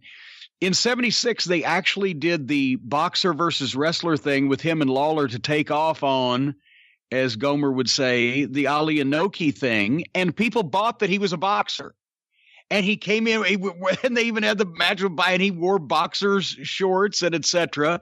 And then suddenly he started wrestling, and people accepted that too. But he drew big houses, especially in Memphis. And I mean, it's no secret they loved in that era black baby faces. Zulu against the Stomper. Stomper was so hot and Zulu looked so good, he sold out to Coliseum 3 weeks in a row. But Rocky, he was a great athlete and he could work and he could carry it. He wasn't the outlandish promo that Handsome Jimmy or Austin Idol or even like Lawler or, the other guys that got over to that level. And Dundee was the exception too, but he worked his ass off. But I think that Rocky Johnson in Memphis drew well based on his work while he was there, and drew big houses, especially in Memphis. I mean, I'm not going to say that he, fucking tore the house down in Louisville every time he was there, as far as the gate. But people don't remember the great angles that Rocky Johnson did because he never did those great promos. They remember whether on the heel side, they remember Austin Idol breaking the plaque over Lawler's head, or LeDuc cutting his arm with the axe, or the Tupelo concession stand brawl. They remember the Lawler Dundee, because Dundee got his head shaved. None of the great angles involved Rocky Johnson or the great promos. So they really didn't show highlights of him when he wasn't there so much. And also they showed more highlights of the heels on TV anyway, because they would come back and either team with or fight Lawler again eventually. But Rocky was a babyface. So I think when he came back, he had another run in 1980 that didn't do any business because nothing was doing any business because Lawler's leg was broken and he was gone. So that was kind of forgotten. And then they came back in the mid-'80s after the Watts talent trade. I think that's when when the Rock City moved from Hawaii to Nashville, and it was like 6'4" and 15 years old in high school. And by then business was dodgy. So it was really at first run in 76 and 77. He was a big star at a time and a main event guy at a time where business was doing pretty goddamn good anyway. Jim, as we move on to our next story, I want to make... Boy, that was a long goddamn answer to that, wasn't it? It was a good answer, though. Well, I had to work it out in my head as you asked me, because they didn't keep showing the tapes over and over. While he was in big drawing programs with Lawler and other guys, he wasn't in these memorable angles that were saved on tape for so many years. And I think he just was a guy that, didn't get replayed over and over. Jim, as we move on with our next story, I want to make mention that these stories have been pulled from Scott Teal's Crowbar Press archives on Facebook. I encourage anyone who enjoys wrestling history to check out his page. Great stuff, the Crowbar Press archives. But this next story is from Upland, California, December 4th, 1941. Belt put up as security. Upland, December 3rd, Bill Varga, 22, said to be the world's light heavyweight wrestling champion, and two companions were at liberty today under $10 bail each following their arrest on charges of discharging firearms in the Upland city limits last night when they were hunting rabbits with the aid of a flashlight at 13th Street and Benson Avenue. Varga, who gave his address as 5406 Lexington Avenue, Hollywood, had with him at time of his arrest his championship belt, which he said he won Monday night at Hollywood Legion Stadium. He left the belt as security while he and his companions, Earl Patrick Hallinan, 21, of 1111.5 North Coronado Street, Los Angeles, and John Hallinan, 34, 2610 Scott Avenue, Los Angeles, drove to the metropolis to secure cash with which to post bail. The trio assertedly had bagged 3 rabbits when arrested. This is a young Count Billy Varga, obviously celebrating his big championship win with this rabbit hunt at night. Jim, in general, and I know some places the wrestlers don't get to leave the arena with the belts, and in some places they do. What's the protocol in terms of what a wrestler is supposed to do with the belt, where they should bring it and where they shouldn't bring it? Well, I don't know about these days, and it varies from company to company. But in the old days, if you won the belt, it was your responsibility. Put it in your bag and carry it around, and you better fucking have it when we need it, and you better give it back when it's time. And that's obviously every time in the old days in the territories when they had a change of championship belts, it was usually when the last guy got mad about money and took off with it.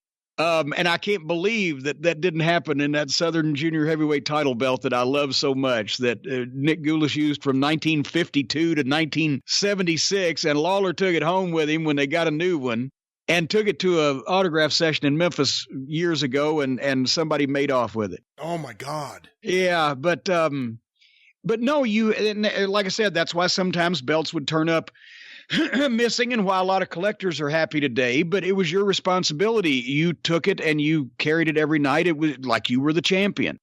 And obviously in the territories, there wasn't a deposit like there was for the NWA belt. It was, depending on the era, and I think the person, 10 grand or 20 grand, or finally Flair had put up 25, I think, or Crockett put it up for him probably. But in the territories for the regional belts, there usually wasn't a bond or a deposit. It was your job if anything happened to it. And I would have to think that this Billy Varga would go on to be, 1941? In the late 40s and 50s, he'd be one of the names in local Los Angeles wrestling and be a big star and on the TV and everything. But he's a 22-year-old kid with 2 other jackoffs out hunting rabbits with a flashlight and fucking guns. While he's got the belt, he probably just won it and they went and got drunk. If the promoter, who was the promoter back then in L.A.? 41. That would be interesting. I don't know that off the top of my head either, but whoever it was would have not been happy and probably wasn't happy to see this in the newspaper. I'm wondering how quick Billy Varga lost that belt after this came out in the paper. That's a good question. Something I need to look into here. In the following week, Billy Varga loses championship. In Smoky Mountain Wrestling, did you have any rules in terms of guys who left with the belt, what they could and couldn't do, and what would cause you to blow up if you heard about something with the belt? Well, back in those days, the guys, as long as you brought it to the fucking show the next day, I mean, I have pictures myself of a variety of championship belts wrapped around a variety of female people that have been close to me over the years. I don't care what you did with it on your own. I don't think anybody was spunking on it like that one with Paige. But I didn't, as long as you brought it back and you had it there the next night and I didn't lose it forever. I don't know of anything that anybody else had done with it. They left it in their fucking bags. Hey, what do you think about the idea that Kerry Von Erich carved his initials into the NWA belt? Oh, he could have at least done it in a place where it wasn't on the main plate. It didn't show. He could have put like a monogram over on the end somewhere. But it meant a big deal to him, or it meant a great deal to him. That was, something his dad had always wanted. So I'm sure it meant a lot to him, but I don't think he needed to deface the plate over it. I still haven't found an answer to who was it that carved the word stooge into the front of the old North American title in Mid-South Wrestling. I still need to find out what happened there. But Jim, our next story, let's go across the pond to Blackpool, England, January 4th, 1960. Burglar picks wrong home for break-in, Blackpool, England, UPI. John Rankin decided to break into the home of Dominic Pye, and that was his big mistake. Pye, who makes his living as a heavyweight wrestler, picked him up and put him to sleep. Pye said he used a 3/4 Nelson with a gentle press on one of the neck arteries. Rankin was convicted of burglary and ordered jailed for 5 years. Boy, they don't fuck around in Blackpool, England, do they? I'll tell you, that gentle press on the neck arteries, that's a very popular move amongst wrestlers when they deal with a burglar, I would assume. Well, and still, I'm still going back to this sentence. 5 years for breaking into a house, not stealing anything, and getting choked out with a fucking English cravat for your fucking trouble. I bet he never stole again. He probably didn't. And I have Pie is a well-known. Is this the Pie I'm thinking of? That was a well-known English shooter, British shooter, or is this? I don't know either. I don't know, but let's move on to our next story, Jim. Yes, let's move on since we don't know. Let's go to Baltimore, Maryland, December 1st, 1938. Police unmask Golden Terror of Wrestling. Baltimore, December 1st, Associated Press. Unsympathetic police unmasked the Golden Terror of Wrestling shows as Robert Weatherly, Philadelphia, ringside weight with mask, 303 pounds. Weatherly was booked on an assault charge under his real name despite his protest that his mask and concealed identity were an important part of his box office appeal. The Golden Terror lost to Nick Campofrida in a match here, and his defeat was greeted by a barrage of pop bottles and other missiles. He roared defiance, and a spectator, Max Jacobs, said he was kicked in the chin by the enraged Terror. Hearing was set for December 8th. I personally feel really bad for the Golden Terror here in this situation, asking the police, please do not unmask me. This will kill my business, please. And now, but now we know that what wasn't Clyde Steves a Golden Terror in the 40s, or was he the Golden Superman? No, that was Walter Podolak. That's right. So a lot of I'm just glad he wasn't unmasked in fucking Nashville. Nick Goulas would have fired him. They never unmasked Pat Malone, by God, when he was the Green Shadow. He was never unmasked? And not until he lost it in a match to Roy Welch. But the cops couldn't get his mask off, I bet. Pat was a salty old bastard. Jim, our next story, let's get back to your old stomping grounds, Memphis, Tennessee, December 21st, 1943. Memphis sports writer Fall Guy for Lady Wrestler. Memphis, December 20th, Associated Press. Henry Reynolds, commercial appeal sports writer, saw a blonde lady lugging a huge parcel into the post office. Chivalrously, he volunteered his services.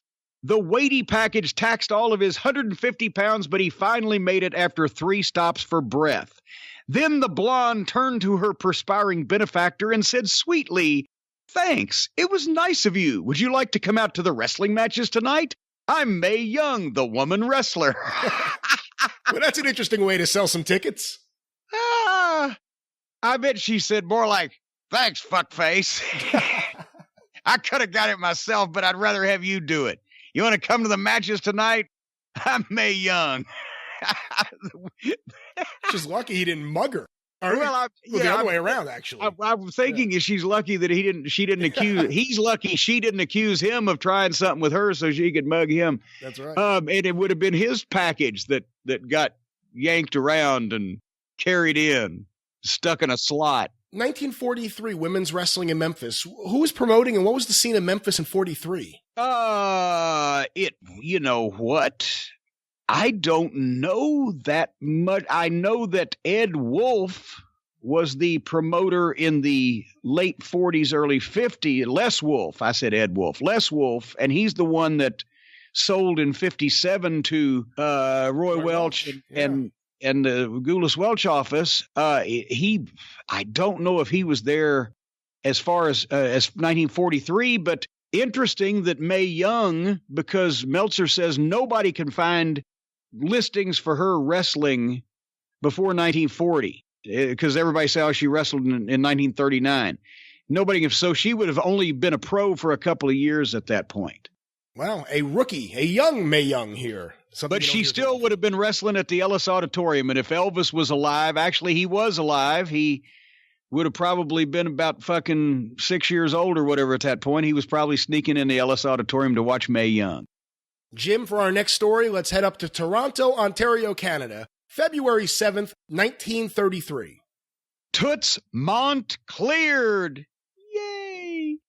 Toronto, Ontario, February 7th. Joseph Toots Mondt, wrestler from Denver, Colorado, was acquitted here yesterday of responsibility in the death of Teresa Lucioni. Mondt's conviction for criminal negligence in connection with an automobile accident was quashed by the appellate court here.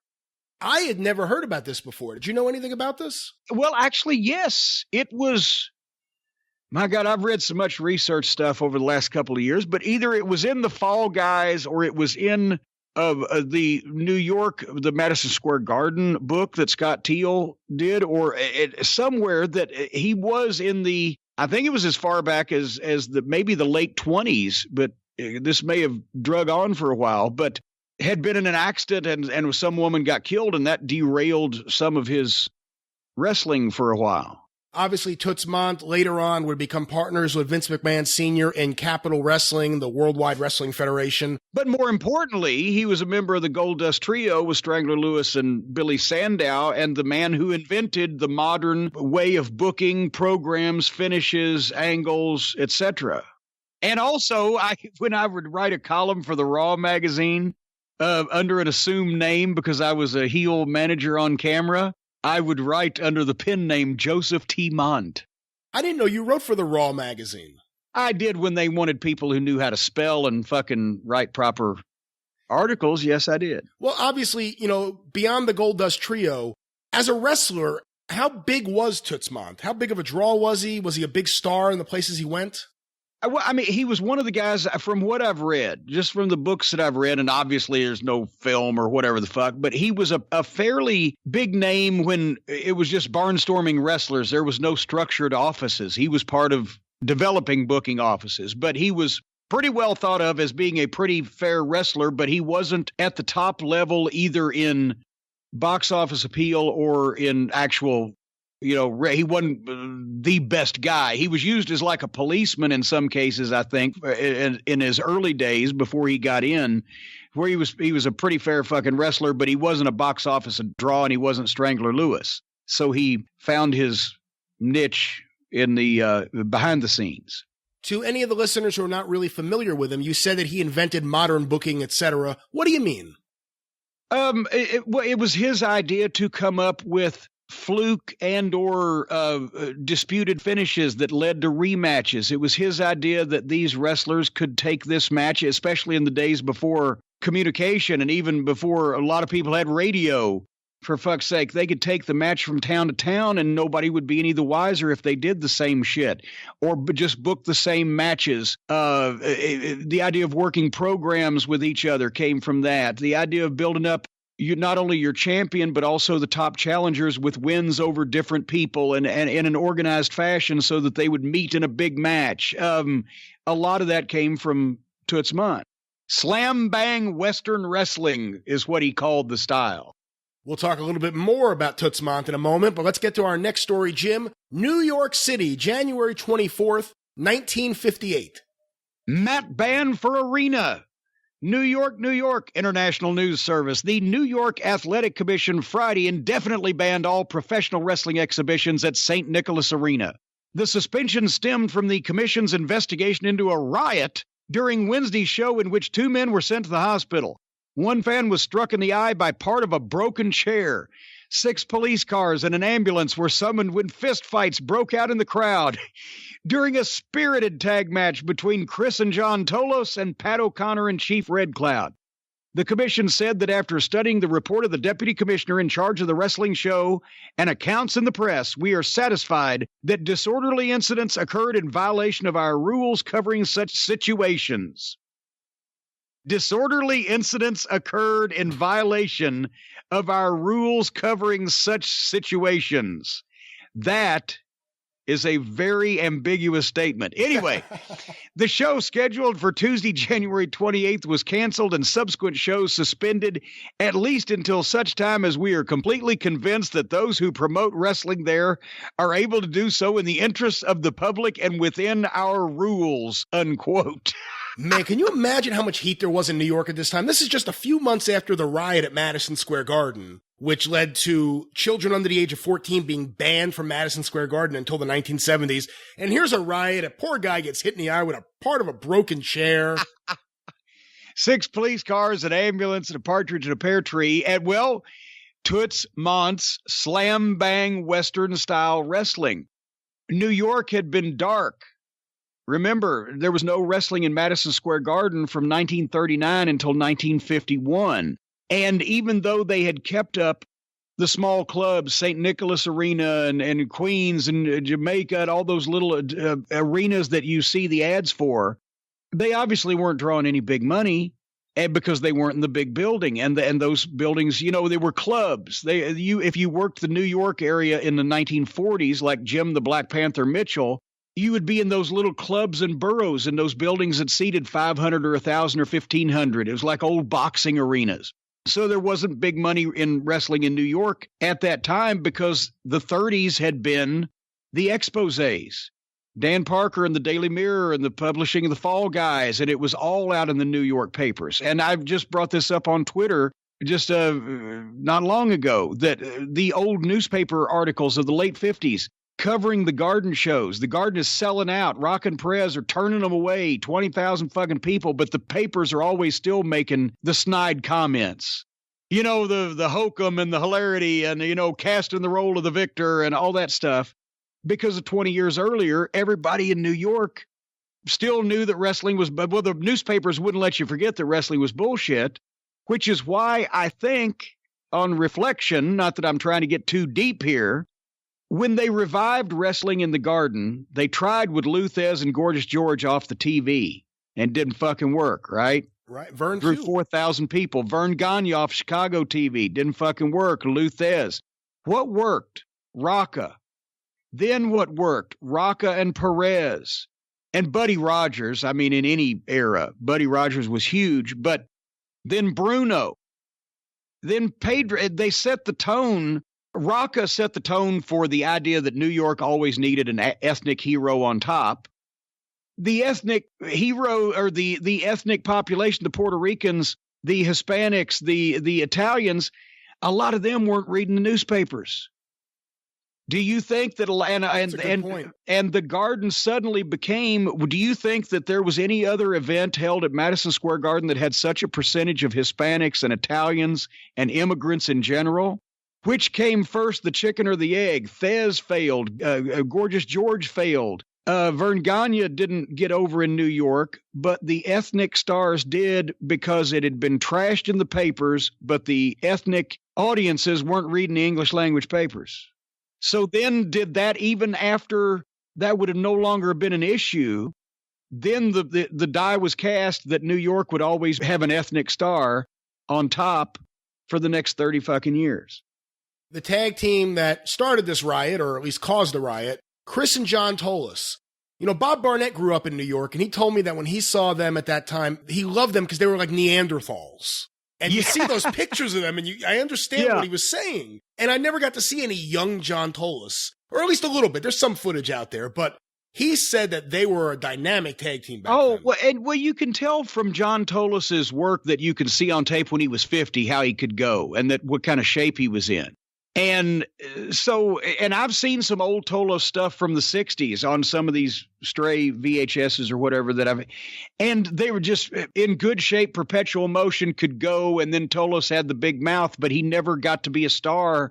And the Tolos brothers were a big team in the 50s when, you know, there's no video available. He never got to be a star on his own until that run with Blassie in Los Angeles. And by that point, Blassie's an old man, and Tolos is much older than, you know, he was obviously when he was in his prime. Yeah, but see, Tolos he could talk. They both could talk, and Tolos was still in a shape where he could carry that part of it. But yeah, the Tolos said they were big in the Carolinas as a team. They were big in the New York area there. And that's where I was going with that also is you talked about all the heat. Toots Mondt's slam bang Western style wrestling, once he got in, they figured out the ethnic stars and the Gaga and the heat. That's how they got New York back and almost lost it, obviously, as you can see from there, because this is a time where they were selling the Garden out constantly every month, and St. Nicholas Arena and all those clubs. They were all fucking huge. Well, they had to get the Garden back for a reason. And for that reason, let's go to our next story. New York, January 3rd, 1934. Wrestlers, promoters called for quiz January 9th. New York, January 3rd. Toots Mondt, Dick Schickat, Strangler Lewis, and Rudy Miller, wrestlers, and Jack Curley and Ed White, promoters, have been issued subpoenas to appear before the New York Boxing Commission here January 9th, following an attack on the mat game as it is conducted by Jack Pfeffer. Pfeffer appeared before the Boxing Commission yesterday and presented a statement attacking the sport and was put under oath, repeating his statement, which named the wrestlers and promoters. Well, there it is. And, here on this episode of the Super Podcast, we're talking about the Knoxville 5 tape of guys threatening to expose the business.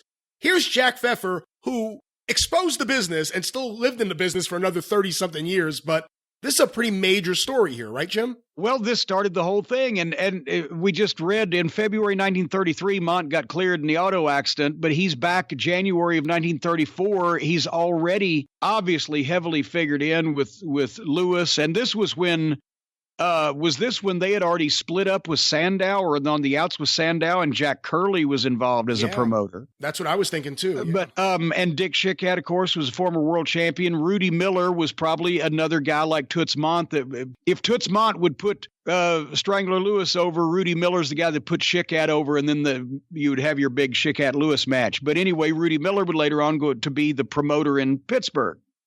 Jack Pfeffer couldn't get his way, so he exposed the business to the commission, who back then had no fucking idea what was going on with wrestling. Even the Boxing and Wrestling Commission didn't know, because this was one of the first legitimate and widespread exposés ever of exactly how things were done. And it came in New York.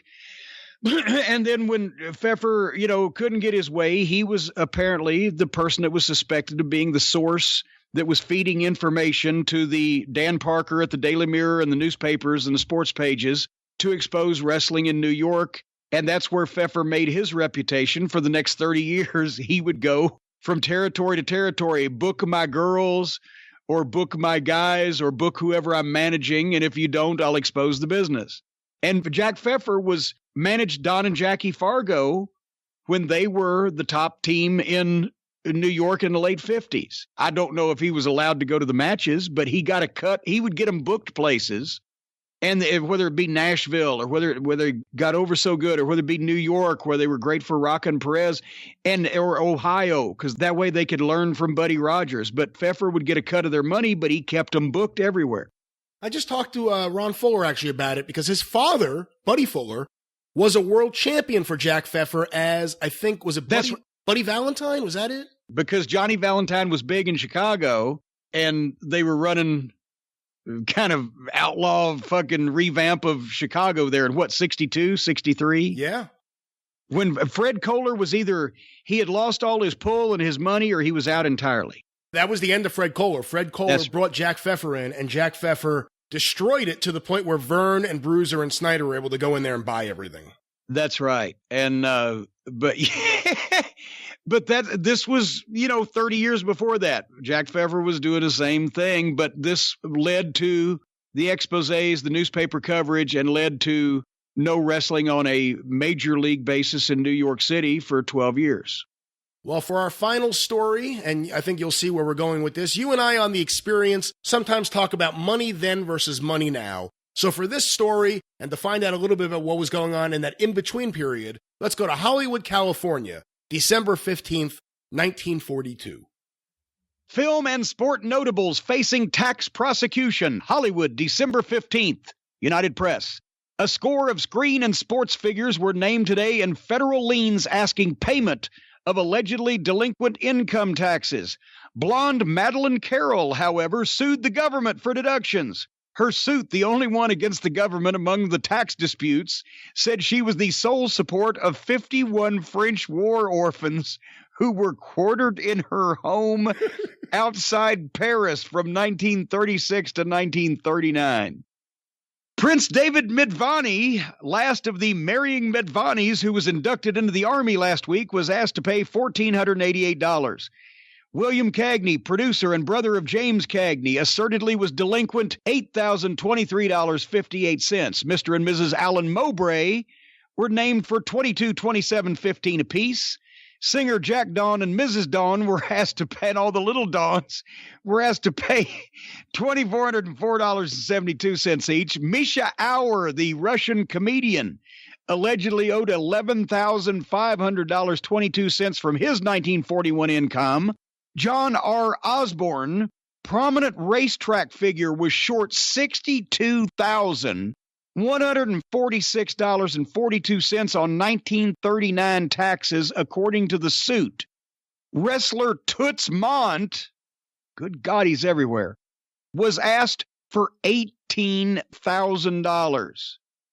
Director Ray Carey, allegedly delinquent $1,213. Actress Phyllis Brooks, $3,751. Ruth Chatterton, $114.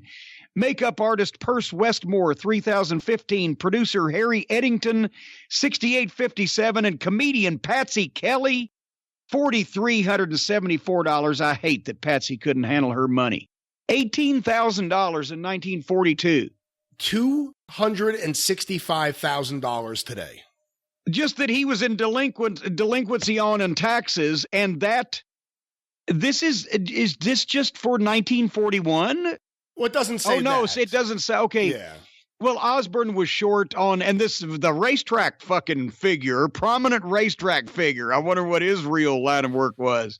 $62,000 short on his 1939 taxes. I got to get my inflation calculator back up here. Well, just figure that's $1 million that he didn't pay. But Toots Mondt, okay, yeah, 18 grand worked out to what? 265,000. This was 1942. We know he had been in L.A. 10 years previously. Even if that was for fucking a number of years. But a lot of, this apparently, they wouldn't let you get too far. I see everything from 1939, 1940, 41. And that's what he had to apparently tell them that he made. No, that's what he said. That's what he owed. That's not what he made. No, I'm saying that's on what he had to tell them that he actually made. How much did he really make and not? Because fucking wrestling. How many incidents happened that he just got a suitcase of cash handed to him and said, "See you later," and never declared it to begin with? So he was making some fucking money. And I have no reason to dispute a lot of the advertising and publicity and et cetera back in those days of the 20s and 30s when they said what the world champion would ask for and get as a guarantee, because the whole thing was built around, it wasn't like a wrestling card. It was like, can we get Strangler Lewis to come to the town and defend his world title, and we're going to sell tickets to it and we're all going to get rich. And he'd get half the fucking gate or whatever. So, I mean, those guys were fucking, it was a license to print money. I didn't realize just how much money someone like Toots Mondt at that point in 42 would have been making. It's really extraordinary. Well, and think about when the story. So the story goes that to get Lewis to agree to drop the belt, the origination of all the double crosses that led to the original Montreal double cross. Didn't Paul Bowser put up $70,000 to get the world champion on world title on Ed Don George? That's approximately what, $1 million today, a little over. That's about $1 million. I'll give you this $1 million to let my guy win the belt from you so that I can make money with it, and then when I give it back to you, what the fuck? That was a lot of fucking money. Yeah, our wrestling money did not evolve with the times like other sports did. Certainly not, but either did this show. So as we begin to wrap things up, Jim, any final words to the listeners of the Super Podcast? Yes, don't trust Jack Pfeffer. Thank you, fuck you, and bye. Boom! There it is, in the news with Jim Cornette, one of the most popular segments we do here on the Super Podcast, and this was a fun one. You'll be hearing more from Jim, and you'll be hearing more from In the News very, very soon here on the Super Podcast, but as we wrap things up this week, Mike, I can't thank you enough for sitting in, debuting here on the Super Podcast, being the co-host. I certainly want to invite you back to the show very, very soon. As we wrap things up, anything you want to plug? How can the listeners stay in touch with you? How can they hear you? See, anything I want to plug. Yes, 1986 Tajere. I still would like to.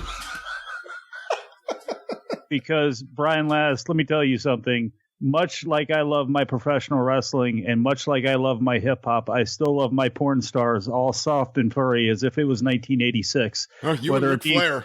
Whether it be my porn stars or my fabulous ones, soft and furry. Yes, that's it. catch me every day for this type of thing. Mondays through Fridays at 3 p.m. Eastern Time, 6 p.m. on Sundays. Wrestling Observer Live with Brian Alvarez and I. You can catch it in a multitude of places. I also do the Admin Mike Big Audio Nightmare. Both of those things are located up at f4wonline.com. And you come for me, stay for Dave Meltzer's Wrestling Observer newsletter, which is the real reason you should stick around there. There's a bunch of cool stuff on there, but really it comes down to the newsletter. And that's, we know where our bread is buttered. That and those Brian and Vinny shows, if you like that sort of thing. And if you do, but regardless. And I also have dabbled in doing my own podcast too. I have a SoundCloud.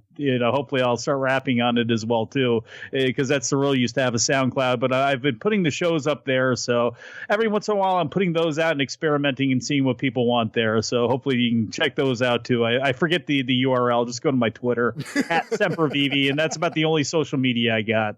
Check that out, Wrestling Observer Live. But as we wrap things up, a few notes here. Of course, you can follow the show on Twitter at 605pod. You can follow the Arcadian Vanguard Podcast Network on Twitter at Superpodcast. And you can follow me on Twitter, if you so wish, at Great Brian Last. Of course, the Facebook page, facebook.com/Superpodcast, the official online hub for all social media activity of the Superpodcast. See the Travis Heckle artwork, vote for the top 10, get a show update whenever you're thinking, where the fuck is the show? Hey, go to facebook.com/Superpodcast. It's also the best way to message the show. A lot of people always say, hey, how can I get in touch with you? Or sometimes someone will tweet me, hey, I sent you a message and I never heard back.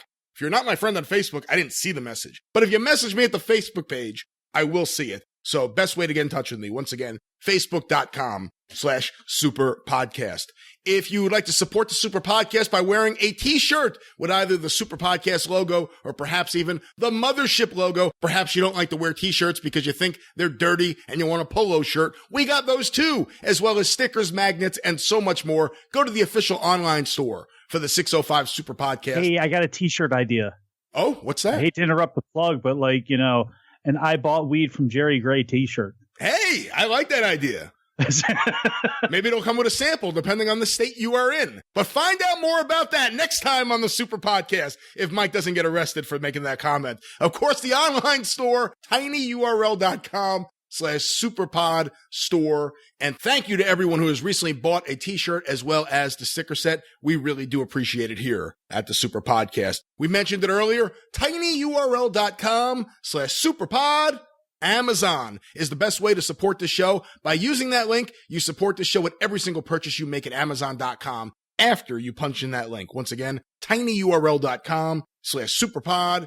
Amazon. If you really like this show and would like to make a donation to the production of this show, you could do so in a couple of ways. One, you can go to paypal.me/superpodcast to make a one-time donation, or patreon.com/superpodcast to make an ongoing monthly donation. And I want to thank our patrons, especially you secret millionaires out there. I really do appreciate your support and patronage of this show. Once again, patreon.com/superpodcast. Of course, the top 10 was brought to you by our friends, the wrestling fans over at Ramsor Records, RAMSEUR, ramsorrecords.kungfustore.com. And don't forget, Samantha Crane, You Had Me at Goodbye, the album that is up for a 2019 Indigenous Music Award. So congratulations to Samantha. And once again, support Ramsor Records because they support your Super Podcast. And if you do go to iTunes for the show, please leave a positive review and a 5-star rating. It really does help this show out. I also want to mention if you want to mail anything into the show, you could do so. The address, the 605 Super Podcast, P.O. Box 1242, Morristown, New Jersey, 07962. That's the 605 Super Podcast, the Mothership! P.O. Box 1242, Morristown, New Jersey, 07962. The 605 Super Podcast is a production of the Arcadian Vanguard Podcast Network. For Mike Sempervive, I'm the Great Brian Last. Tally-ho!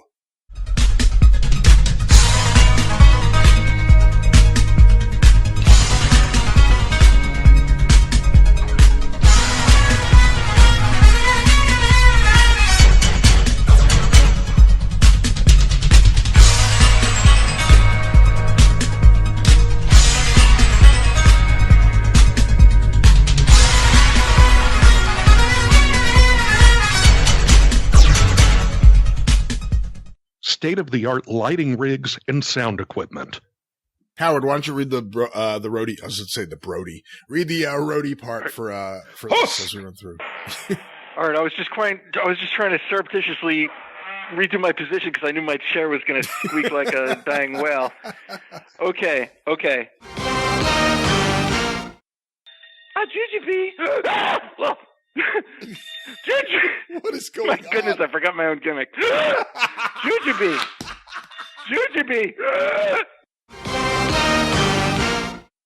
Meh. Bob.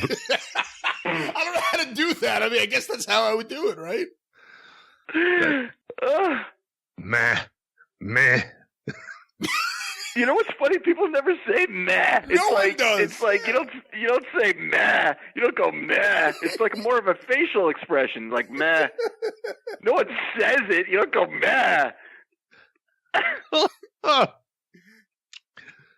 Okay. You know how you should do it? Like this. Meh. All right, let me try it again. Okay. Like more guttural, like more of just like a emotion rather than a word. Everything to your satisfaction, monsieur? Meh. Pardon? Meh. Now that sounded like a constipated cow, right there. Well, you know what? I have to play it differently the first time because he comes back to it. I have to repeat it the second time. And right. Meh. Think of it like a movie you don't like or something with actual disdain, like meh. Nah. Because it's kind of like a moo. It's like a moo or a No one something. does this. No one says this like this or does this. They type it. It should be the same inflection as like like nah. It's not. It doesn't even. Can't come out. It's weird. But it's not it's meh. Right. Exactly. Like no one even says that. It's the ASCII emoticon for a shrug, goddammit. Yeah. Meh. It's weird. The script has a lot of challenges. All right. No doubt. Oh, yeah. All right, I'm going to try one more time. All right. Everything to your satisfaction, monsieur? Meh. Pardon? Meh. Hold on.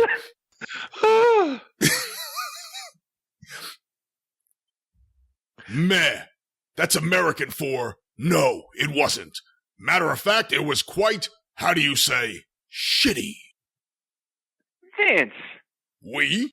That's the word. Shitty. And I'd like to tell your shitty owner how shitty I think his shitty frog food is to his shitty frog face. You insult my restaurant? You insult my food? You insult my restaurant? You insult my food? You insult my restaurant? You insult my food? You insult my restaurant? You insult my food! You son of a bitch! You brought me up here on a recruiting trip. Hold on, I'm sorry, I wasn't prepared for that one. Do that one more time. That was great. Was it okay? Do that one more time. That one cracked me up. Oh my God, he fucking shoots.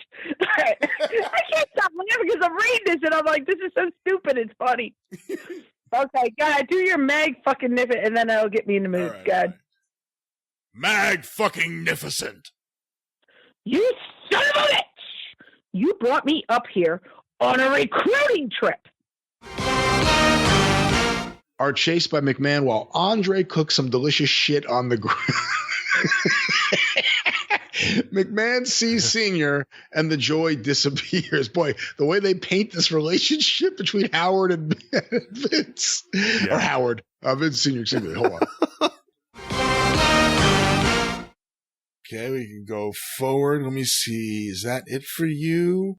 that's it for you. I'm going to shut off the recorder. Any final words if I use any of this in outtakes? Fab, you fucking licious. I don't know. I don't give a fuck. Okay, hold on. Let me stop the tape.